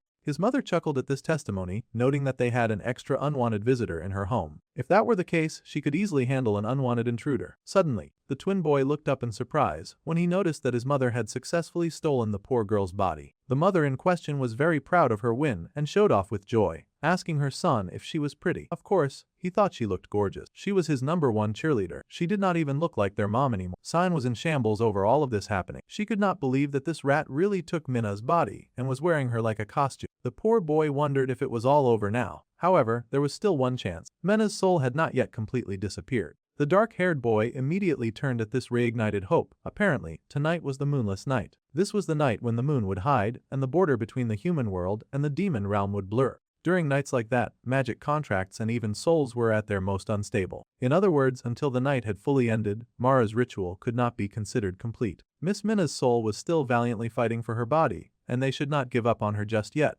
It was all the motivation that the prince needed to hear. Suddenly, the possessed human girl started to move like she was reacting to these words. She stretched out her hand, crying out that her body was moving on its own, begging her brother to save her. The boy instantly recognized his sister's soul reaching out for him. However, the demon then burst into a wicked laugh, grinning with the ugliest face possible, as manipulating these desperate children was fun. She had worked so hard to get a young and beautiful face, and now she was ruining it by pulling the ugliest faces known to man. She giggled and said that she sounded just like the real Minhwa. This stupid joke enraged Lavis, and he refused to be made a fool of. The wicked Mara laughed, saying that she was very tired of this game now. She called to her children and told them to hurry up and kill these intruders who had worked so hard to get in her way. The twin son already leapt to his feet, and he raced forward, yelling that he would definitely take down the intruders. They would hurry and find that rat who had captured him and kill her too. The prince hated everything about his current situation. In his past life and form, he would be able to fold those pathetic little half-breeds into lawn chairs, but now he was actually struggling just fighting them. The boy could not stand how annoying it was to suffer such humiliation. He was the berserker of hell. He should have way more aura points. To make things worse, while he was struggling against these stupid twins, the mother was approaching his weak and defenseless counterparts. She headed to Sion with plans of eating him and powering up.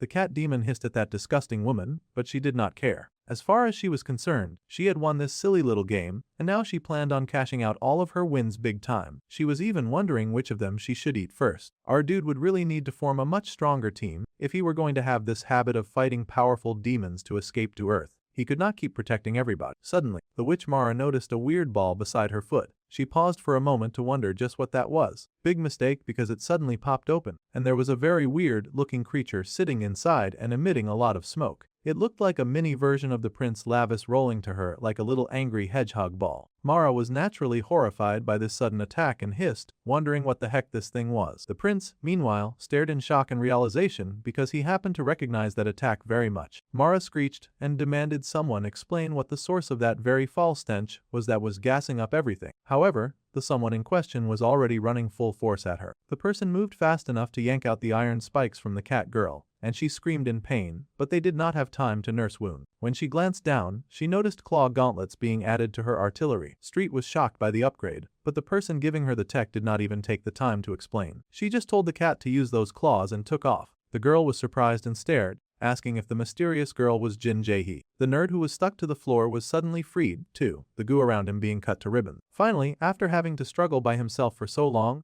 the dark-haired boy had backup. The nerd was given a weapon that he was supposed to use to help their brother. Of course, the nerd was a little taken aback. After all, Lavis' latest cheerleader was wearing the face of the girl who used to beat and bully him. However, the lady did not stick around to chat. She just left him with a gun and disappeared. A gun was a pretty easy to use instrument for a kid with not a lot of muscle. Meanwhile, Street was checking out her modified weapon with demon realm power. It was amazing high-tech gear, and she wondered how on earth that fraudulent drug-selling tattoo artist had even been able to get her hands on such a thing. The boy also stared in awe at the gun that he had been given. He had not even gotten the decency of an explanation of how it worked. However, the most important thing right now was that both Shion and Street were finally armed with weapons from the demon realm. They had no idea why their former enemy would be willing to give them these weapons, but this was not the time to stand around asking stupid questions. The nerd checked out the gun and suddenly felt an intense flood of demon power flooding through. Suddenly his heart felt weird, and the boy shook from head to toe, gritting his teeth and growling as the force of the transformation hit him. His heart felt like it was beating like crazy as well. His eyes widened as the little nerd fought against the impulses of his body. He felt so dizzy that it was like he could not breathe. This overwhelming sensation coursing through his soul was so intense. Meanwhile, Mara was still coughing from the smoke screen that filled the room, asking where her enemies had even gotten something stupid like this. It was an eyesore, and she growled, asking them what they were plotting. Well, she was about to find out because the first person to attack her was the street monitoring cat. That blue-haired little devil was out for blood and vengeance for what that sick and twisted demon had dared to do to the body of her precious prince. The former 12-seat demon scoffed that she was not going to be scared of the cat, just because she had picked up some extra claw weaponry. Wearing something like that would not change the outcome of the fight, no matter what. Well, she could go on clinging to those beliefs, but Street was also going to go ahead and try her best to take her down. It was only an ineffective toy if she failed, and Street had no plans to fail. Of course, her opponent was not crazy about failing either, and screamed that the result in this fight was going to be so obvious, like the outcome had already been sketched in the stars. She had no intentions of losing to an abandoned low-class demon beast. The said lower beast scoffed with hatred at the woman with the wretched heart. The cat refused to take that scolding seriously when it was coming from someone who threw themselves away because of greed. The battle between the two was as fierce as a cat fight, blows being thrown and blocked at the same time. As they fought, Mara smirked, insisting that the claws that the cat wore were no more than just simple toys. In fact, she just had to eat it all and everything along with it. Her sticky, ugly and disgusting gooey arm stretched out to grab the cat girl, but fortunately, Street had the sense to dodge. She was not about to stand around like a fool and get hurt by the other lady. Those tentacles were getting thicker the more they fought, and they just would not cut. No matter how much she dragged her fancy new claws against, Street needed to re-strategize somehow. Plus, even worse, Mara had started adapting to the body that she had possessed. If they let this battle go on for too long, the longer they would delay, and everything would get so much worse for. Meanwhile, the evil witch was still happily fighting with all of her might and chuckling over her new and nice fresh batch of lively and fresh demon beasts. She wondered what that would taste like as she attacked with relentless and reckless abandon. Suddenly, the blue-haired kitten noticed the existence of the umbilical cord that was connected to the vessel. This reminded Street that the Lady Minna was just an ordinary human. This meant that she could not accept everything of Mara at once. Realizing this, the blue-haired cat jumped back,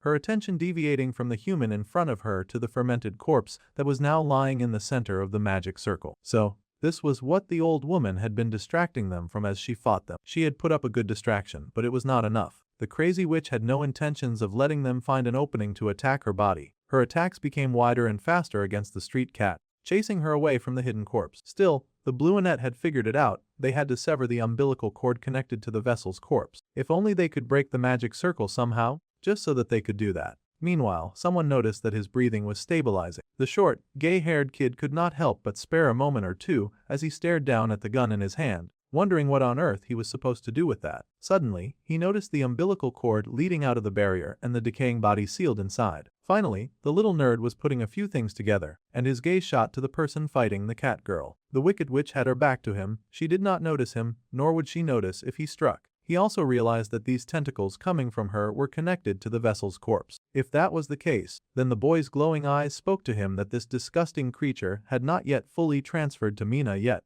And if that was the case, then they could still save her. The magic circle was meant to protect the original body until the transfer was complete. There was still a chance to save their human friend and Minno's little sister. If they could get rid of that magic circle, then everything would finally change. Bright, big eyes sensed a strong energy, and the understanding of it flooded his being. Suddenly, the little guy's eyes widened as he realized what he was looking at. He could see the structure of the magic circle in front of him. So a magic circle in the end was just some kind of geometry. If magic were maths in some kind of way, then that meant the boy could easily pin down its weak point somehow. Geometry was all about shapes, and shapes could be converted into formula. In the end, a magic circle was just a structure calculated with numbers. That magic circle was maintaining the connection between the vessel's corpse and Minna. The human's eyes lit up as he studied the formula in front of him, checking every crack as he pieced this picture together. He had to solve the formula of the magic circle and find its weakness. Carefully, the boy carved out some numbers on the screen before him, checking the barrier equation. He could see that the center was a cubic polynomial. The flow of mana was in an S-curve form as well. The core of the seal was hidden in the extremum. If that was the case, then the boy just had to differentiate. The cat girl looked up in surprise to see the boy decoding the magic formula. It seemed that the little scion was actually solving the magic circle in that moment. However, she did not have the time to be wowed and distracted. She was facing a real pain right now, and she could not afford to lose to that witch. She figured that the human boy was able to do this because of the weapon that Jin Jae-hee had given him, but now the human nerd could analyze magic too. That was a pretty fancy boost in power. Of course, the witch did not feel like celebrating anyone's upgrade in power, and she hissed, growling that the cat should hurry and submit to her power. This fight had dragged on, and she wanted to consume the troublesome lower demon once and for all. The cat hissed, knowing that while San was busy solving the magic circle, she had to buy as much time as she had, just like before. The difference was that she could put up a bit more of a fight, and she would not be backing down so easily. Meanwhile, the gray-haired boy focused on the task before him. He wanted to convert the structure of the magic circle into a matrix form. The main diagonal of the mana vector was a symmetric matrix. Now he was grinning as more things started to unravel before him. If he found the eigenvalue, there would be only one weakness. Finally, he had found the variable that he had been looking for that would undo the whole circle. The nerd had hit the jackpot, and he grinned like a little devil as the critical point of the circle was finally exposed. Now that he had found the magic circle's local minimum, he raised his gun and ignited the circle's destruction. His gaze was downright demonic as he focused all of his attention on the puzzle before him and let loose an explosive pink ball that shot right at the center of the barrier, keeping them away from their goal. Finally, our bro's backup players had leveled up enough to actually render assistance. The targeted point in the shield was hit with enough force to shake the shield, and with the force of power directed right at it, the shield shattered. Mara turned in horror to see her former body exposed, and the nerd fell back, overwhelmed from making just one shot. All he had done so far was bring down the shield. He had to stand up and sever the bond between the body and the evil witch. Naturally evil, with Quaz not taking any of this progress very well, and she screeched like a sick and twisted banshee of hate. just outright hating with all of her might. She screamed and asked how the heck the boy had been able to do that to her magic circle. The nerd boy was busy giggling on the floor as he chuckled to himself. He had calculated, and the formula was proven. He had even been decent enough to explain how he did his work. According to his formula, the magic circle had collapsed, but it had taken a lot from his fragile human body for him to make that shot. The boy's eyes closed, and he groaned, resting for a bit after such a strong attack. Well, wickedness did not rest, and Mara was on the move, ganging up on these uncivilized teenagers for getting in her way. Her entire body had not crossed over yet. She did not want to admit it, but the cat had been right earlier. Now that the gray-haired nerd had done his part,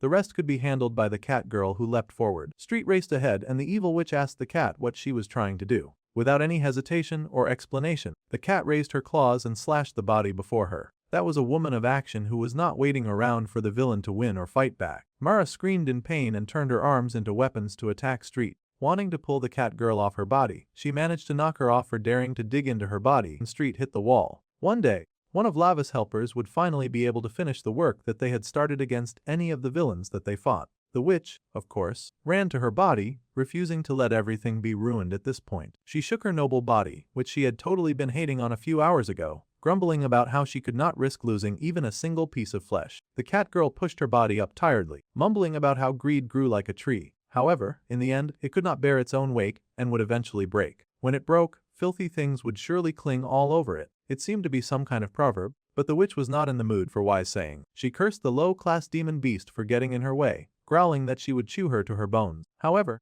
the girl just smiled that now those things and her greed would burn together and disappear. She knew it would happen because they had cleared the path for their Lord Levis. Now the prince of the demon realm towered over that haughty woman, carrying the unconscious forms of her two children. It was finally Lava's turn to get some much-needed revenge around here, and he was so enraged that he was flaming from the mouth. Mara froze in horror when she realized that the prince had reached in such a vulnerable state. Hansu used the last of his strength to apologize to their sick mother. Unfortunately, their opponent had absorbed some of that red smoke, and he had suddenly gotten stronger. The evil witch's eyes widened in both horror and realization when she saw her children just hanging from his hold. That smoke from earlier had been the trigger somehow for the defeat of her kids. Meanwhile, the being possessing Taehee's body was still happily gushing over our dude. Bound in the demon realm, the lovesick maniac was overjoyed, thinking that it was such a good thing that she had drawn some blood from her brother's body. She had planned to keep such a precious little charm piece forever, but she had no choice but to use it up now. After all, Lord Bambi had told her something very important about the prince before she entered her new body. The blonde had told her that in her new body, they had implanted a special demon blood stone into the prince. So, if the prince absorbed his main body's blood, then he would surely regain part of his original power. More and more pieces of our dude's original strength kept finding their way back to him, and this girl had now happily gifted him some of his power, encouraging the crazy prince to go wild just like he had done before. This freshness rolling through his body. It had been so long since the prince had felt a sensation so divine. The witch Mara was not so pleased about how things were unfolding, of course. First, she took the time to scold her children and call them trash, yelling that they could not even handle this one thing that she had asked them to. Suddenly, Hansu gasped and Hanyang gasped as well. It seemed their mother had connected her weird and slimy tentacles to their necks, and they screamed as their eyes glowed and something strange began to happen to their bodies. With an explosion, suddenly the male twin was up again, on his feet, and swinging his weapon around. Of course, his twin sister was right by his side and ready to go another round with the overpower prince. The kids thanked their mother for the power boost, swearing to kill the human in front of them this time. Once again, the no-kill rule that Lavis had to suffer under was truly such an amazing pain. The twins kept standing up after he had already beaten them, and he could not just eliminate them, or his soul would perish. It was a really troublesome situation. However, the boy stood his ground and Thurs able to deflect the two instruments at the same time. Now Mara was extra heated,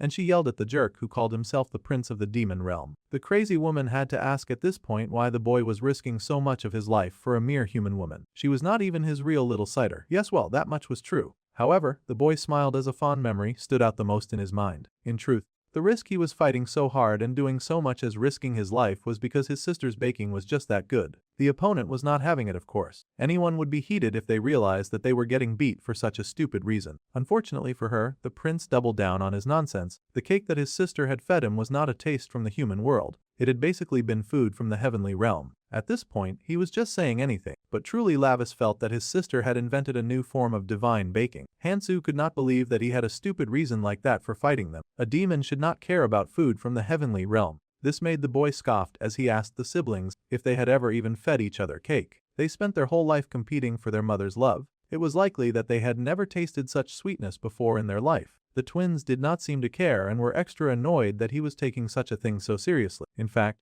Hanyang yelled that she would only make cake to throw it at her brother's face. They were very clearly lacking in the brotherly and sisterly love department for sure. The prince sighed at them and cut the angry girl's neck, a clean slice bringing her down. His face was emotionless as he looked upon these pitiful siblings, who did not even show love to each other. But the taste of his enemies' blood sure was sweet. Their blood immediately filled him with strength, and the boy's eyes widened at the flood of power that ran through his veins. It was not just power that flooded through him, he also got an immediate taste of their memories. He recalled the little girl Hanyang showing off her test results to her mother. She had gotten 100 points in school. Hansu also happily said that he had cleaned up the house perfectly. Those poor kids were reduced to doing housework at such a young age, doing everything to please their ungrateful maternal figure, but she did not care either way. She yelled at them that they should just drink some water if they were that hungry. She called them useless and often left them at home by themselves when they were little. The twins had grown up unloved and unrecognized no matter how hard they worked. They were a pitiful duo that had been starved for love since the day their mother's body got taken over. Studying, cleaning, no matter what they did,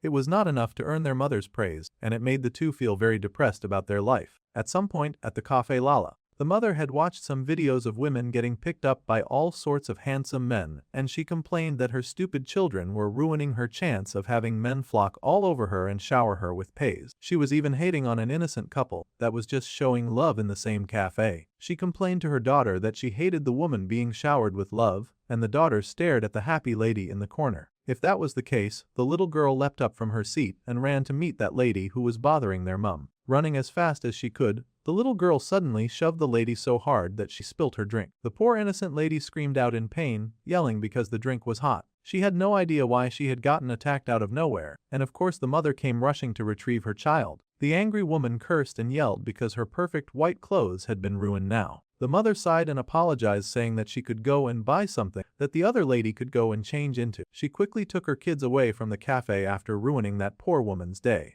The evil Mara sighed and asked what she should do. Now that they had ruined that lady's day, she could not stop smiling. She held her daughter close and tight, saying that her daughter was so cute and special that she could collapse for how cute the baby was. The mother had been so excited to see that lady's day get ruined. It served her right for acting so pretty. It was the first time that any of the children had gotten praised by their mother. Of course they remembered it. The son was immediately eager to get in on this kind of behavior. He yelled that he wanted to do it next time. He could also fight people for his mother's sake. Mara laughed and said that next time she would let her son try, encouraging a habit of her children doing bad things to earn her love and desire. They had realized that if they bullied someone that their mother was jealous of, they would then earn instantaneous praise. This was the nasty habit that the twins learned under the guidance of their rotten mother. If they hit someone that she hated, then they would earn her praise. The woman was always elated when her daughter got violent, praising her for listening to everything that she said. Like that, the girl soon picked up the habit of getting weapons stained and dripping with blood. The children so desperately wanted their mother's praise, and so the girl had been happy to do anything that her mother wanted. Her mom was excited and asked Young if she could kill again next time,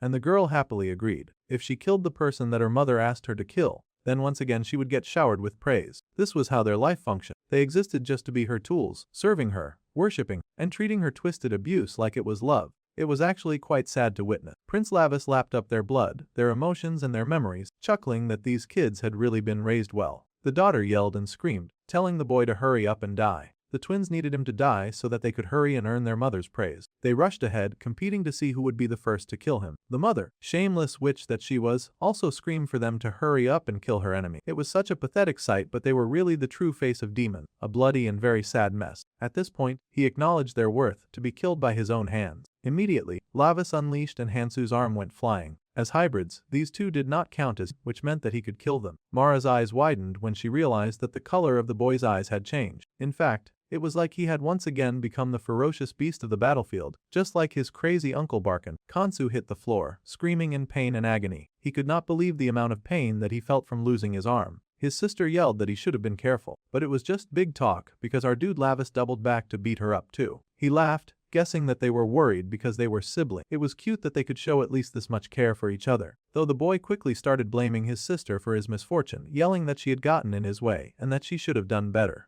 The girl growled in rage at his words. The boy growled that his sister should hurry up and kill their enemy, or he would kill her for sure. Naturally, Hanyang did not like being spoken to like that. However, a moment of distraction was very costly during a time of battle, and our dude raised his weapon like a manic demon. He loved watching the foolish ones fight against each other. They were making this job really easy. Han Young's eyes widened when she saw the boy ready to bring down his weapon on them. Suddenly, she grabbed her twin brother, and the slash came down. This girl actually shamelessly used her sibling as a shield to protect herself. These twins were rotten to the core, their competitive spirit making them both do terrible things to each other. The boy now had a gash in his shoulder, and she screamed in pain because of how much it hurt. It hurt so much to get cut like that. The boy groaned and whimpered, his hands shaking in pain, and he cried out for his mum. The mother, of course, had nothing nice to say, cursing that her children were useless to the very end. Her poor victim, whom she had raised to be her tool. Mara urged her daughter to abandon her brother and to defeat her enemy once and for all. The daughter was eager to receive her mother's praise, so she threw herself at the demon prince, fighting tooth and claw to bring him down. Their swords clashed against each other, and the poor twin boy was already bleeding to death. He begged for his mother not to abandon him, crying and sobbing for a mother that had long since faded away. However, his mother did not care. She hissed and growled for the boy to just hurry up and die, and that he should not resist for no reason. Mara joined in her attack and flung her wide, slimy tentacles at the prince, making it a 2-against-1 battle. The dark-haired boy had to reassess his fighting style now that Mara had sunk to cheating. He did not like that.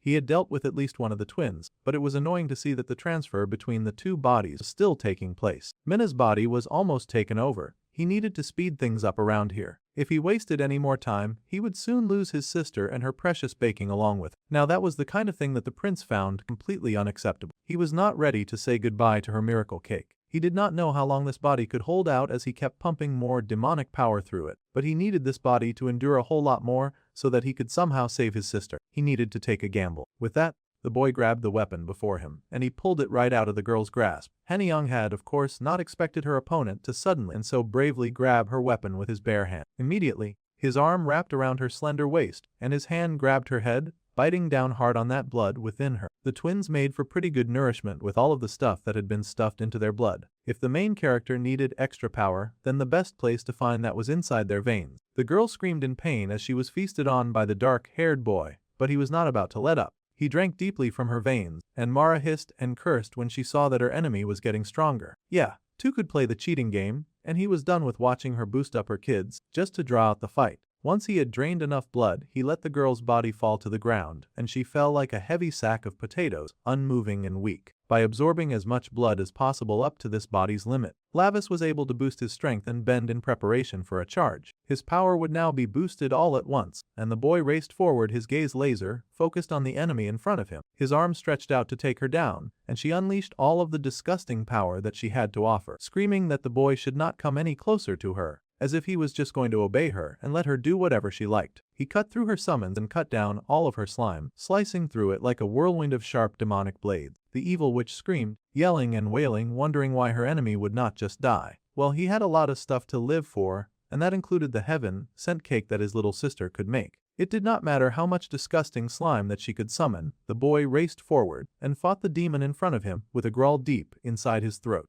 His whole body felt like it was breaking apart from all of the power that he had forced it. However, this body had to endure until the enemy was defeated. This feeling, it felt like he would die while being completely crushed. However, the expression on his face was a totally different story. He almost seemed elated with mad glee as he charged at the enemy in front of him. He had longed for a feeling like this, and now he could completely revel in it while tearing his enemies to shreds. How he loved how much fun he was having right now. Of course, his enemy was not having any fun at all. She was having the worst time of her life, in fact. She tried to fight back against the boy soaring towards her, but she had expended a good deal of her power just powering up the twins, plus he would never let her take a second opening again. With a burst of speed, he served the connection between the decaying body and his sister, and Mara screeched, cursing the boy who had gotten in her way. She yelled that he was ruining everything at the last moment. However, he was not even done yet, and those demonic eyes blazed sharp and red. In seconds, he had knocked down the body of his sister, strangling Mara, who still dwelt within her. She yelled for the prince to let go of her at once, and that trash like him had no right to touch her. No matter how much she screamed and wailed and made a fuss out of everything, it was all over for her now. Her foul-smelling lifeline had been cut.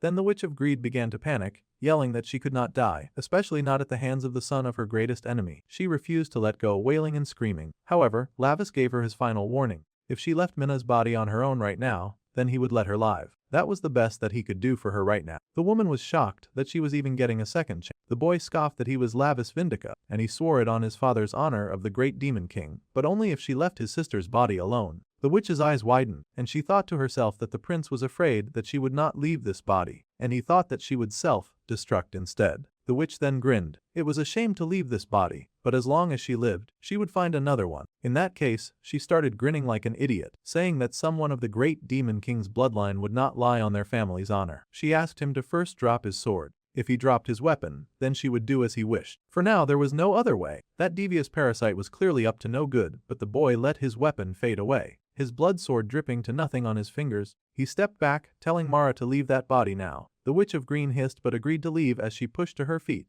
With a wicked smile, she leapt from the girl's body, flying forward and shouting that she would come out, while cursing the boy with all of her might. It was everything that Lavis had hoped for, and the dark-haired prince grinned maliciously. As soon as that little witch came out of his sister, he grabbed her by the neck. The witch gasped and struggled, staring in horror at the arm that was now wound around her pathetic, liquid form. His arm was not even human anymore. She had thought that she had disarmed him, but he clearly still had a backup protection arm that she had not even noticed. The prince chucked that someone from the 12 black seats had really fallen for something that stupid so easily. Honestly, he did not know how to get the little witch out of Minna's body. Now, she had come out by herself and made everything so much easier for her. The witch growled and screamed, yelling that it had all been a lie. Even after he had sworn on his family and father's honor, the boy just smirked, saying that he only needed to protect his own honor. He was a demon after all, and he wrung that little parasite right out of his sister's body, yanking her fully out. Now the evil witch was wailing like a sad worm, shouting and screaming for her body. She yelled that she did not want to leave yet and begged the boy to let go of her. She made quite the pathetic sight, truly so pathetic and gullible that he was outright laughing. By twirling around a bunch, he was able to drag all of her disgusting body from Minna. The poor girl immediately fell back from exhaustion. Her poor body had been forced to endure so much. Now, all of that pathetic woman had been pulled out of the poor human girl, and the slimy witch wailed her protest at the way she was being treated. She begged the prince to please spare her, yelling that she would do whatever he told her to do. She even screamed and begged him to please have mercy. However, suddenly Hanyang was able to stand on her feet. Now this was a very difficult situation. The prince did not seem to have noticed her. Mara did though. Mara was pleased to see her daughter standing again, and she encouraged her to come forward and fight off the horrid person who was bullying her. Shakily, the daughter pushed forward as her mother encouraged he delay her enemy. The girl raised her weapon, a look of determination on her face, and the prince detected the sword at the last minute. However, suddenly, there was a splash of blood, and a gory scene was painted before them. Hanyang, the twin sister, had been stabbed in the back by her beloved twin brother. He wanted payback since she had used him as a shield. How sad that this was the end of two neglected children. The boy scoffed that his sister was always trying to hog all of the praise again. The boy was tired, saying that he could not just let that slide once again. His sister was always their mother's favorite. The girl coughed up blood and fell back, crashing to the ground on top of her brother. They continued to bleed out beside each other, and the mother screamed in hatred. She had been the one who encouraged the competitive nature between the twins when she had refused to give them any form of love. The woman yelled that they had blown their last chance to impress her just like that.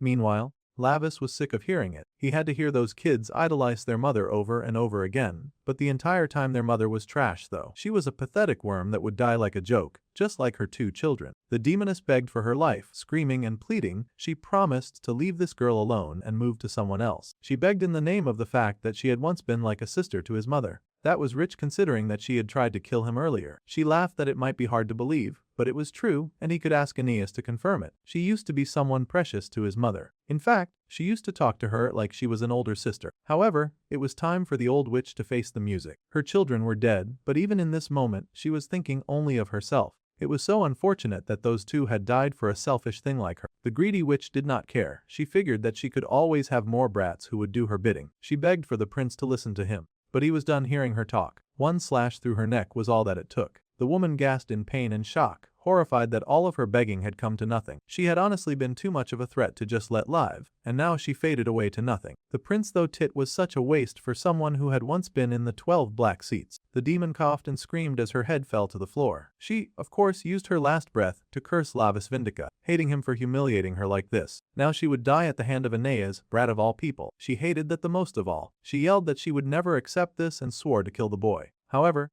he just raised his teenage foot and stomped her out like she was no more than a very annoying cockroach that just refuses to die. The lady was stomped into oblivion, and he looked down at her in disgust. It had taken an annoyingly long time to deal with a pest like her, but then she faded away into nothing. The boy gasped as more of the demonic energy flooded into his soul and made him even more powerful. The full power of that rotten lady entered the bloodstone in his eyes, and his eyes widened. Now both eyes burned red, and the prince breathed out the power that flowed within him. This long and annoying battle was finally over, and all of his possessions were safe. He loved it. The cat girl hurried over, praising the boy as usual. As expected, he had been able to fell all of his enemies. Still, she was one of the 12 black seats, so he had so much power leaking out all over his body. It was kind of troublesome considering that he needed to return to his average life as a human. However, his demon had switched back to human with some effort. Honestly, that vulgar and filthy stench that came from fighting a lady so corrupt was so horrendous. They had wasted so much time on nonsense. Then the cat girl pointed out the bodies of the poor, pitiful twins. If Mara had not crossed into the human world, then there was a chance that they could have lived better lives with their real mother and father. They were no more than pitiful victims of one of the 12 black seats who had never once loved them. There was no knowing what would happen in their lives if their mother had never died. Even if parents were not demons, there was no telling how kids would end up.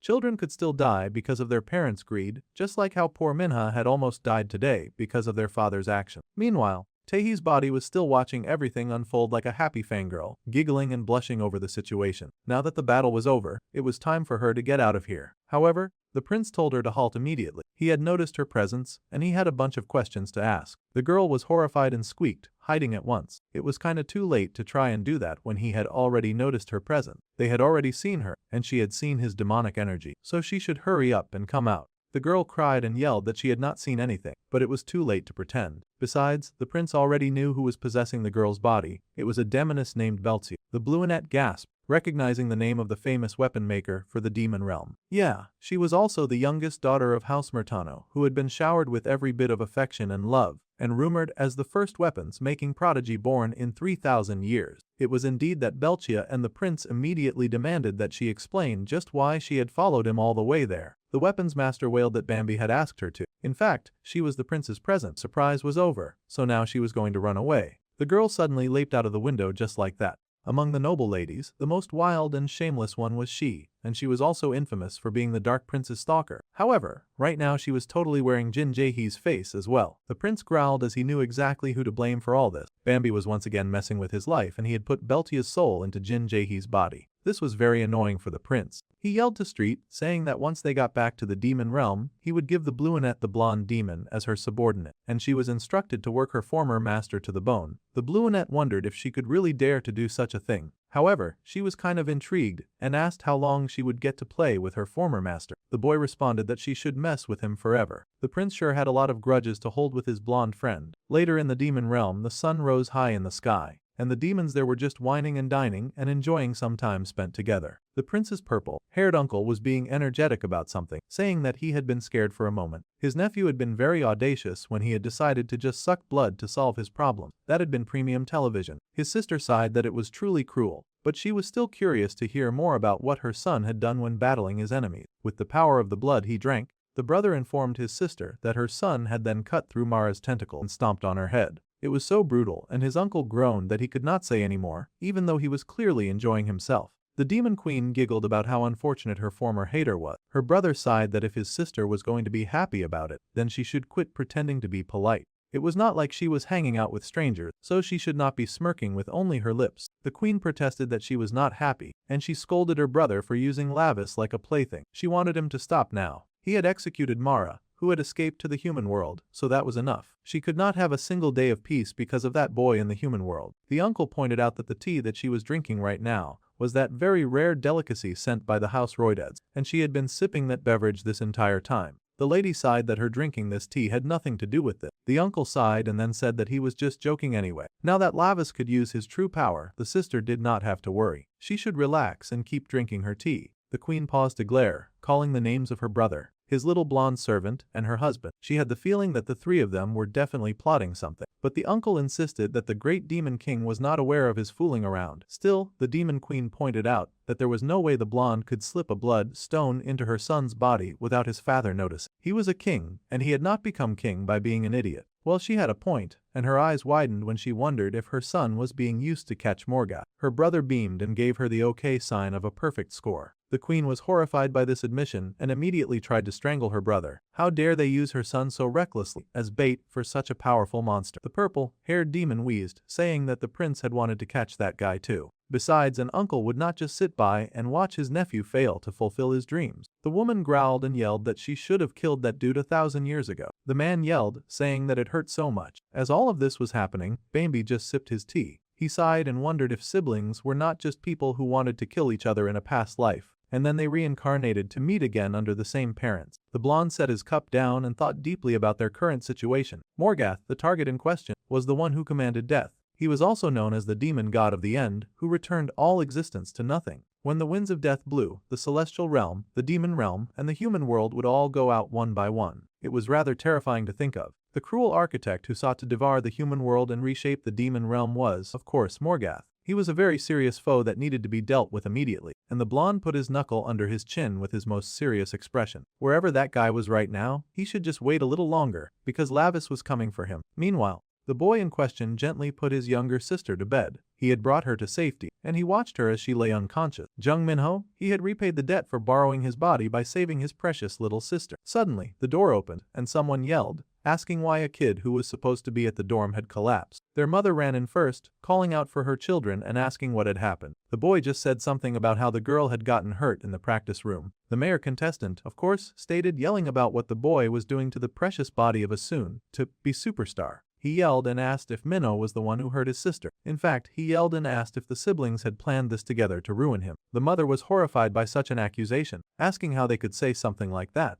The man yelled that they had both opposed Minha becoming an idol, and every time Minha posted online, her comments were filled with praise for him. Yeah, well, it was about time that he stopped taking credit for work that he had never put in the first place. The man yelled that they were all doing this because they hated seeing him succeed. He was going to just keep yelling, and he told his secretary to take pictures of his unconscious daughter, deciding to spread a scandal that she had been stalked, and that was why she was now unconscious. Then they would get even more attention and sympathy votes, and he could finally win the election. Well, this was the height of demonic behavior, and Lavis was just about done with his fake father's nonsense. It was one thing for the man to act like a demon. It was another for this guy to take all the credit for all of the prince's hard work. It was time for that pathetic mortal to know his place. The boy was about to speak, but before he could, his mother spoke up. She yelled, telling her husband to stop. He could not even see the state that her child was in. The man asked what she was talking about, but she yelled that she had believed that he would be a good parent. But as soon as her father died, the man had siphoned off their fortune and had used their family connections to prepare for the election. Now he even wanted to use her daughter to the point that she would collapse. The woman had suffered and endured many things in this household, but she refused to let her children suffer because of this man. She could not take it anymore. Meanwhile,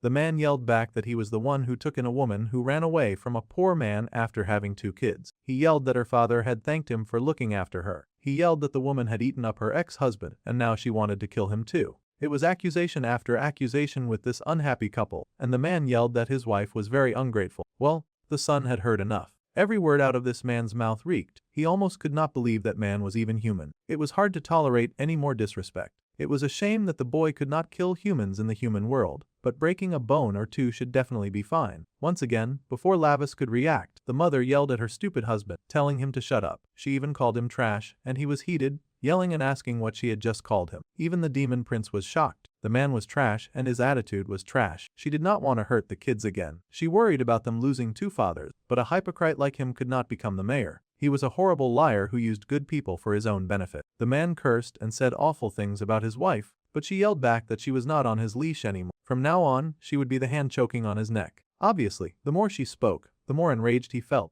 The prince had thought their mother was no more than a weak human. However, in this moment, she almost reminded him of his own mother. She was fierce and determined, and she would not let this man hurt her children anymore. The wicked man continued to get angry. He called them brats and asked how dare they do this to him. Suddenly, he screamed in great rage, like a child throwing a tantrum. In the Middle East, at a US military facility, Fort Vulture, someone seemed to have raided the base and was trying to figure out which button to press. There were too many buttons, so it was really hard to decide. The man in the base begged the person not to press the launch button on the missile, and the person asked why. The man explained that if it were launched, then thousands of innocent civilians would die. The stranger's hand hovered over the button, and for a moment they went silent. Suddenly, the person said that was exactly what the machine was made for. If they did not want civilians to die, then they would not have built it. The wicked stranger pushed the button, and the missile launch sequence was initiated. The man yelled and asked why this person was doing this, and he asked what he was. The hooded stranger replied that he was a demon. It was hard for the military man to believe, but he turned demon, saying that he would let his men live so that he could go up there and tell his bosses that Morgoth had done this. It was a bright and sunny day over the city, and everything looked pretty calm and peaceful. The red light clicked on, and a little boy happily pointed at the traffic light for some reason, as he had never seen a light before. Everyone was having the best time of their lives until a bomb suddenly dropped on them. It really felt like some kind of targeted racism because there was no reason for the bomb to drop on a Muslim country, of all places. The officer shook with pain at the reckless carnage that this guy just caused. That thoughtless demon had just ruined a bunch of lives with no regret, because that was the kind of soulless monster that he was. The demon was very unbothered, and then he called for his minion, Shua, to bring in the fragment. The assistant appeared briefly, agreed to do as commanded, and then left pretty fast. Then the demon sighed, asking why humans would spend so much time and money creating something this good only to hide it away. It did not make sense to him. They had created bombs, but they only went about threatening to use them. At any rate, thanks to that, he had found the fragment with a single finger, so that worked out in his favor anyway. Bro really dropped a bomb on people just so he could finish his stupid treasure hunt. Meanwhile, in the main character's very mundane life, he sighed because his mother was not getting a divorce. Apparently, she could not recover the family fortune if she divorced that horrible man at this point. It was really annoying to the young prince. They needed money to live comfortably in the human realm. That was the only reason that they had to keep that horrible old man around. Deep down inside, Lavis truly wanted to end that stupid wreck of a father with his own hand. Unfortunately, that was impossible, so he asked his genius friend to find a way to get the money back. Cyan was surprised by how much his friend overestimated his abilities. He had no idea how he was supposed to figure that out, but the demon boy just said that his human best friend was the smartest human that he knew. Well, that was kind of flattering, but he was also the only other human that the prince knew outside of his family, of course. Still, the prince told his attendant not to underestimate himself or his abilities. The boy had, after all, developed the app responsible for that terrible drug distribution. It was at this point that Lim Xion had to shut up his friend immediately. It was not like he wanted information going around that he was mixed up in that crazy, messed up incident. The prince should not go about sharing that information in public, though he was more offended that his friend would dare to manhandle him. Maybe he would be manhandled less if he understood the principle of time and place. At any rate, the boy asked how long they had to keep drinking this stuff, and they should get going now. The boy insisted that they had to finish the drink before they could leave. Someone was hanging around dressed in a teddy bear costume, and she flinched to hear the prince raise his voice. Just as he had suspected, she was Belita, and he was not so pleased to see her. The prince growled and yelled at her to hurry and go back to the demon world. He was tired of his stalker following him everywhere. The girl skipped away and hurried to serve other customers. Pretending that she had not heard him, she encouraged the new customers to stop by and to have an Americano so cold that it would freeze even their hearts. San figured that the girl could not hear the origin, but the dark-haired boy muttered that the girl did not even look at him when she talked most of the time. The genius weapon maker, Belzia, was the new character they were focusing on. Truly, the human boy was curious about his friend's relationship with a girl like that. Their history dates back a long time ago, back when the little girl had still been in the womb, because she could somehow remember a time like that.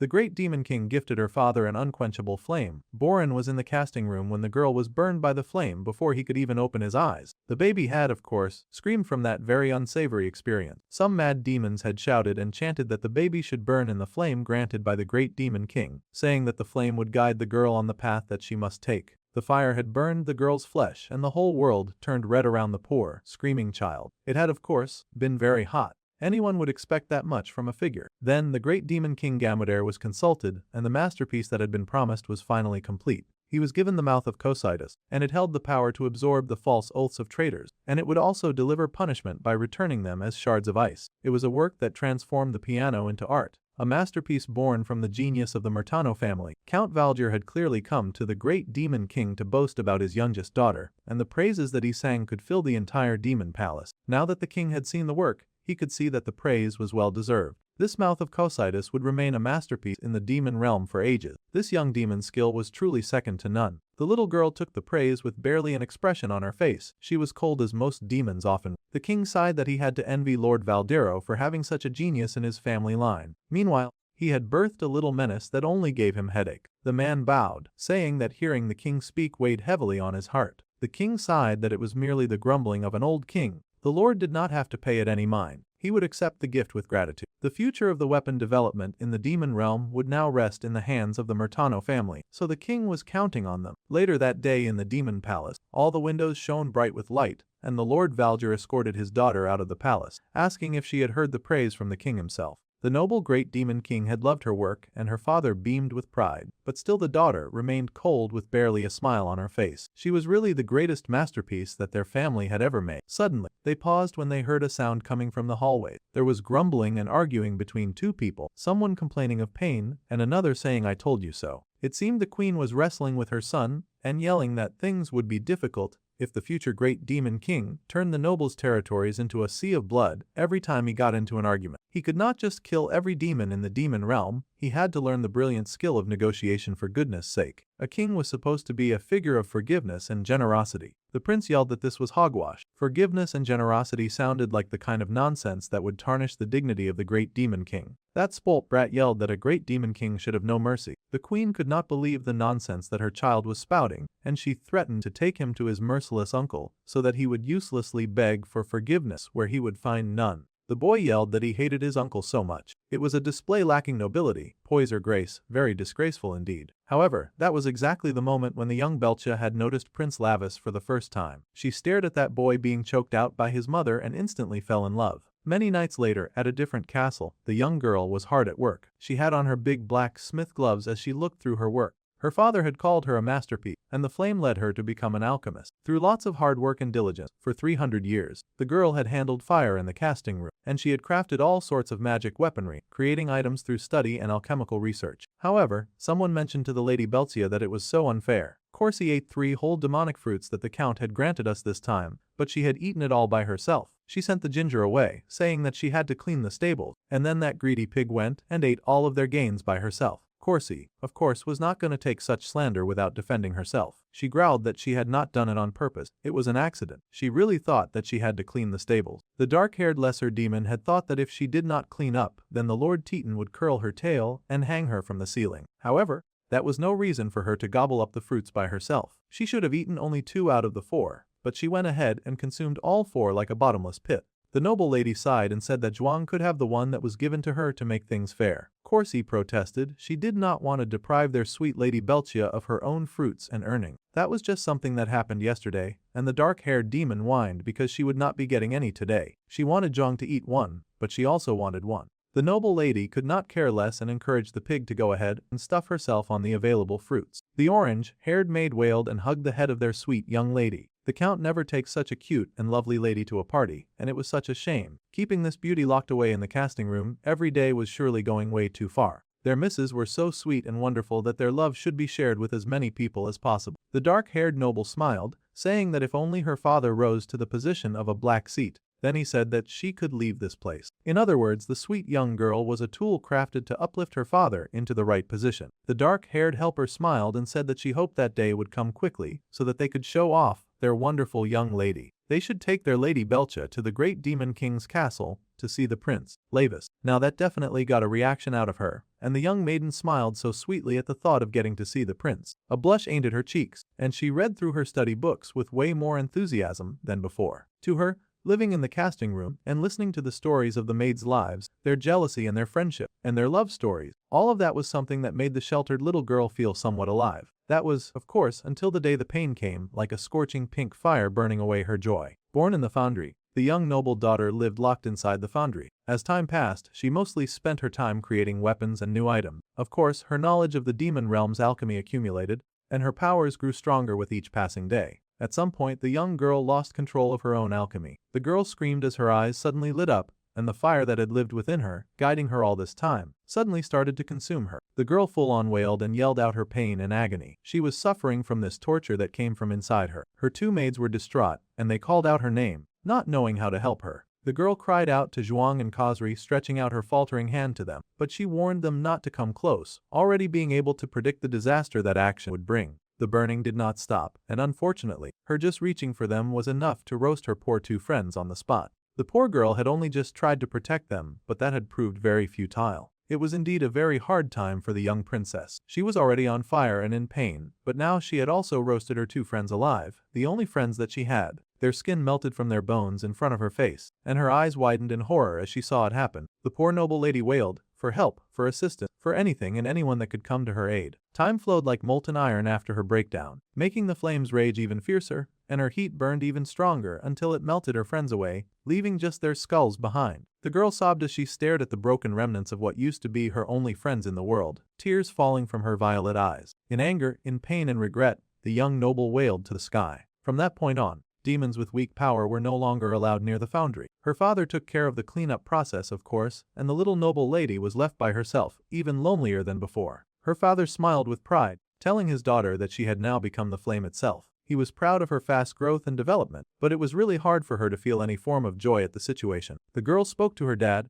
telling him that she really wanted to leave this dungeon as soon as possible. Her father was furious, asking why she was saying that. She was just about to master the flame and create even greater discovery. Plus, he was not even a member of the 12 Black Seats yet. Until his goal had been fulfilled, he had no desire for his daughter to leave the foundry. That place was to be her home. If someone were to steal her away, the family would surely collapse, so this was also for her protection. Their family had finally just risen to one of the 12 Black Seats, so the goal had been completed. But her greedy father still planned on keeping her locked away and out of sight. That was so not fair. The man even insisted that his daughter could not leave, guilt-tripping her that she would kill even more innocent demons like Khosri and Zhuang if she ever left the foundry. That warning definitely scared her straight, and the little girl was too terrified to hurt anyone like that again. Her two friends had meant so much to her, but they were gone because of her. Immediately, she rejected her own plea, saying that she would never go out, never. If leaving meant hurting people, then she would stay. This was all that her wicked and selfish father wanted to hear. It seemed a lot of children were just a means to an end with demons, not really treated like people. The poor girl shook as the father left her to her thoughts. That was when the noble lady became completely alone and shrouded in nothing but darkness. Time passed, the night came, the sun rose, and the rains fell, but nothing changed in her life. For decades after that,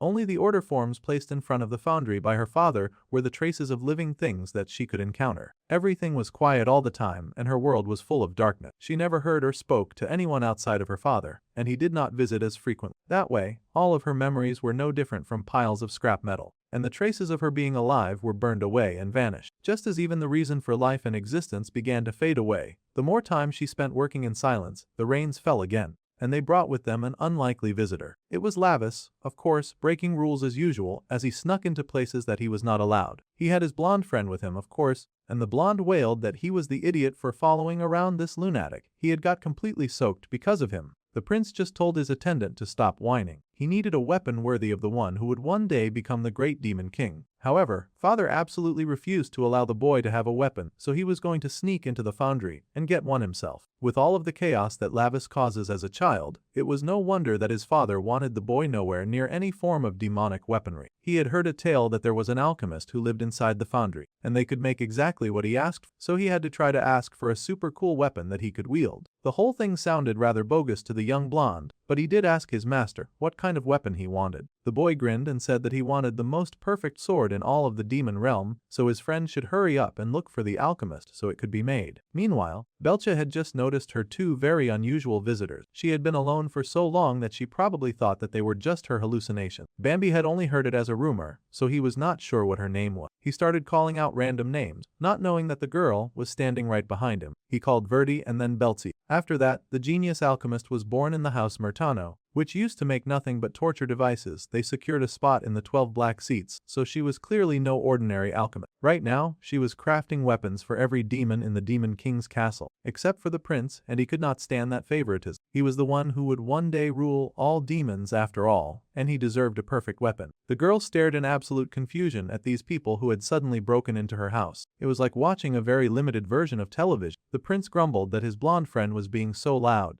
and he was also annoyed that there was so much stuff here, which was making it hard for him to find the weapon that he was looking for. He had to see what that person looked like, no matter what. The two boys were so busy being loud and searching that they had not even noticed the quiet little girl standing behind them. It was so hot in the foundry, and the prince hissed, wanting the alchemist to hurry up and show herself. The more Belchia stared at the rude intruder, the more she recognized her crush, the Prince Lavis. She could not believe it, and he had come all this way just looking for her. It was like a fairy tale fantasy for the little girl. She was the genius alchemist of House Murtano after all, so they had definitely come for her. The girl blushed and wanted them to hurry and look over here at her. She had not spoken to others in years, so her communication skills were very rusty. She could not just call out to them, she wanted them to see her. The alchemist they were looking for was right in front of them. Suddenly, the prince turned and noticed the little girl, asking who she was and how long she had been standing there like an idiot. The girl flinched and he asked if she had seen the genius alchemist around here by any chance. The girl blushed with excitement, happy that Prince Levis had called out to her. The blonde was starting to worry now that they had been seen, and he wanted to run away. If someone found out that they had broken into the foundry, they would be in big trouble after all.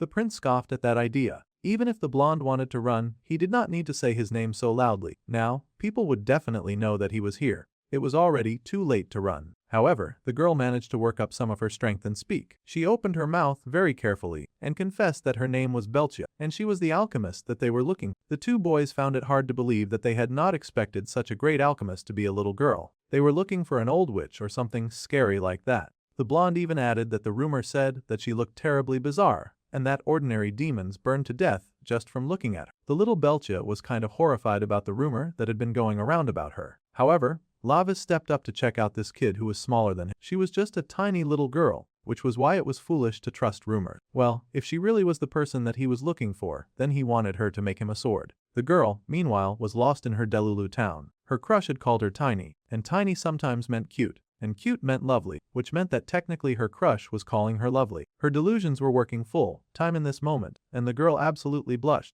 thinking the prince was somehow giving her a compliment. She was absolutely delighted about this development, gushing and nodding that she could definitely make a srod. Well, this was great news to Lavis. He did not even need to apply any pressure. Excited, he asked her what she needed to make it. Well, she needed to melt the matter in the flame, so she kind of needed his soul. Well, that was a bit direct. The boy blinked. If he understood correctly, she was saying that she had to burn his soul. Sure, he wanted a weapon, but he did not want one that badly. The girl explained that was not what she meant. He just had to show himself to her, then she could see it. His soul, his power, and his path. This was all very confusing to the boy, and he had to ask how she could even see something like that. Well, the girl explained that if she just kept watching him, she would be able to figure it out. She looked so intense when she said that too. For Lavis, who was the first to ever look at him as something lovely, she really wanted to try after all. She made you her kin to use every bit of her knowledge to forge him a sword. From that day on, in order to observe the prince and make him a nice new weapon, the girl had gathered up her courage, and she walked out of the foundry on her own 2 feet. The door that she had never crossed opened, and overcoming all of her fear, she did it all for her crush, whom she admired so much. It sounded like a really strong and noble goal, but she had also just sort of transformed into an A-class stalker. She could see it more as she looked at him, and her eyes widened as she stared at him, watching the boy closely. The more she stared, she saw his sexy jawline and the hollow of his collarbone that looked like a person could fall right into it. She saw everything, and he squealed and gushed to himself with love and joy. She had been watching her senior's soul for a very long time. So long that the boy started to have the feeling that someone was watching him. It had started for a noble cause, but she really went and escalated it because it was her crush whom she adored so much. To forge a soul worthy of her crush's soul, she had dedicated all of her time to the forge. After a very long time had passed, the girl finally had formed it. It was an amazingly large blood sword, and it was perfect. The perfect weapon that could not become one with her crush's soul, and it was called the Damra Blade. Finally,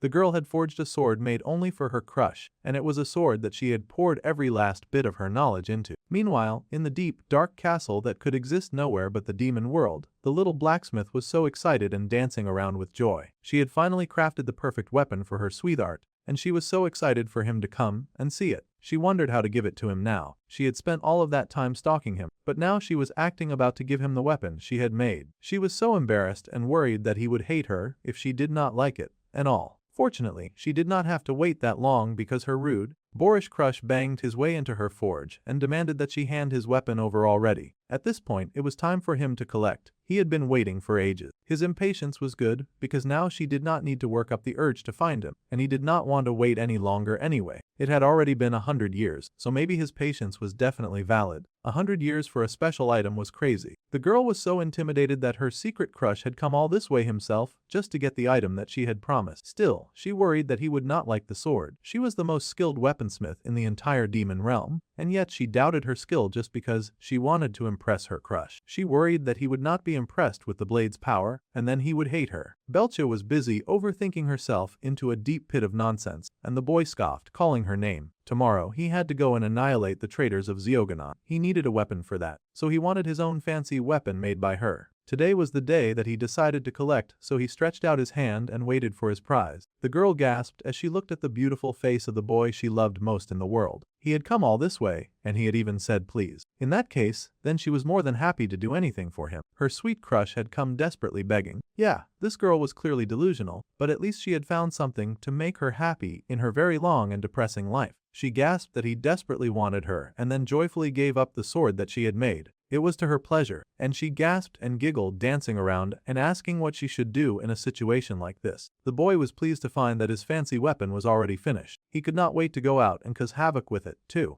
The girl was so excited, but still an introvert, so she was totally hiding even after giving her crush his weapon. She had really given it to him, and she shook because he was so silent about it. She worried that it was not good enough and that he hated it. The poor girl shook with anticipation and fear, worried that he would scold her. However, the boy gave her praise. He told her that the weapon was indeed really good. The balance of the sword was perfect and stable, and it did not reject his magic at all. It was basically gold. Tomorrow, he could now confidently go and wipe out all of his enemies without shame. He excitedly asked the name of the weapon, and the girl hesitantly spoke, finally saying that the sword was called the Lord of Blood Annihilation, the Damra sword. Yeah, they definitely had a flair for the dramatic. It seemed the Shy Mouse and Mr. Chaos would make a cool duo after all. Lavis was pretty impressed to find that his fancy new weapon was called the Damra sword. He thought that it was a rather good name. The prince thanked her very much and said that he would never forget this favor for the rest of his life. With that, he danced out of her life, but his words kept ringing in her ears. For the rest of his life, the prince would not forget her. These words meant a lot to her.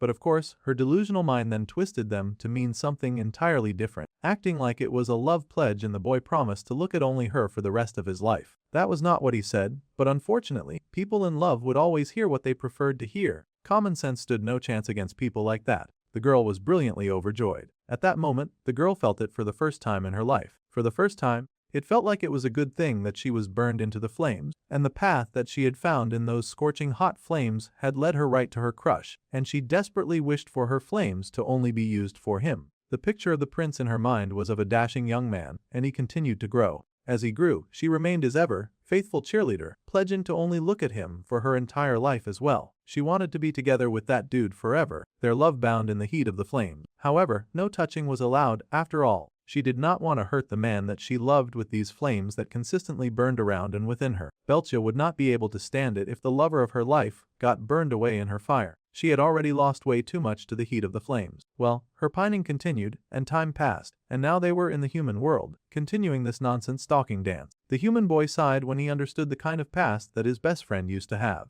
The prince sighed that there were some distortions here and there, but most of it was accurate. Then, the prince asked why the human boy could not look at Beltia, and Cyan groaned that Jin Jae's body triggered his post-traumatic stress disorder. She was using the body of his former enemy after all. The demon, however, was now just hanging around at their table and gushing over how close she was to her lovely brother. The girl could endure it since it was not her face, but it was still embarrassing hanging around him like this. The prince then reminded Saan that he had said he had something to ask, so he should hurry up and ask. The human boy sighed and then spoke to the Lady Beltia about something that he was curious about. After he had fired the gun back then, his body had started feeling really strange. It was a weapon that he made, so he was hoping for some answer from her. At the time, the boy had been so excited that he felt like he was going crazy. However, he was not the kind of person to fall to that kind of madness. After that, his heart pounded at random times, and his vision blurred from time to time, too. He would break into a cold sweat, and he found it hard to breathe. It was really making him feel very anxious. The girl then confessed that he knew what it was. The boy asked immediately, asking what the probe was,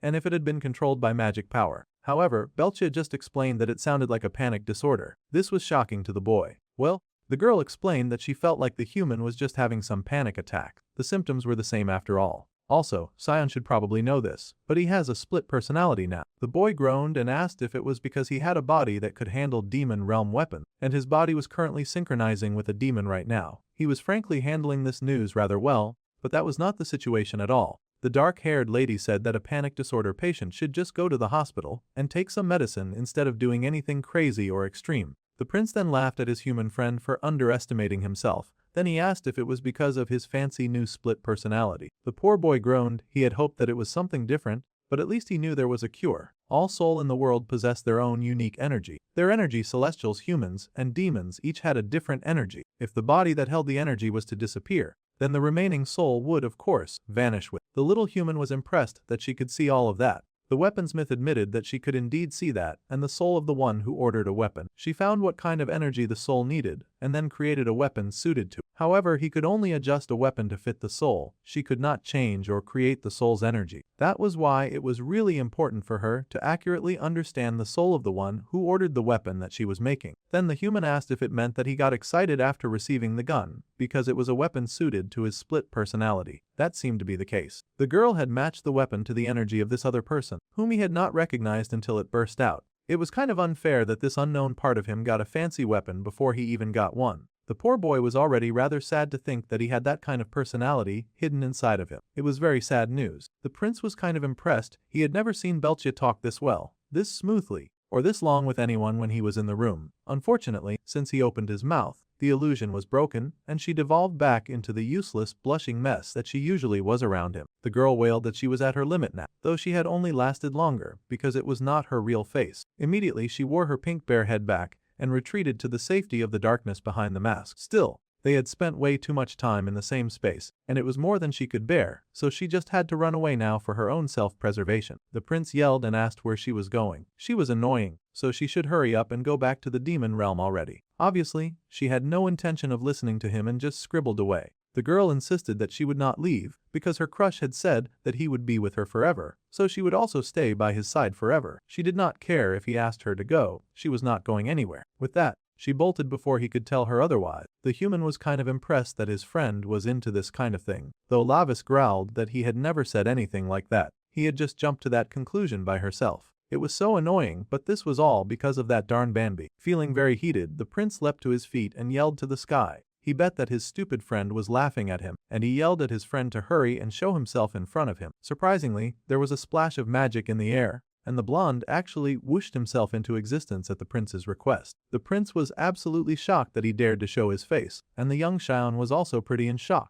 Lavis had no idea why his friend was suddenly in the human world, and he asked if he had somehow been improvised too. The blonde laughed that he was an entirely different case, and he could come here as a messenger through official channels. He then said hello to his fellow Glasses character, who also happened to be Lavis' attendant. The blonde smiled that an idiot like Lavis would always need a smart character like them so that he could survive longer. The gray-haired boy laughed nervously, saying that he had heard a lot about him. The blonde beamed and said that he was just a friend of a friend, so the gray-haired human should speak casually. Of course, the prince was not fine with being ignored, and he demanded that the blonde explain why he was here. Bambi sighed that his prince still did not get it. He had not even considered why he had come to the human world. The dark-haired boy yelled that it was because he was a criminal. He would obviously not choose to be tapped in such a miserable place after all. Then the blonde asked why he had gotten the demonic bloodstone, and the foolish dark-haired boy remarked that it was because he was the great demon king's son, and the blonde wanted to get on his god side. Lavis was kind of slow, but sometimes that was because he was pretty arrogant and thought very highly of himself.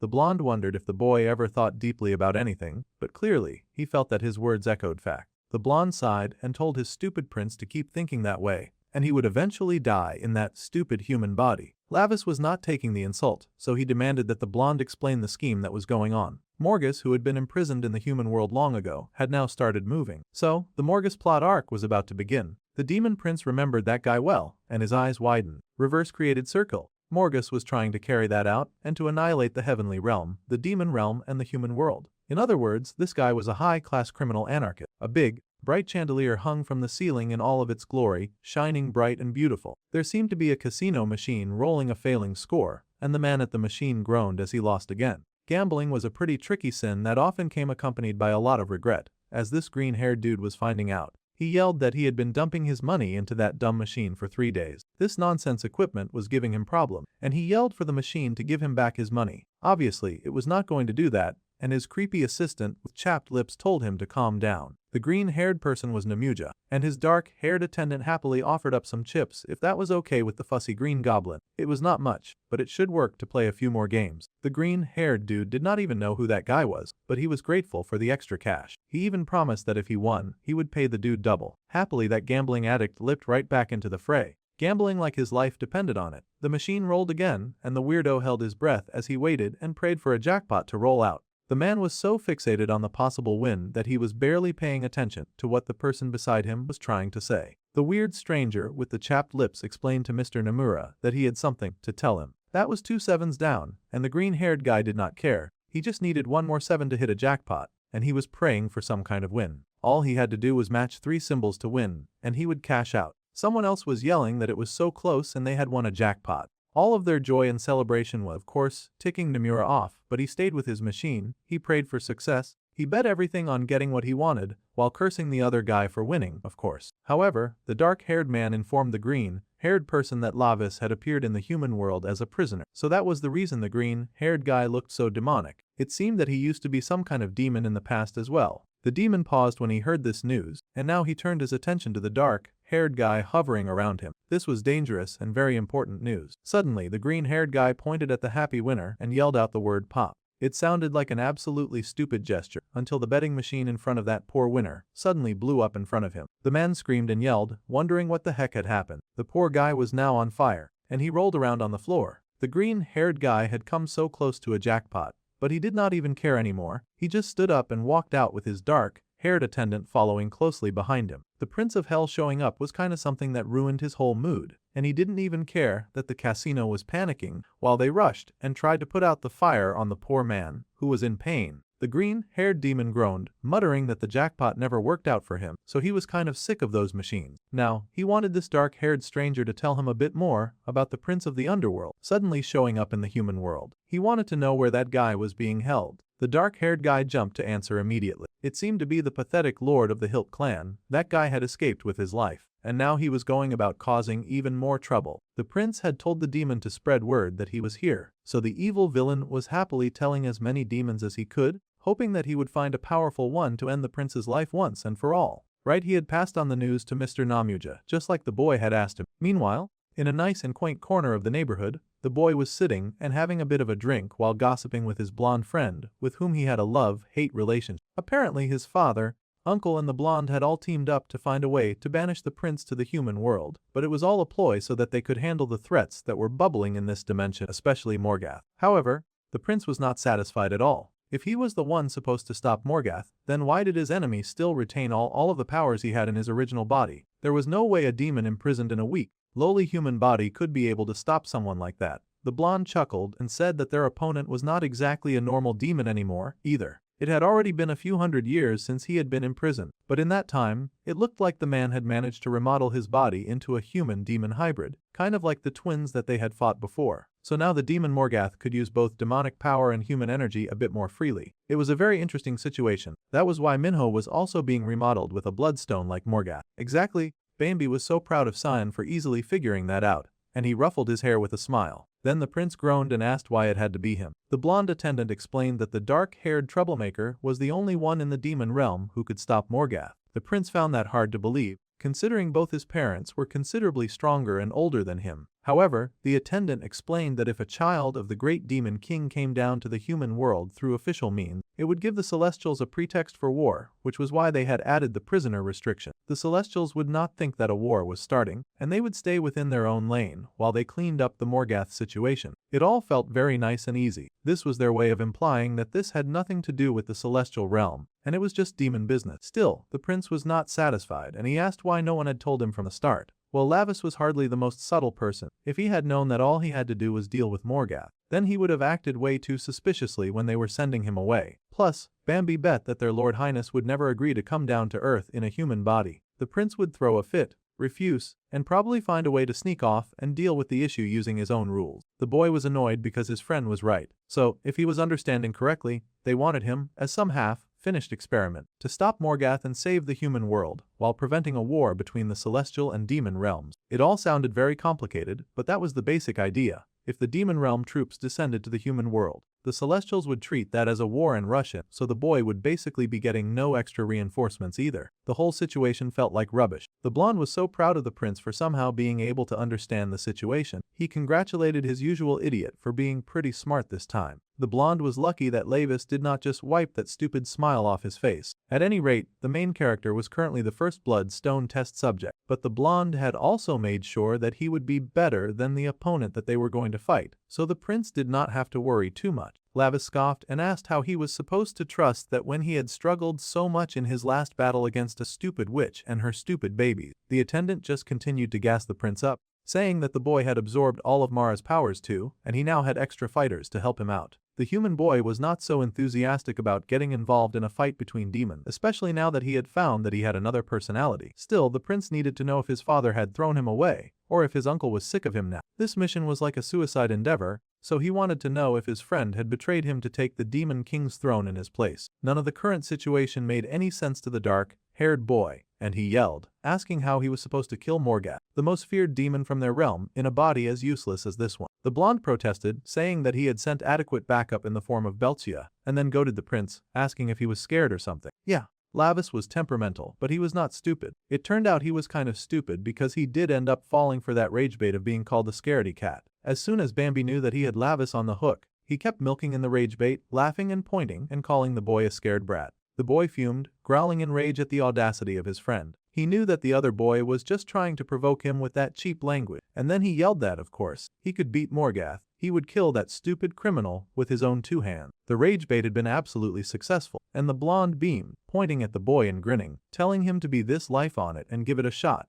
That wicked Bambi was truly setting up his own prince for failure. The worst part is that the boy was totally falling for that stupid bait too. San could not believe just how simple his friend truly was. It was almost sad to see. Suddenly, the main character growled and asked how Beltia was supposed to be any form of backup troops. She was just a weapon master after all, and she was kind of annoying, so he urged the blonde to just take her back with him while he was at it. The blonde insisted that being by her side was the safest place for the young demoness at the moment. Now the prince got serious and asked what that was supposed to mean. The blonde asked if the prince remembered what kind of family House Murtano was. Then the prince's eyes widened in shock. A letter that appeared from thin air, covered in ominous purple smoke. It landed on the table before the gray-haired boy, and he stared, wondering what he was looking at. It looked like a Joker card, and it said that to the one qualified to support the nameless, they were invited as a very important person. The invitation was sent by Mr. Namuja. The prince paused that discussion, recognizing the name of that one dude who broke out of prison. The blonde chuckled that the escapee had walked right into their hands. Alright,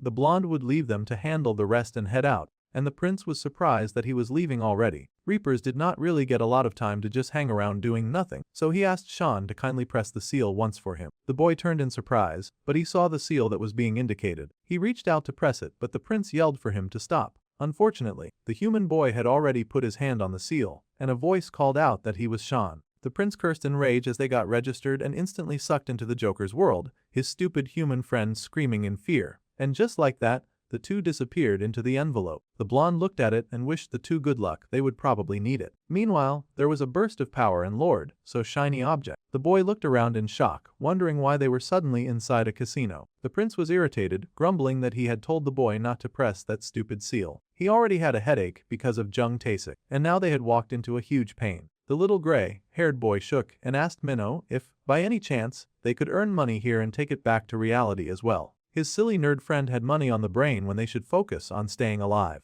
The dark-haired boy even asked if this was his other personality acting up. They did not have time for money right now. This was a gambling den where people bet their lives, and they had to get their heads straight. He told the little human boy to stay by his side at all times too, because one chip could cost their life. While all of that madness was going on, our kitten was busy with her very important secret, an undercover mission, as she worked very hard at spying through the vents. The little demon that was now disguised as a rat took her job as a warden of the human world very seriously. She watched over sinful demons with strict reporting and control, and lived with pride that she would not let them escape her grasp. However, after meeting Lord Lavis, the girl had not been able to properly monitor all of the prisoners roaming around the earth. After Mara, that guy was definitely the next person that her gracious prince had asked her to watch. That was right, the fearless warden of the demon prisoners currently had all of her attention focused on a human of all things. She was watching Minnow's evil adopted dad. The man seemed to be very deep in thought as he considered the options available to him, whether it was a bank password or a password for a safe. The young prince had instructed his little attendant to steal any information for him. One way or another, he planned on breaking his family out of the bondage of that household. Still,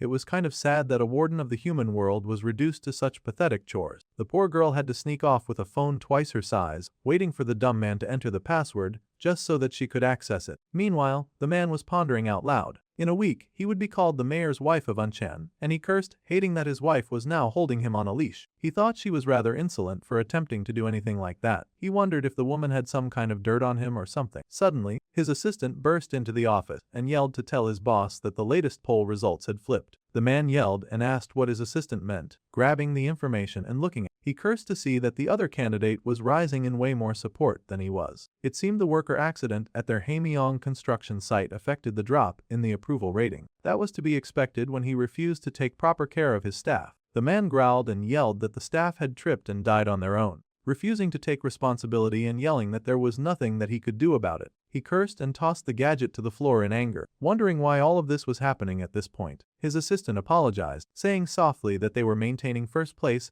in the polls thanks to Miss Minna. The father gritted his teeth at the mention of his daughter, who was no longer pulling in the winds that he needed to succeed. He wondered if they should just clean everything up at this point. So later that day, at the office building, the man made a call to President Hong, saying that it had been quite a while since he had contacted. He was calling about the Unchen Station Transfer Center site, and if he became the mayor, then he could not exactly have Haemyeong Construction win it. This was why he thought that President Hong was the right person to claim that title. They had to help each other out after all, and there was no need for compensation between them. So, he was working very hard to obtain favor from other influential. If that was the case, then the man smiled and carefully mentioned that he was a bit short of votes and a few sympathy votes would of course be appreciated if the man could help him out a bit. So it seemed this old crook could soften his voice and sound like honey when he wanted something. He laughed with joy as he closed the deal, telling the President Hong that he was counting on. The man then laughed once he hung up the phone, chuckling that the gangster he once knew sure had grown a lot. It was rather profitable for his business. As expected of a construction company president, the man understood things instantly. Then, he yelled to the secretary, asking where Seo Junhee was at the moment. The assistant explained that the wife had just left for the hospital to meet up with her daughter, who was healing. This was perfect timing,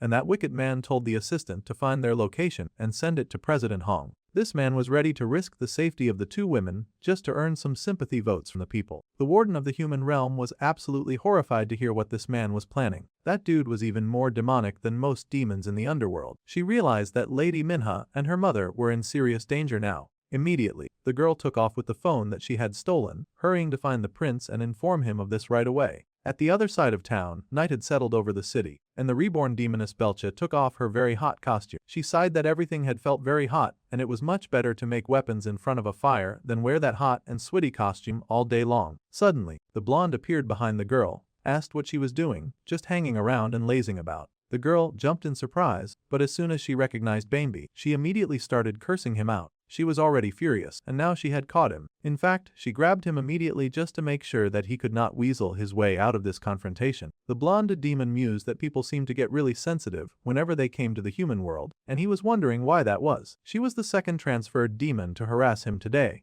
the first being her crush. Of course, the weaponsmith yelled that the awful blonde had sent her sweet crush to such a rich household, but she had ended up in a body with absolutely nothing. Obviously, this was a devastating situation for her. She was stuck with all sorts of odd drawings on her body, too, so people kept looking at her weirdly. The girl cried that she had to work all day just to survive. That was not all, either. If she walked around and showed her face like normal, weird guys would keep coming at her and trying to kill her. It was not fair. She would enter a public space, and people would chase her, yelling for her to give them back their money and reputation. She had been the one to sell the blue ribbon to them, so they all wanted her to pay. Belcia was quite tired of running from all sorts of gangs on someone else's behalf. She was not even the one who offended them, and she was not a fan of paying for the wicked girl's sins. She sobbed and asked what the body's original owner had even been involved in. The blonde just smiled and mentioned that the human girl had mentioned that he should find the crypto wallet before she died. Possibly, there was some money in there. Now, the blonde figured that he should have possessed her after finding that wallet. The girl scoffed that no one could live well with just a coin wallet, and the blonde demon had to laugh. There were things that even the girl did not know, and crypto was more than just a simple coin. At any rate, it was good that Belcha now had the chance to achieve her dream as well. The girl rubbed her eyes, wondering what dream he was referring to. She had always wanted to work for herself and not live as a slave building day and night for the sake of her family. Now she got to do what she wanted to do and eat what she wanted to eat in total freedom. It did sound like a pretty good deal. The girl considered that now, and how she could finally live for herself. The boy smiled and said that now she could only work when she wanted, and in return, she could do what she wanted. It all sounded very sweet and wonderful, if not for the fact that she had to work, or she would be broke and die of starvation. Still, the girl was rather touched by the dude's little speech, and she touched her chest in thought. Her eyes slid, and she looked at the very disgraceful head that she had to wear to work and make money enough for some food. it was still very annoying work. She had been a master weaponsmith back in her old world, but here she was just a fancy version of a clown. There was no way that she would be satisfied living like that. The girl growled and shook the other boy for selling her such a lousy dream. She had almost gotten steamed to death inside a bear right after being reborn. The boy groaned and apologized, explaining that he had been in a hurry to find her a shell. That just so happened to be the best option in that moment. The girl tossed him to the floor and yelled that she did not care. She was truly a different person when the prince was not around. She acted a bit more like a demon with other people. The blonde attendant groaned and rubbed his poor back. He was just getting abused by demons left and right just for saying hi to them. The girl sucked in her lips and curled her hand into a fist, and then asked about her body. It seemed that something really extreme had brought the girl to the human world. She asked if her demon body had been crushed as well. The blonde paused and looked at her for a moment. The boy then explained that her body had indeed been completely crushed right down to the last fingernail. He had even confirmed it with his own eyes. The girl mumbled that it must have hurt to get crushed like that. It would have been better if she had been buried, at least she was used to that. The conversation topic had suddenly turned very dark. Bambi called out to Belchia, but before the conversation could go any deeper, the blue-haired cat arrived suddenly, quite surprised to see the blonde in the room. Jinjae was also here. Actually, that was the Lady Belcia. The blonde happily said hello to Street and asked how the cat had been doing. This was hardly the time to play catch up. She was here on serious business. This was bad, the password and the hidden camera. She had to tell the prince that his mother was going to die. She was not making a lot of sense though, as she was just shaking the blonde back and forth and info, dumping as fast as she could. The boy laughed, wondering what on earth she was talking about, and he asked her to just explain it from the start. The Blueanette explained that something terrible had happened, and she was watching to find the Jung family's account password. Jung Taesik had said that he had hit Lord Lavis' mother with a car to become mayor. She had heard him talking with a gangster. The Lady Bilia paused, wondering why the man would become the mayor if his wife died. The blonde was horrified though, because she quickly understood the situation. Jung Taesik was trying to kill his own wife for sympathy votes. He would believe it even if he said that he was a demon, not a human. The dark-haired girl wondered how the blonde attendant had even been able to understand that information.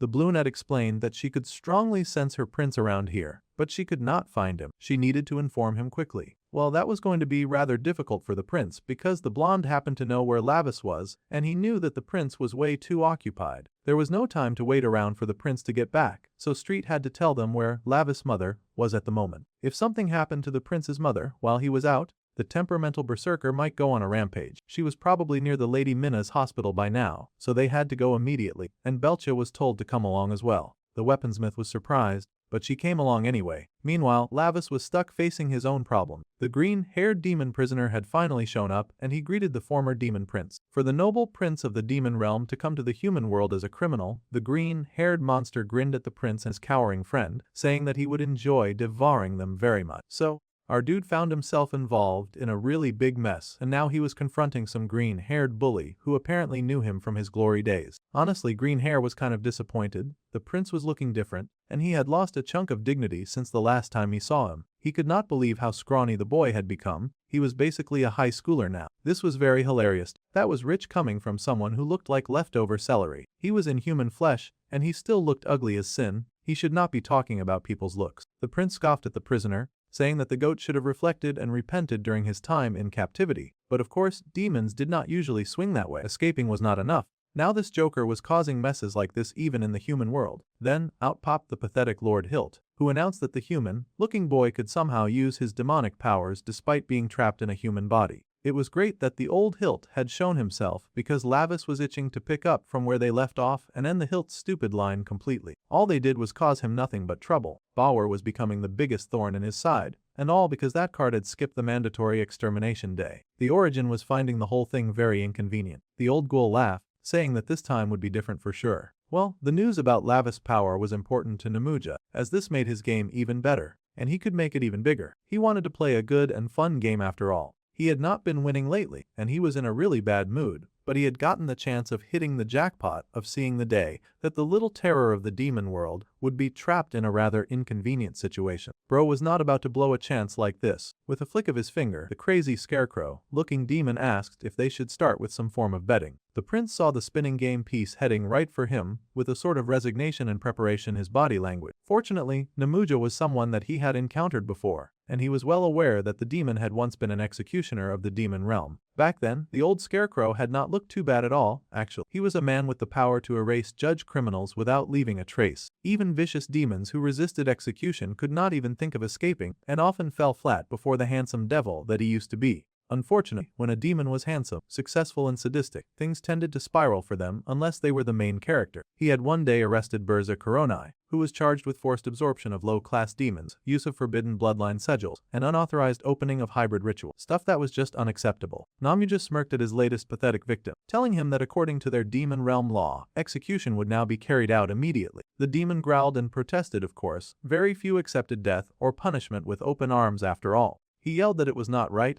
and suddenly the chains around his body broke. The charged criminal sprang forward, hissing and growling that the green-haired demon had no right to take his life, and he aimed to shoot some mana at the executioner that he considered lowly and beneath him. People really underestimated the guy whose job it was to kill demons. He slashed that dude up real good, just painting the town red with his entrails. Namuja back then had been fast and precise, spilling blood like falling rain. Above all, the demon had no emotions and no mercy when it came to his victim. He was the perfect executioner. As an executioner, that was his greatest strength, and he was the kind of monster that delivered death, no matter the charge. However, at some point, the dude got tainted by the filth of the sin of gambling. It is always a sad day in the demon world when the executioner picks up an unhealthy self-destructive habit. Now the cold executioner fast began to obsess over probability, luck, wagers, such trivial things that he should not be concerning himself with. He started mistaking the power in his hands as a game. The man let it get to his head, and he would take those whose judgments were complete and roll dice before executing them, toying with their lives in a terrifying way that snatched the hope that he so carelessly gave away. He would play and tell them that if he won, they would die, but if they won,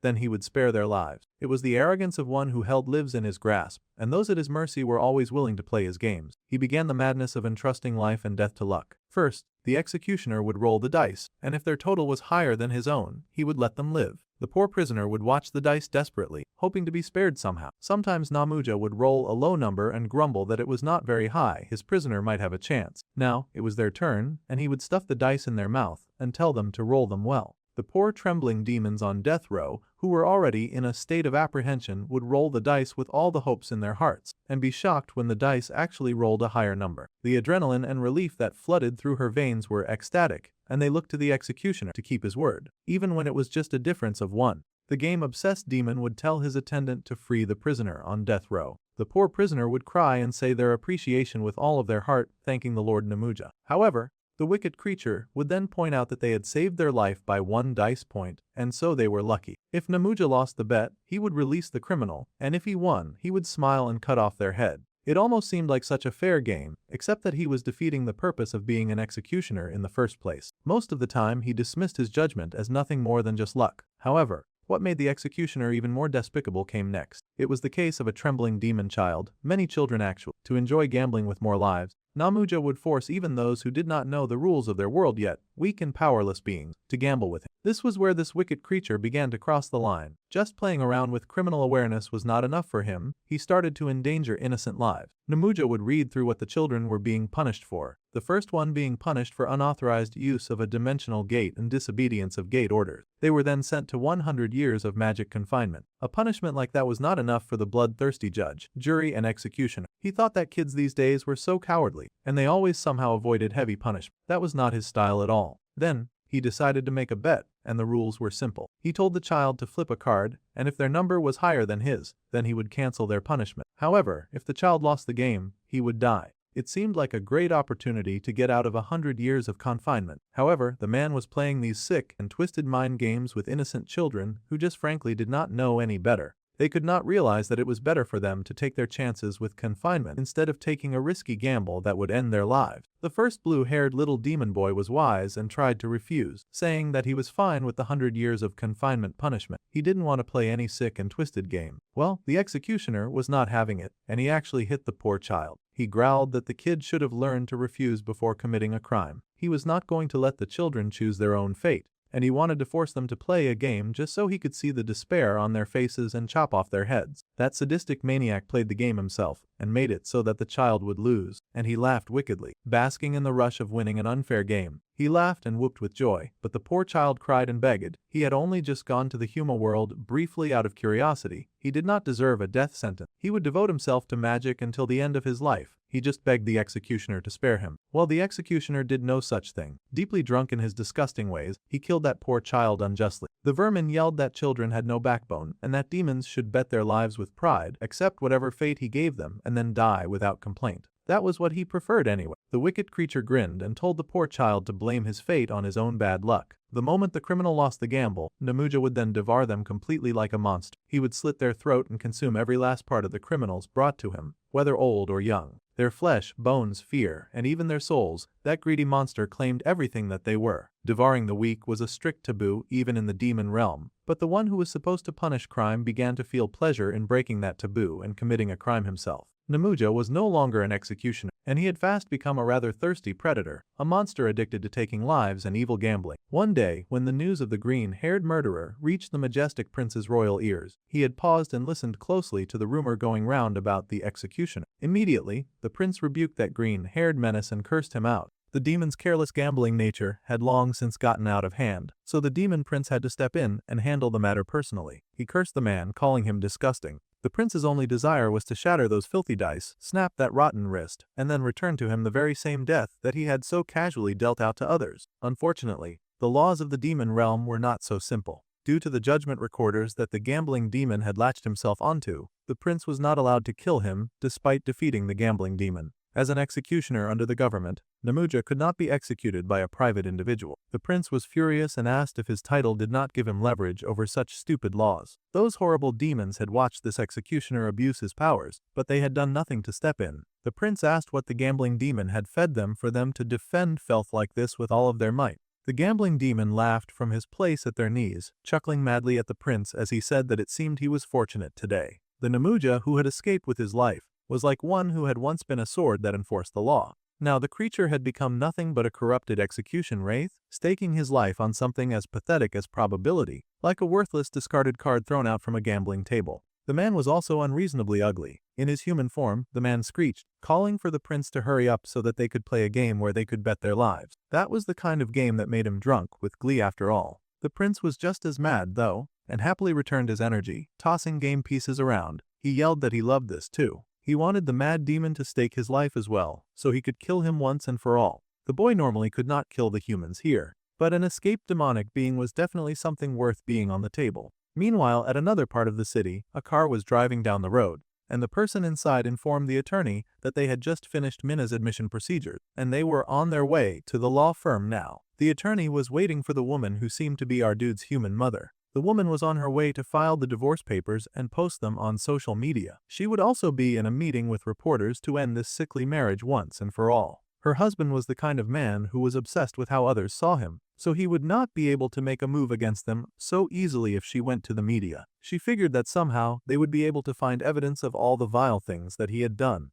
The attorney asked the woman if she would be all right on her own, and coincidentally, a truck seemed to be barreling towards her. The lawyer worried that CEO Jung was not going to sit back and just watch as she tried to escape him. The woman's white car veered into the open road, and a truck was heading right for her direction with clearly nefarious intention. Still, the oblivious woman swore that no matter what it took, she was going to make sure that man could not do anything to their children. However, she had not bargained for her husband targeting her. The lady's eyes flew wide open in shock, and that was about all the warning she got before the truck crashed right into her pristine white car. The blue cat had been hurrying as fast as she could, and she screamed when she realized that she had arrived way too late, and the blonde beside her groaned that he was too late. The car had turned upside down. It was a crumpled mess. No human would have survived such a blatant and terrible collision. The airbag had popped up, so perhaps that was a relief as well, and there was someone standing some distance away, grinning with joy, with the main character's mother in his arms. It was the prince's uncle dressed in human clothes, and he grinned that he had such perfect timing. Any later,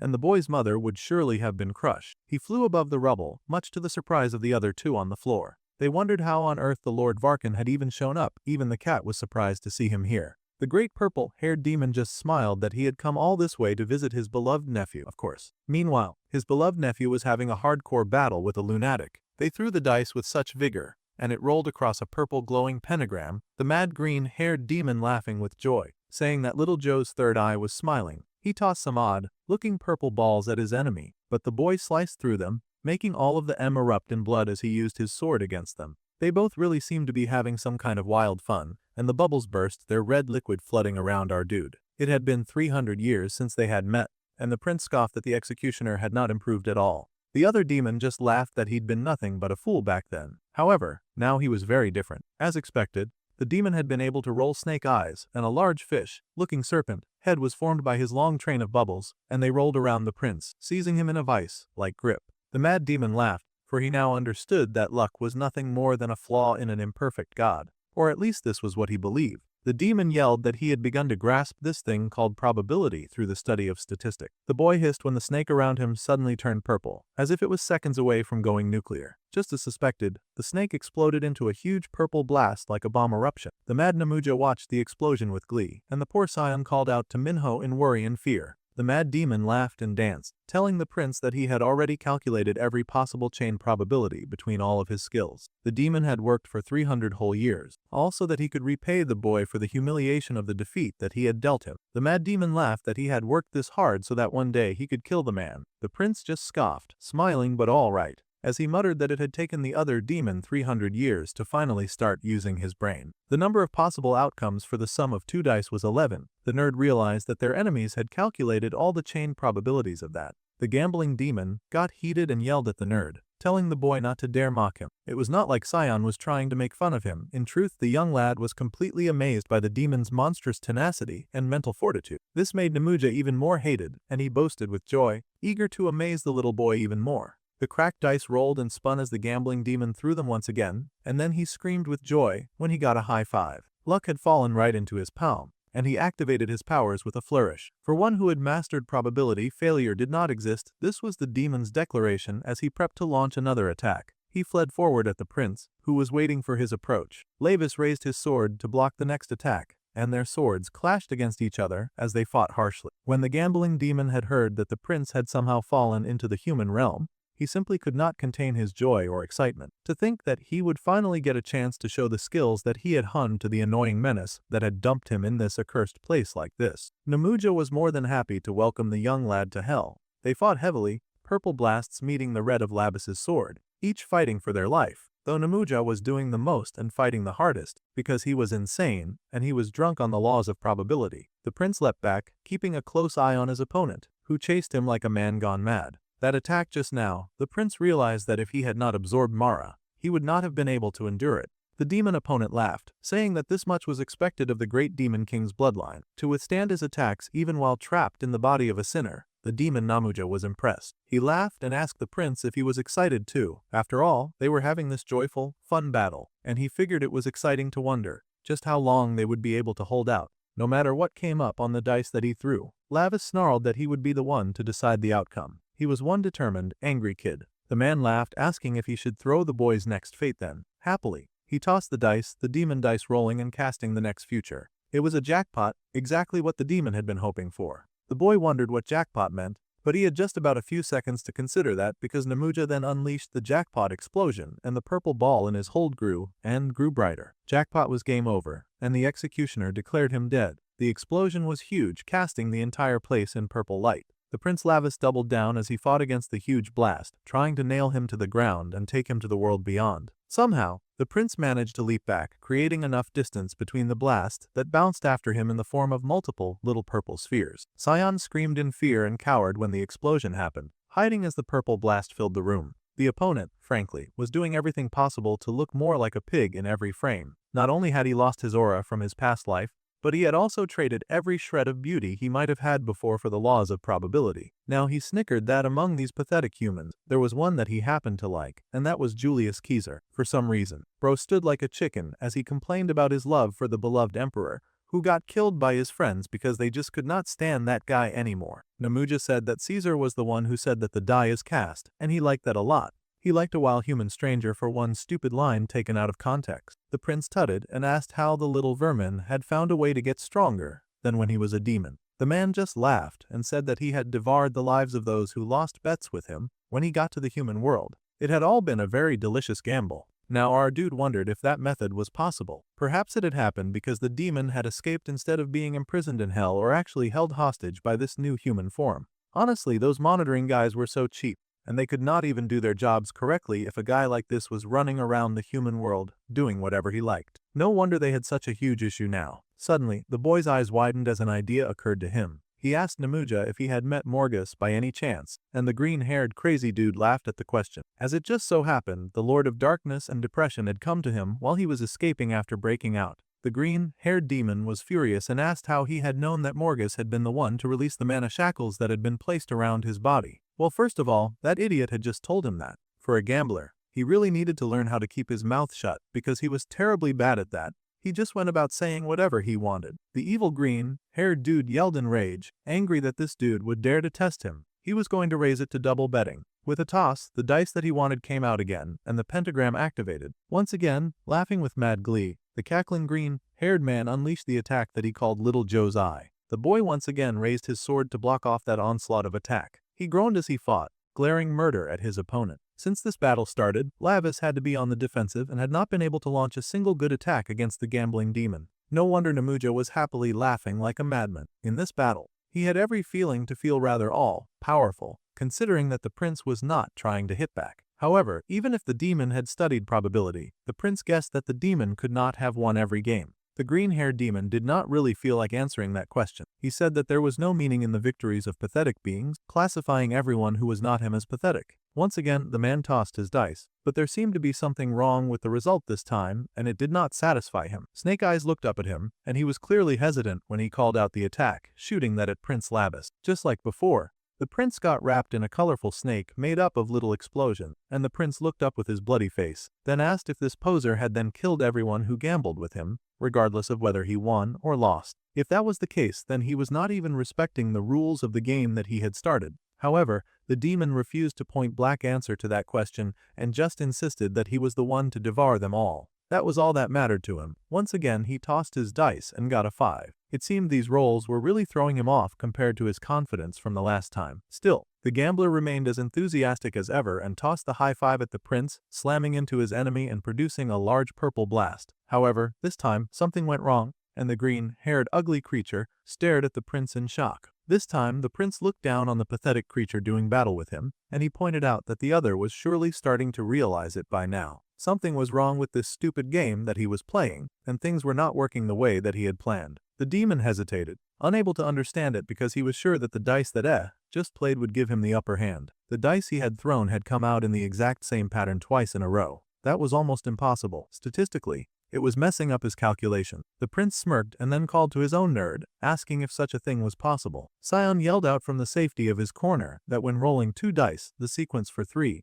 2 and then 5, the probability of getting the exact same numbers of 3, 2 and then 5 again was not very high. He took a moment to do some pretty quick calculation, and the demons were so polite as to pause and wait for them. Finally, the boy reported that it was a 1 out of 5,832 chance, a probability of 0.17%. Lavis smiled because he was so proud of his little nerd, but there they had it. It was almost impossible. The prince grinned that Namuja had heard that clearly. The green-haired fool had just rolled something that was impossible. Now Lavis was looking demonic, which meant the game was about to get very interesting. The former executioner leapt back in confusion, refusing to believe that such a thing could happen. He had understood all the probabilities in the world. That was what he spent 300 years calculating. After living 300 years as a human, the demon must have heard of something called DNA. Now the demon was staring at the boy in confusion, wondering what DNA had to do with anything. That was something that involved blood after all. The boy smiled because it was something that was learned in the human science class. DNA replication, inheritance, and transmission of information in the nucleus as well.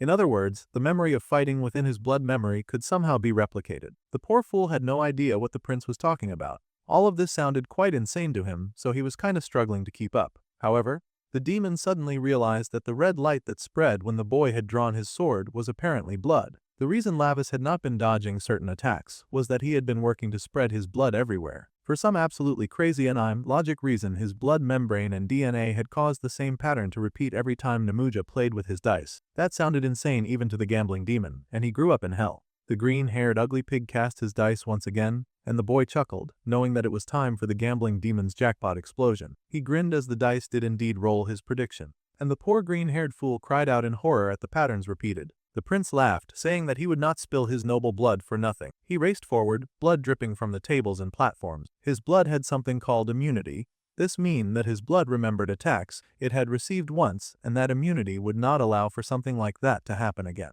The boy then happily tossed his blood at the former executioner, and the green-haired idiot screamed in horror to see his magic getting absorbed. However, the prince smiled, promising to return that magic exactly as it was. He was gonna do it demon style as he squeezed his hand into a fist, and then grinned as he said that he would turn it into fire to scorch his enemy alive. With a whoosh of his hand, the boy sent the spark flying towards the former executioner, and that little particle traveled a nice, long and far distance. It stretched all the way from Prince Lavis to where Namuja was standing in denial. The green-haired demon squeaked in fear as that fire came to touch him, and then unleashed the explosion that they'd all been waiting for, frying the enemy. As he burned, the former executioner cursed the prince, yelling that he had endured so much all this time. But all of his screaming was for nothing as the fire continued to grow red and hot, and it consumed everything of the demon, burning him whole until only the dice remained, falling to the floor like pathetic tokens. The prince sighed and said that was exactly what he was saying. The terrible executioner should just keep living miserably like that, because he had not given that trash bag permission to invite him to a place like this. Now, there was nothing left of him but the dice that he loved so very much. Back with our dude's mum,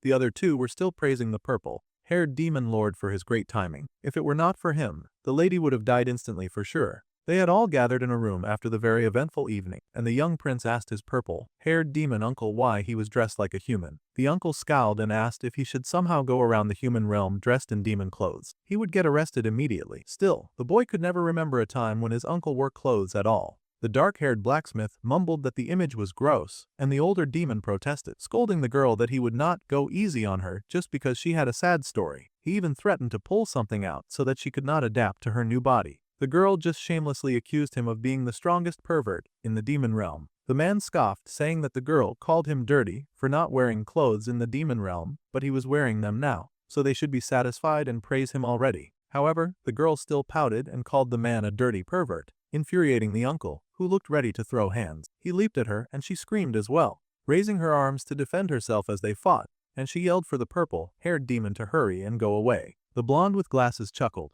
not noticing that it seemed the prince had taken care of the problem that was Namuja anyway. Sending the boy to the human world was truly worth it, and the demon beamed that the boy had absorbed 2 powers of a former member of the 12 Black Throne level. The prince scoffed that it was nothing. Ignoring his uncle, who was currently crapping around with Beltia, he asked if they had found any more clues about Morgus. It seemed that Namuja did not know what Morgus was planning, and that the demon was just an early modification test subject for the Dark Morgus. The blonde considered the situation and figured that Morgus probably found it troublesome to take a gambling addict as a subordinate. It would have caused problems later down the line, especially since Namuja was a clown who did not care about loyalty or honor at all. They needed to find Morgus' location as soon as possible. Until 80 years ago, they could faintly sense his magic power, but now the dimensional barrier was blocking it. Even with the Lord Barkin's power and his, it was hard to detect anymore. The boy considered the situation. Since they had just released that guy Boer again, Morgus might come looking for them on his own. They might not even need to detect him at all. This was surprising news to the blonde,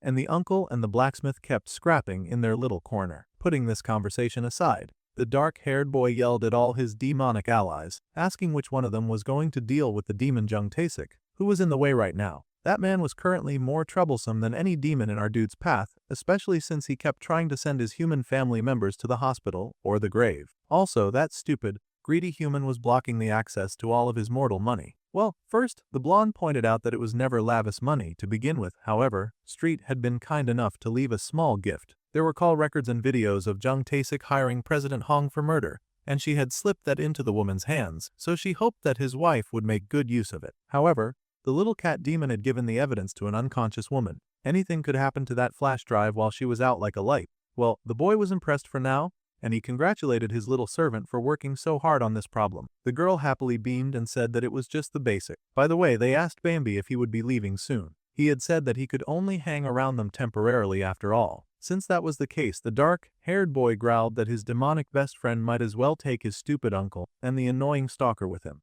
The uncle wailed that he had gotten permission from the great demon king to come down there, and the poor girl wailed that she could not go because she had nowhere else to go. The boy yelled to the uncle that he would start spreading rumors that he walked around in the human world wearing human clothes, which would surely put a dent in his tough guy image. Varkin could not believe that his nephew would threaten him like that. Cyan, who had been listening to this back and forth exchange, finally spoke up. He was kind of sorry to interrupt this conversation, but he did have to ask why there were such important people in his house. Meanwhile, over at the hospital, the doctor had checked through the reports. The external injuries faced by the woman were not severe compared to the accident that had occurred. However, the mental shock was quite severe, so the woman appeared to be in a state of shock due to an acute stress reaction. The doctors were sure that with enough time to rest, the woman would awaken again. Her husband stayed by her side like he was sincerely giving, and he held her hand close, thanking the doctors for attending to his wife. The doctors reassured the candidate that his wife was simply lucky, and then they left the two alone. As soon as the doctors walked out, the man released his wife's hand and got to his feet.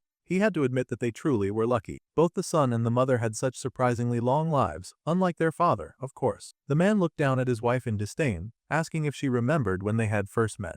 It was really nice back then. It was flashback time, and the story took us to a place where the adults were much younger. Taisik was told that no matter if he was the first in the entire school. School was also a small society, where people had to live together with friends. It seemed to be too much to report the entire class. Even if he reported directly to the education office, it would make the homeroom teacher look bad. The boy had written a full report just to complain about his classmates. However, the man insisted that the school should prioritize students' academy achievement, and that it was not a place for socializing. He believed that this was a necessary measure for the good students. The teacher just sighed and told the boy to return to his classroom because he was doing way too much. This did not satisfy the student, of course, and he mentally called his teacher useless and indifferent. The other students jeered when they saw Jung Taisik coming out of the office again, and they asked what he had snitched about this time, since this was a running occurrence with him. They asked how many times he had to be beaten just to come to his senses. They even laughed that crazy guys like Taisik were probably the kind to stab other people in the back. They could tell just by looking at his face. In fact, the bully thought that the boy looked so annoying that he raised his hand to beat him for having such a sharp gaze. They laughed at how quickly the boy flinched as soon as they raised their hand. They laughed at him for getting scared and trembling before them. They called him hilarious and told him to relax his face. They continued to laugh and jeer at him, and the boy continued to hate them. The boy promised them that once they were out in society, they would not even dare to say a word to him. In fact,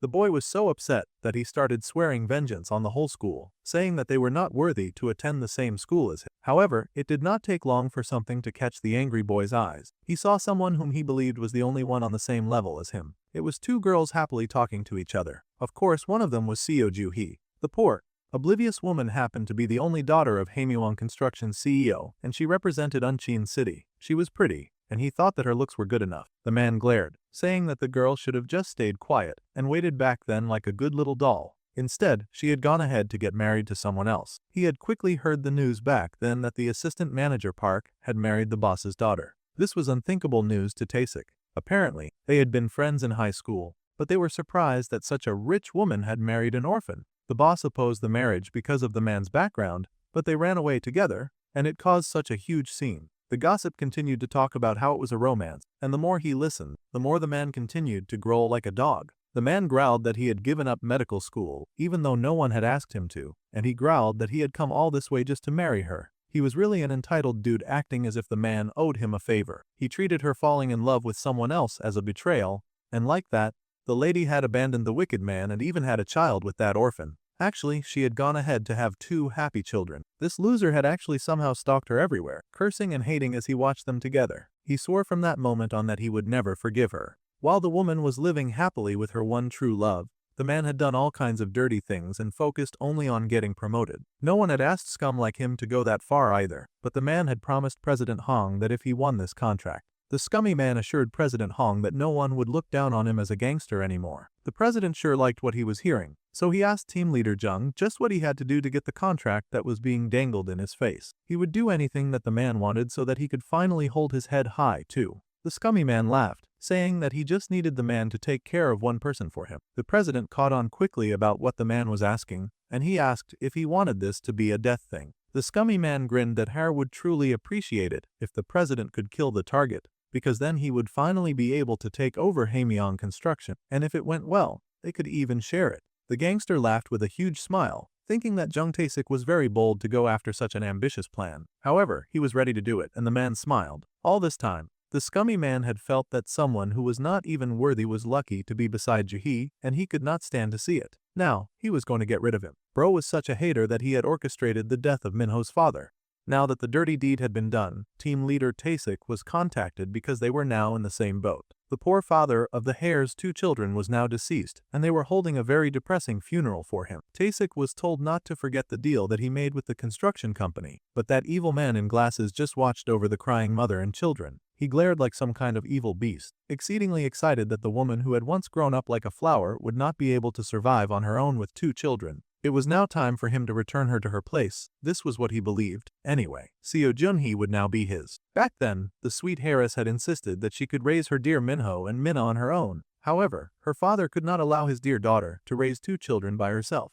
The man said that she really did not understand the world or how cruel it was going to be to her if she did that. Instead, he told her to return home immediately because he could not stand to see his bloodline live like beggars in such a pitiful state. It was much too embarrassing for him to even hold his head up like this. Still, the girl tried to insist, but the man was not hearing her. Instead, he invited someone to come in and sit in on the little session that they were having together. This person was, of course, none other than the lecherous, murderous freak who got her husband killed. The father happily introduced this criminal to his daughter as the team leader and the most capable person in their company. The man smiled and said that it was quite nice to meet them. Then, the man told his daughter to greet the sweet gentleman. Hearing about her situation as a daughter with 2 children, he was a kind-hearted man who clearly felt very sorry for her. The woman was understandably confused about where this conversation was going. However, they both seemed to match. So the father was now introducing his precious daughter to what he believed was surely a capable team lead, who would definitely look after her and take good care of her. He wanted his daughter to stop being stubborn and to just hurry up and remarry, much to her horror. Of course, she had just lost her husband, so she was not crazy about getting into any flings with the demon in glasses. The said demon in glasses was now holding her hand ever so dearly, saying that he had worked so hard to put everything back in place. Even if those children were not his blood, he had done his best to look after them, and his best included abusing them and putting them in dangerous situations. The delusional idiot then said that surely the god of fate was jealous of him and that was why their beginning was twisted. His mind is what was twisted. The man had taken the time to learn everything that the children liked back when he entered their mother's life.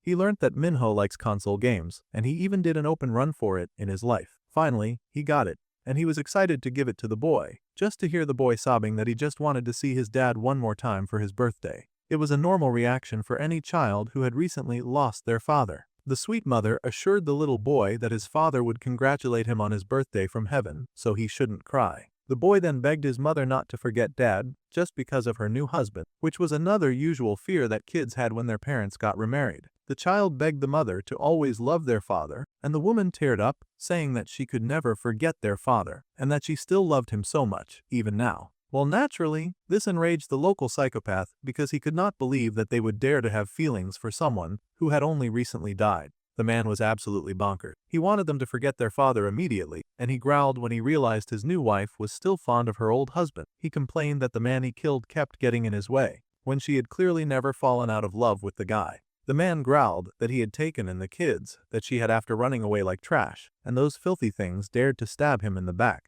That was just unacceptable to him. He growled that people really needed to be on the same level to live together, and that still, out of old affection, he had been feeding her until now. Then the man actually leaned all the way in and confessed to his sleeping wife that he had been the one to kill both her husband and her father. In fact, he was also contemplating killing her, too. His major beef was with Minho all of a sudden. The boy had heard that he had killed President Hong and his grandfather, which was why he had tried to kill him. That was insane. All this time, this wicked man had been the one to take Minho's life. He had not expected the boy to wake up a month later, but he chuckled that both his wife and the boy sure were lucky. They were just about blessed by the stars at this point, but he could keep rolling and throwing hits. He was not about to give up now. See, this wicked spawn of the devil truly believed that their luck would not last long, and if that was the case, then it would be better for her to never wake up for life. After saying all this, the man walked away and slammed the door closed behind him. After a moment of nothing but silence, the very tired woman's eyes trembled, and a tear slipped from her lashes. She had heard everything that man had said. She recalled the time when her son had cried over his first father, and she had admitted that she would always love him, even now.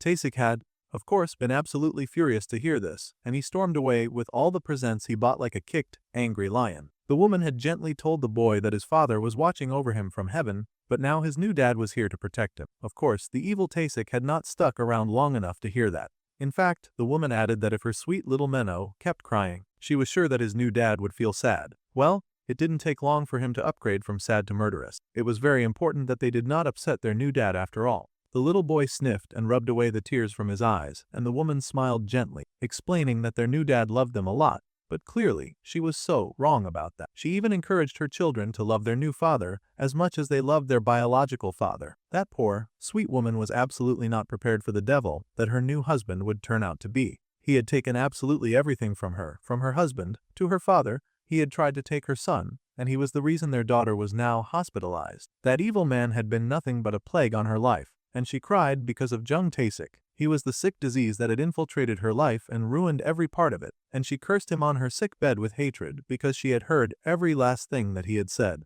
Evening turned to morning, and Sion asked for updates about Minho's mother. They had all heard about the terrible accident that she had been involved in, so naturally, they were kind of worried. The boy sighed that she did not come out of her room much after she got discharged, but she smiled whenever she saw him or Minha. So at least his sister was out of the hospital too. It was a relief that his family members were doing alright, but today was already election day. Bambi had told the boy to wait a few more days, so the main character had been holding back. Still, not a single person wanted to see that crooked man get what he wanted. If that dude got elected, the prince swore not to go easy on anyone. However, San just told his friend not to worry too much about that, because it would not happen. The sky was dark by evening, and for some reason, they got the current Unchan mayoral voting results. The voting situation was going unfortunately well for Tae-sik, and he was deemed to have a 99% chance of actually winning the ongoing election. This was, of course, great news to the absolutely terrible man, and the man was confirmed as elected Unchan mayor. This had to be some kind of nightmare and terrible news, because his colleagues could not believe that it had happened. They had worked so hard to bring this day about that they cheered and clapped to see these results. Now the man was the mayor, and they were thrilled about it. The man laughed and thanked his secretary, Kim, as well as the chief. It was all thanks to their effort. Now, the newly elected Jung Tae-sik, due to his spouse's recent accident, was watching the results at home with his recovering family. That was the general idea anyway. The broadcast team would soon pay a visit to interview the winner, and his team excitedly informed him that the interview requests from broadcasters were just pouring in after such an amazing win. The man could not be prouder of himself. He smirked that all those interview teams were so impatient, like he was hot stuff or something like that. He mumbled that he was going to go get changed first so that he could be ready for when they finally arrived. With his shoulders raised high, the man retreated into his study room and locked the door behind himself. It was almost impossible for this terrible man to ever be normal in his entire life, because the first thing he did was inform his poor, recovering wife that she was now the mayor's wife. From now on, he wanted her to behave properly for the sake of her kids, living in never-ending bondage and tied down to this man for the rest of her life. The woman was quiet with her head lowered for a while, just saying nothing as this man talked trash to her.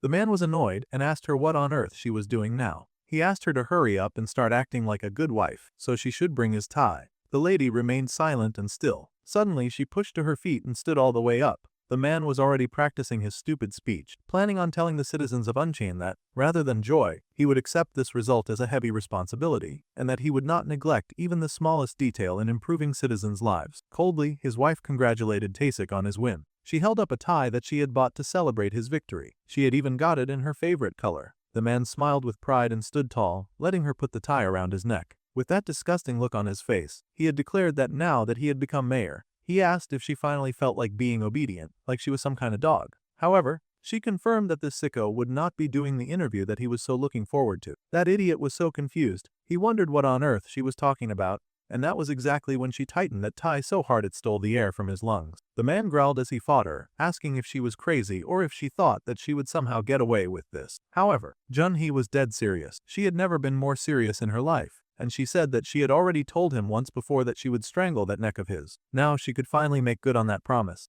at least if she was actually physically stronger than a man, because he snatched that tie back like it was his last dinner. With rage, he shoved her back and called her barking crazy. Then, the crazy lady, like some kind of drama movie-influenced senseless protagonist, confessed that she had heard everything that he had said at the hospital. She knew that he had ordered the murder of the father of her children as well as her own father. He had even tried to kill her. She had also seen the video recording of that. The woman had uploaded every last one of those to the internet before confronting the wicked man in front of her. Now that was a very sick and useful move. She had also handed over evidence of all of his corruption to the police. The man was horrified, staring in shock and wondering when on earth she was able to do that. Well, everything was going to be investigated now, so it was much too late for him to back out. By now, President Hong was probably turning himself in, or getting arrested because his hands were covered and soaked in twice as much blood. Tae-sik was furious. He could not believe that his meek and gentle pushover wife could ever openly defy him like this. As far as he was concerned, she was just a weak and pathetic creature that could never stand up against him. However, she knew that this evil creature that she had tried to love had stolen away her joy and happiness when he tried to kill every single person she loved. It was within her rights to do the same at the peak of his happiest moment.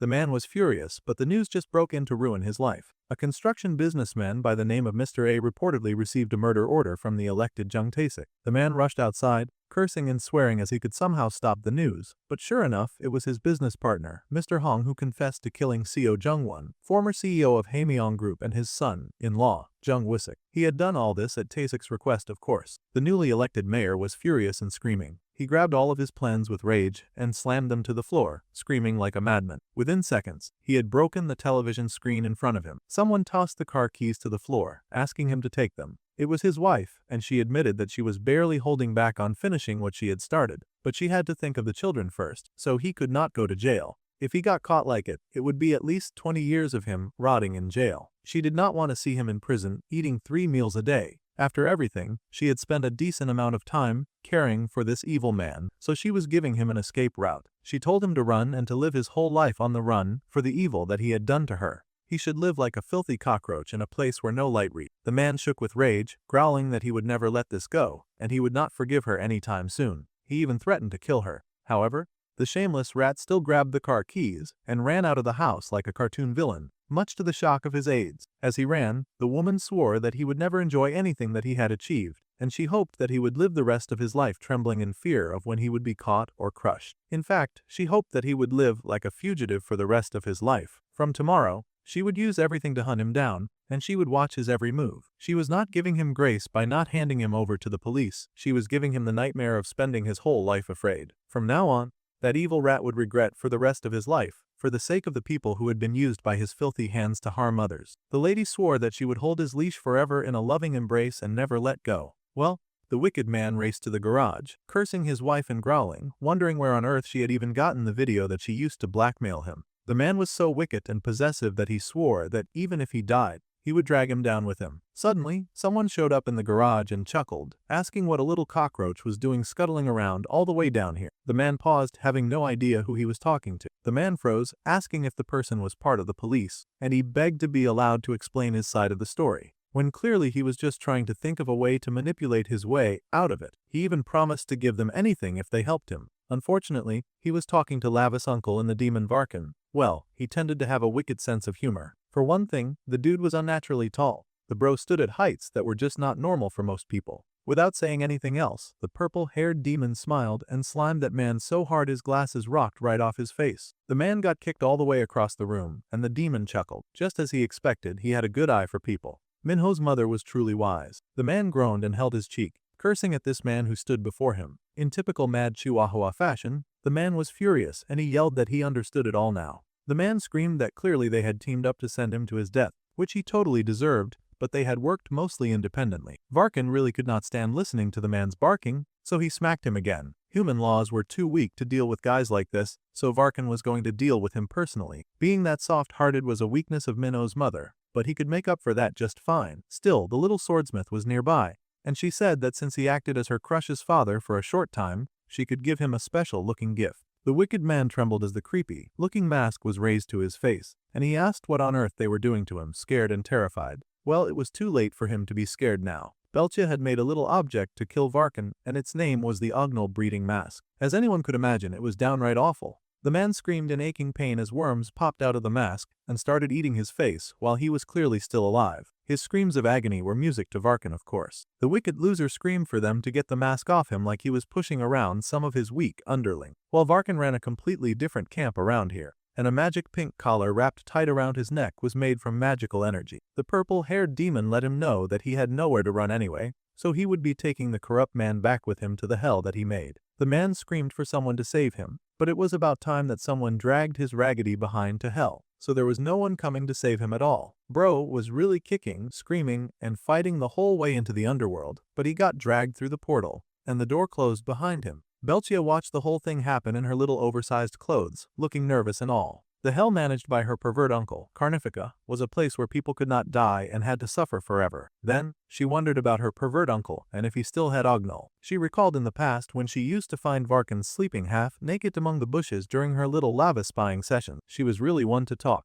considering that she was a creepy stalker herself. The little girl had pouted back then that she always saw the man picking on her crush, and she did not like how he used training as an excuse for his violent action. So, she tossed something at him. Ah, that must have been when she first tried to use the worm mask. The man groaned and wondered what on earth had just been placed on his face. The girl giggled and asked what he thought about the filthiest ugnal egg sac in the demon realm. She had really created something very messed up. The older man gasped when the ugnal started crawling out of the mask, saying that they only lived in corpse filth. However, the crazy perverted girl laughed that ugnals would keep hatching from the mask, and until he took it off they would crawl into every hole on his face. Well, that was easily resolved, and within seconds the man had yanked the mask right off his face, spitting in annoyance at how many worms got into his mouth. The girl was horrified. She could not believe that he had taken that off with strength alone. Well, she'd better start believing, because that was exactly what he did. He then growled at the brat for trying to kill him with a corpse worm mask, swearing that he would throw her back into the fire. Little Belcha screamed and ran in horror. She had really underestimated the power of her pervert uncle and yelled for him to get away. She groaned just recalling how that happened, and she was seething just thinking about it.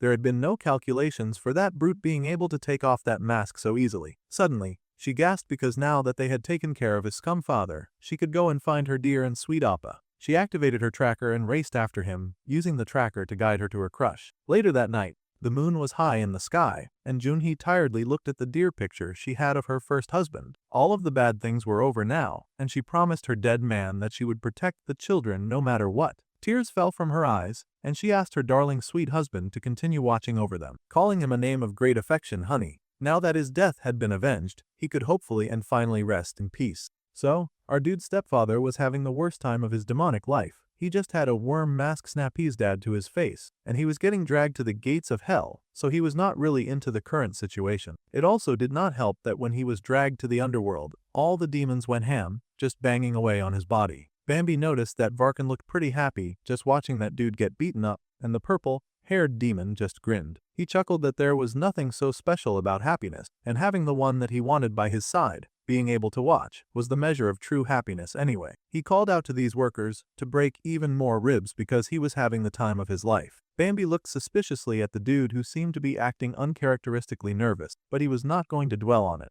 The uncle yelled and asked why the blonde was looking at him like that, but the blonde pointed out that the purple-haired demon could have just ordered any demon to bring this dude into the underworld. He did not have to go there in person. Plus, the man had gone out of his way to personally save Jong Minho's mother as well. The man mumbled that he was just bored, and he was on his way to see his sweet nephew Lavis. He even dared to add that he was just curious about how strong a truck really was. At this point, he was just saying nonsense, and it became really clear that he was in love with this woman. Unbelievable. He had indeed fallen for Minho's human mother, and it had all started on the day that Lace saved Minna and brought her back. The mother's scream at Jeong Taesik still rang in his ears. To think that such a weak woman would step in front of the children with eyes like a demon, it was so hot to him that he could not believe it. That gaze had been sharper than any knight that he had ever wielded. Bro had become completely enraptured by the power of her strong will, and it was the most violent power forged by the weak. Basically, he had become captivated and then fallen completely in love. The blonde could not believe that this had happened. It was not like Varkan was any good at lying anyway, since Bambi was too sharp for his own good, so he did not like to go out of his way to lie to him. The blonde sighed now that he knew this, but he also wondered what was going to be the way forward on such a matter. The demon pointed out that there was no law that said that a demon could not love a human woman,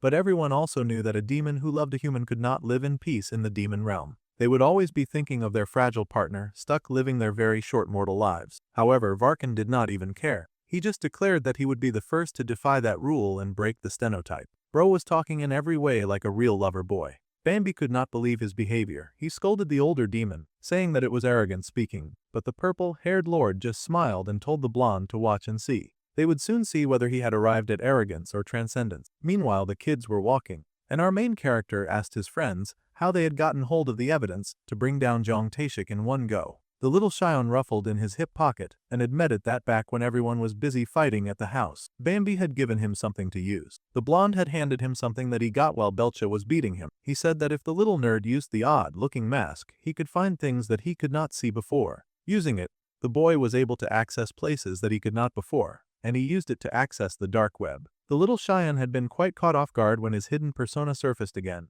But that probably happened because he was knee-deep in some evil hacking, and his other side wanted to go at that. The main character teased his friend for stooping to use stuff like that, but Cyan just solemnly pledged not to use anything like that again. Anyway, the boy had gotten evidence of Jeong Taesik's contract killing with it, so that was good enough, and his scheme had worked. The Blueanette mumbled that she thought that he was told to get the account password. Now, they had arrived at the Demon Alliance building that somehow existed in the human realm for some unknown reason that probably involved a lot of illegal stuff. Apparently, the chairman had said that he had something to show them, so he had asked the blue cat girl to bring them here. Well, the chairman wanted to see Lavis and Sign was more like a little tag along. The prince wondered if it was really okay to display a demon alliance so openly like this. The girl just laughed, saying that it was fine and that humans really did not care unless it concerned them. Plus, it was so much easier to hide stuff in plain sight like this. The prince just mumbled that this only happened because they were much too lazy to think of a better idea. The building was quite old, and they pushed open the door to step inside. Still,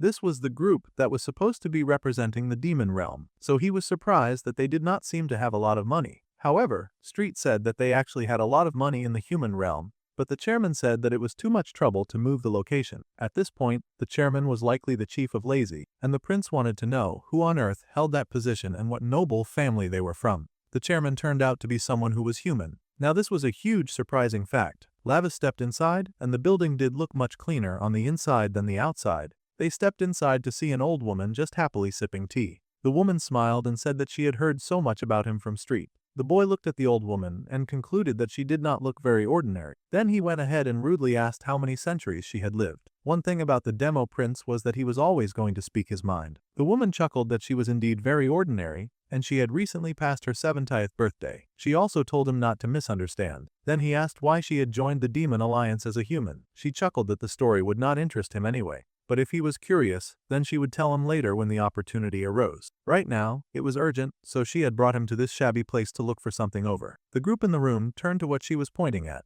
It was a news report of the recent missile strike that the US launched on a civilian area in the Middle East. The dark-haired boy admitted that it was the first time he had heard of it, and even Sean agreed that he had seen it on the news. A huge number of civilians had died from that attack, and the US had never given an official reason for the strike. The old woman sighed that she was mourning the incident when she happened to see a certain photo that she would like to share with them. She had suspected something, but a single picture was not enough.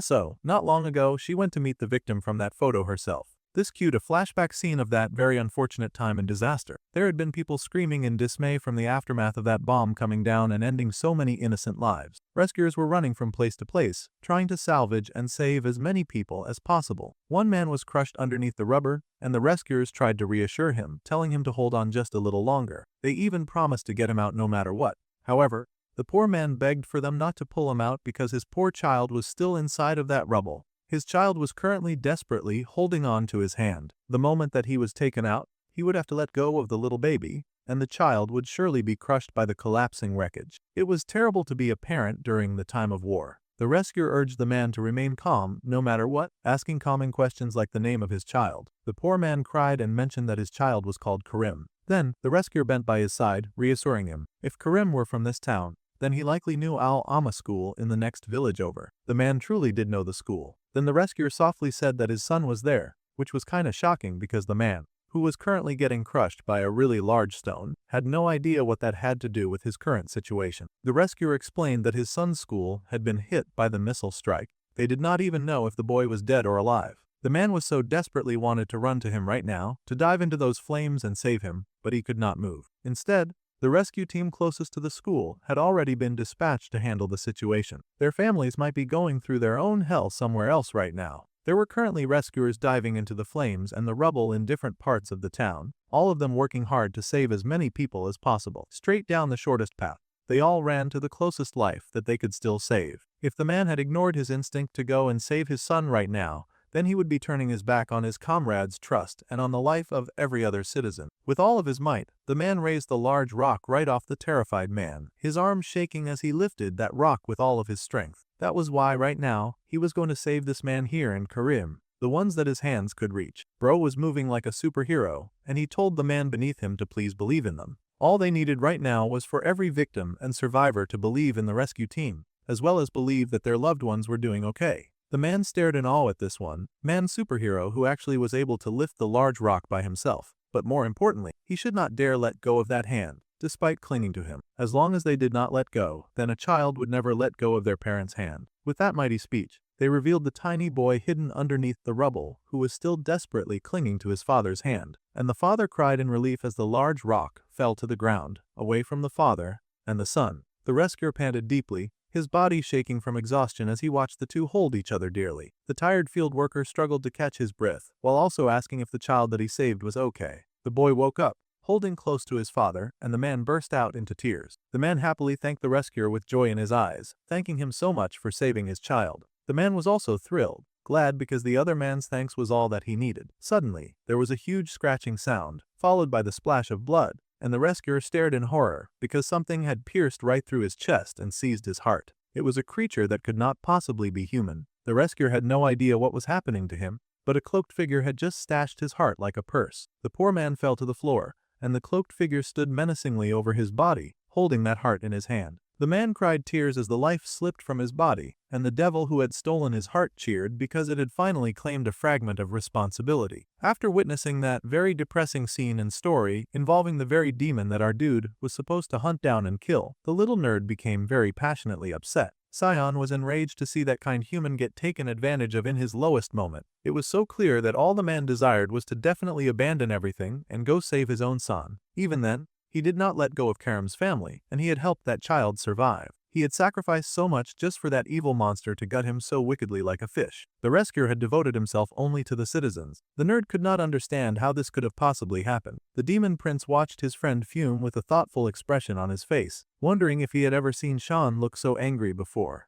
All this time, Sion stayed with him and saw some terrifying demons. Not even Wei Youngmu, who had fallen to drugs and threatened Sion, had made him this mad, and that guy was the worst because he'd been personally involved in bullying the little nerd. Mara, who was consumed by greed and tried to take Mena's body, had not made him this level of furious either, and she was wicked too, especially with the situation with her kids. Namuja was also a scum who had lost himself to gambling, so it made sense that Sion did not get so mad about him. Even when seeing them, the young boy had not been so angry. However, in this case, the young youth was furious. No matter if they were demons, they should not steal that man's desperate wish so easily. Seeing someone fight so hard for someone else, and then get his hope snatched away, was something that Sion seemed to find unforgivable. Even though it was someone else's matter, his little friend sure had the ability to empathize pretty deeply. That sounded like an exhausting way of thinking to Labis. So, Circle's fragment of responsibility had been inside a human's heart, is what this meant. The old woman agreed with this notion and then asked the young prince if he knew what Circle was. The boy had roughly heard about it from Bambi, and that it was a gift the gods gave to the human world.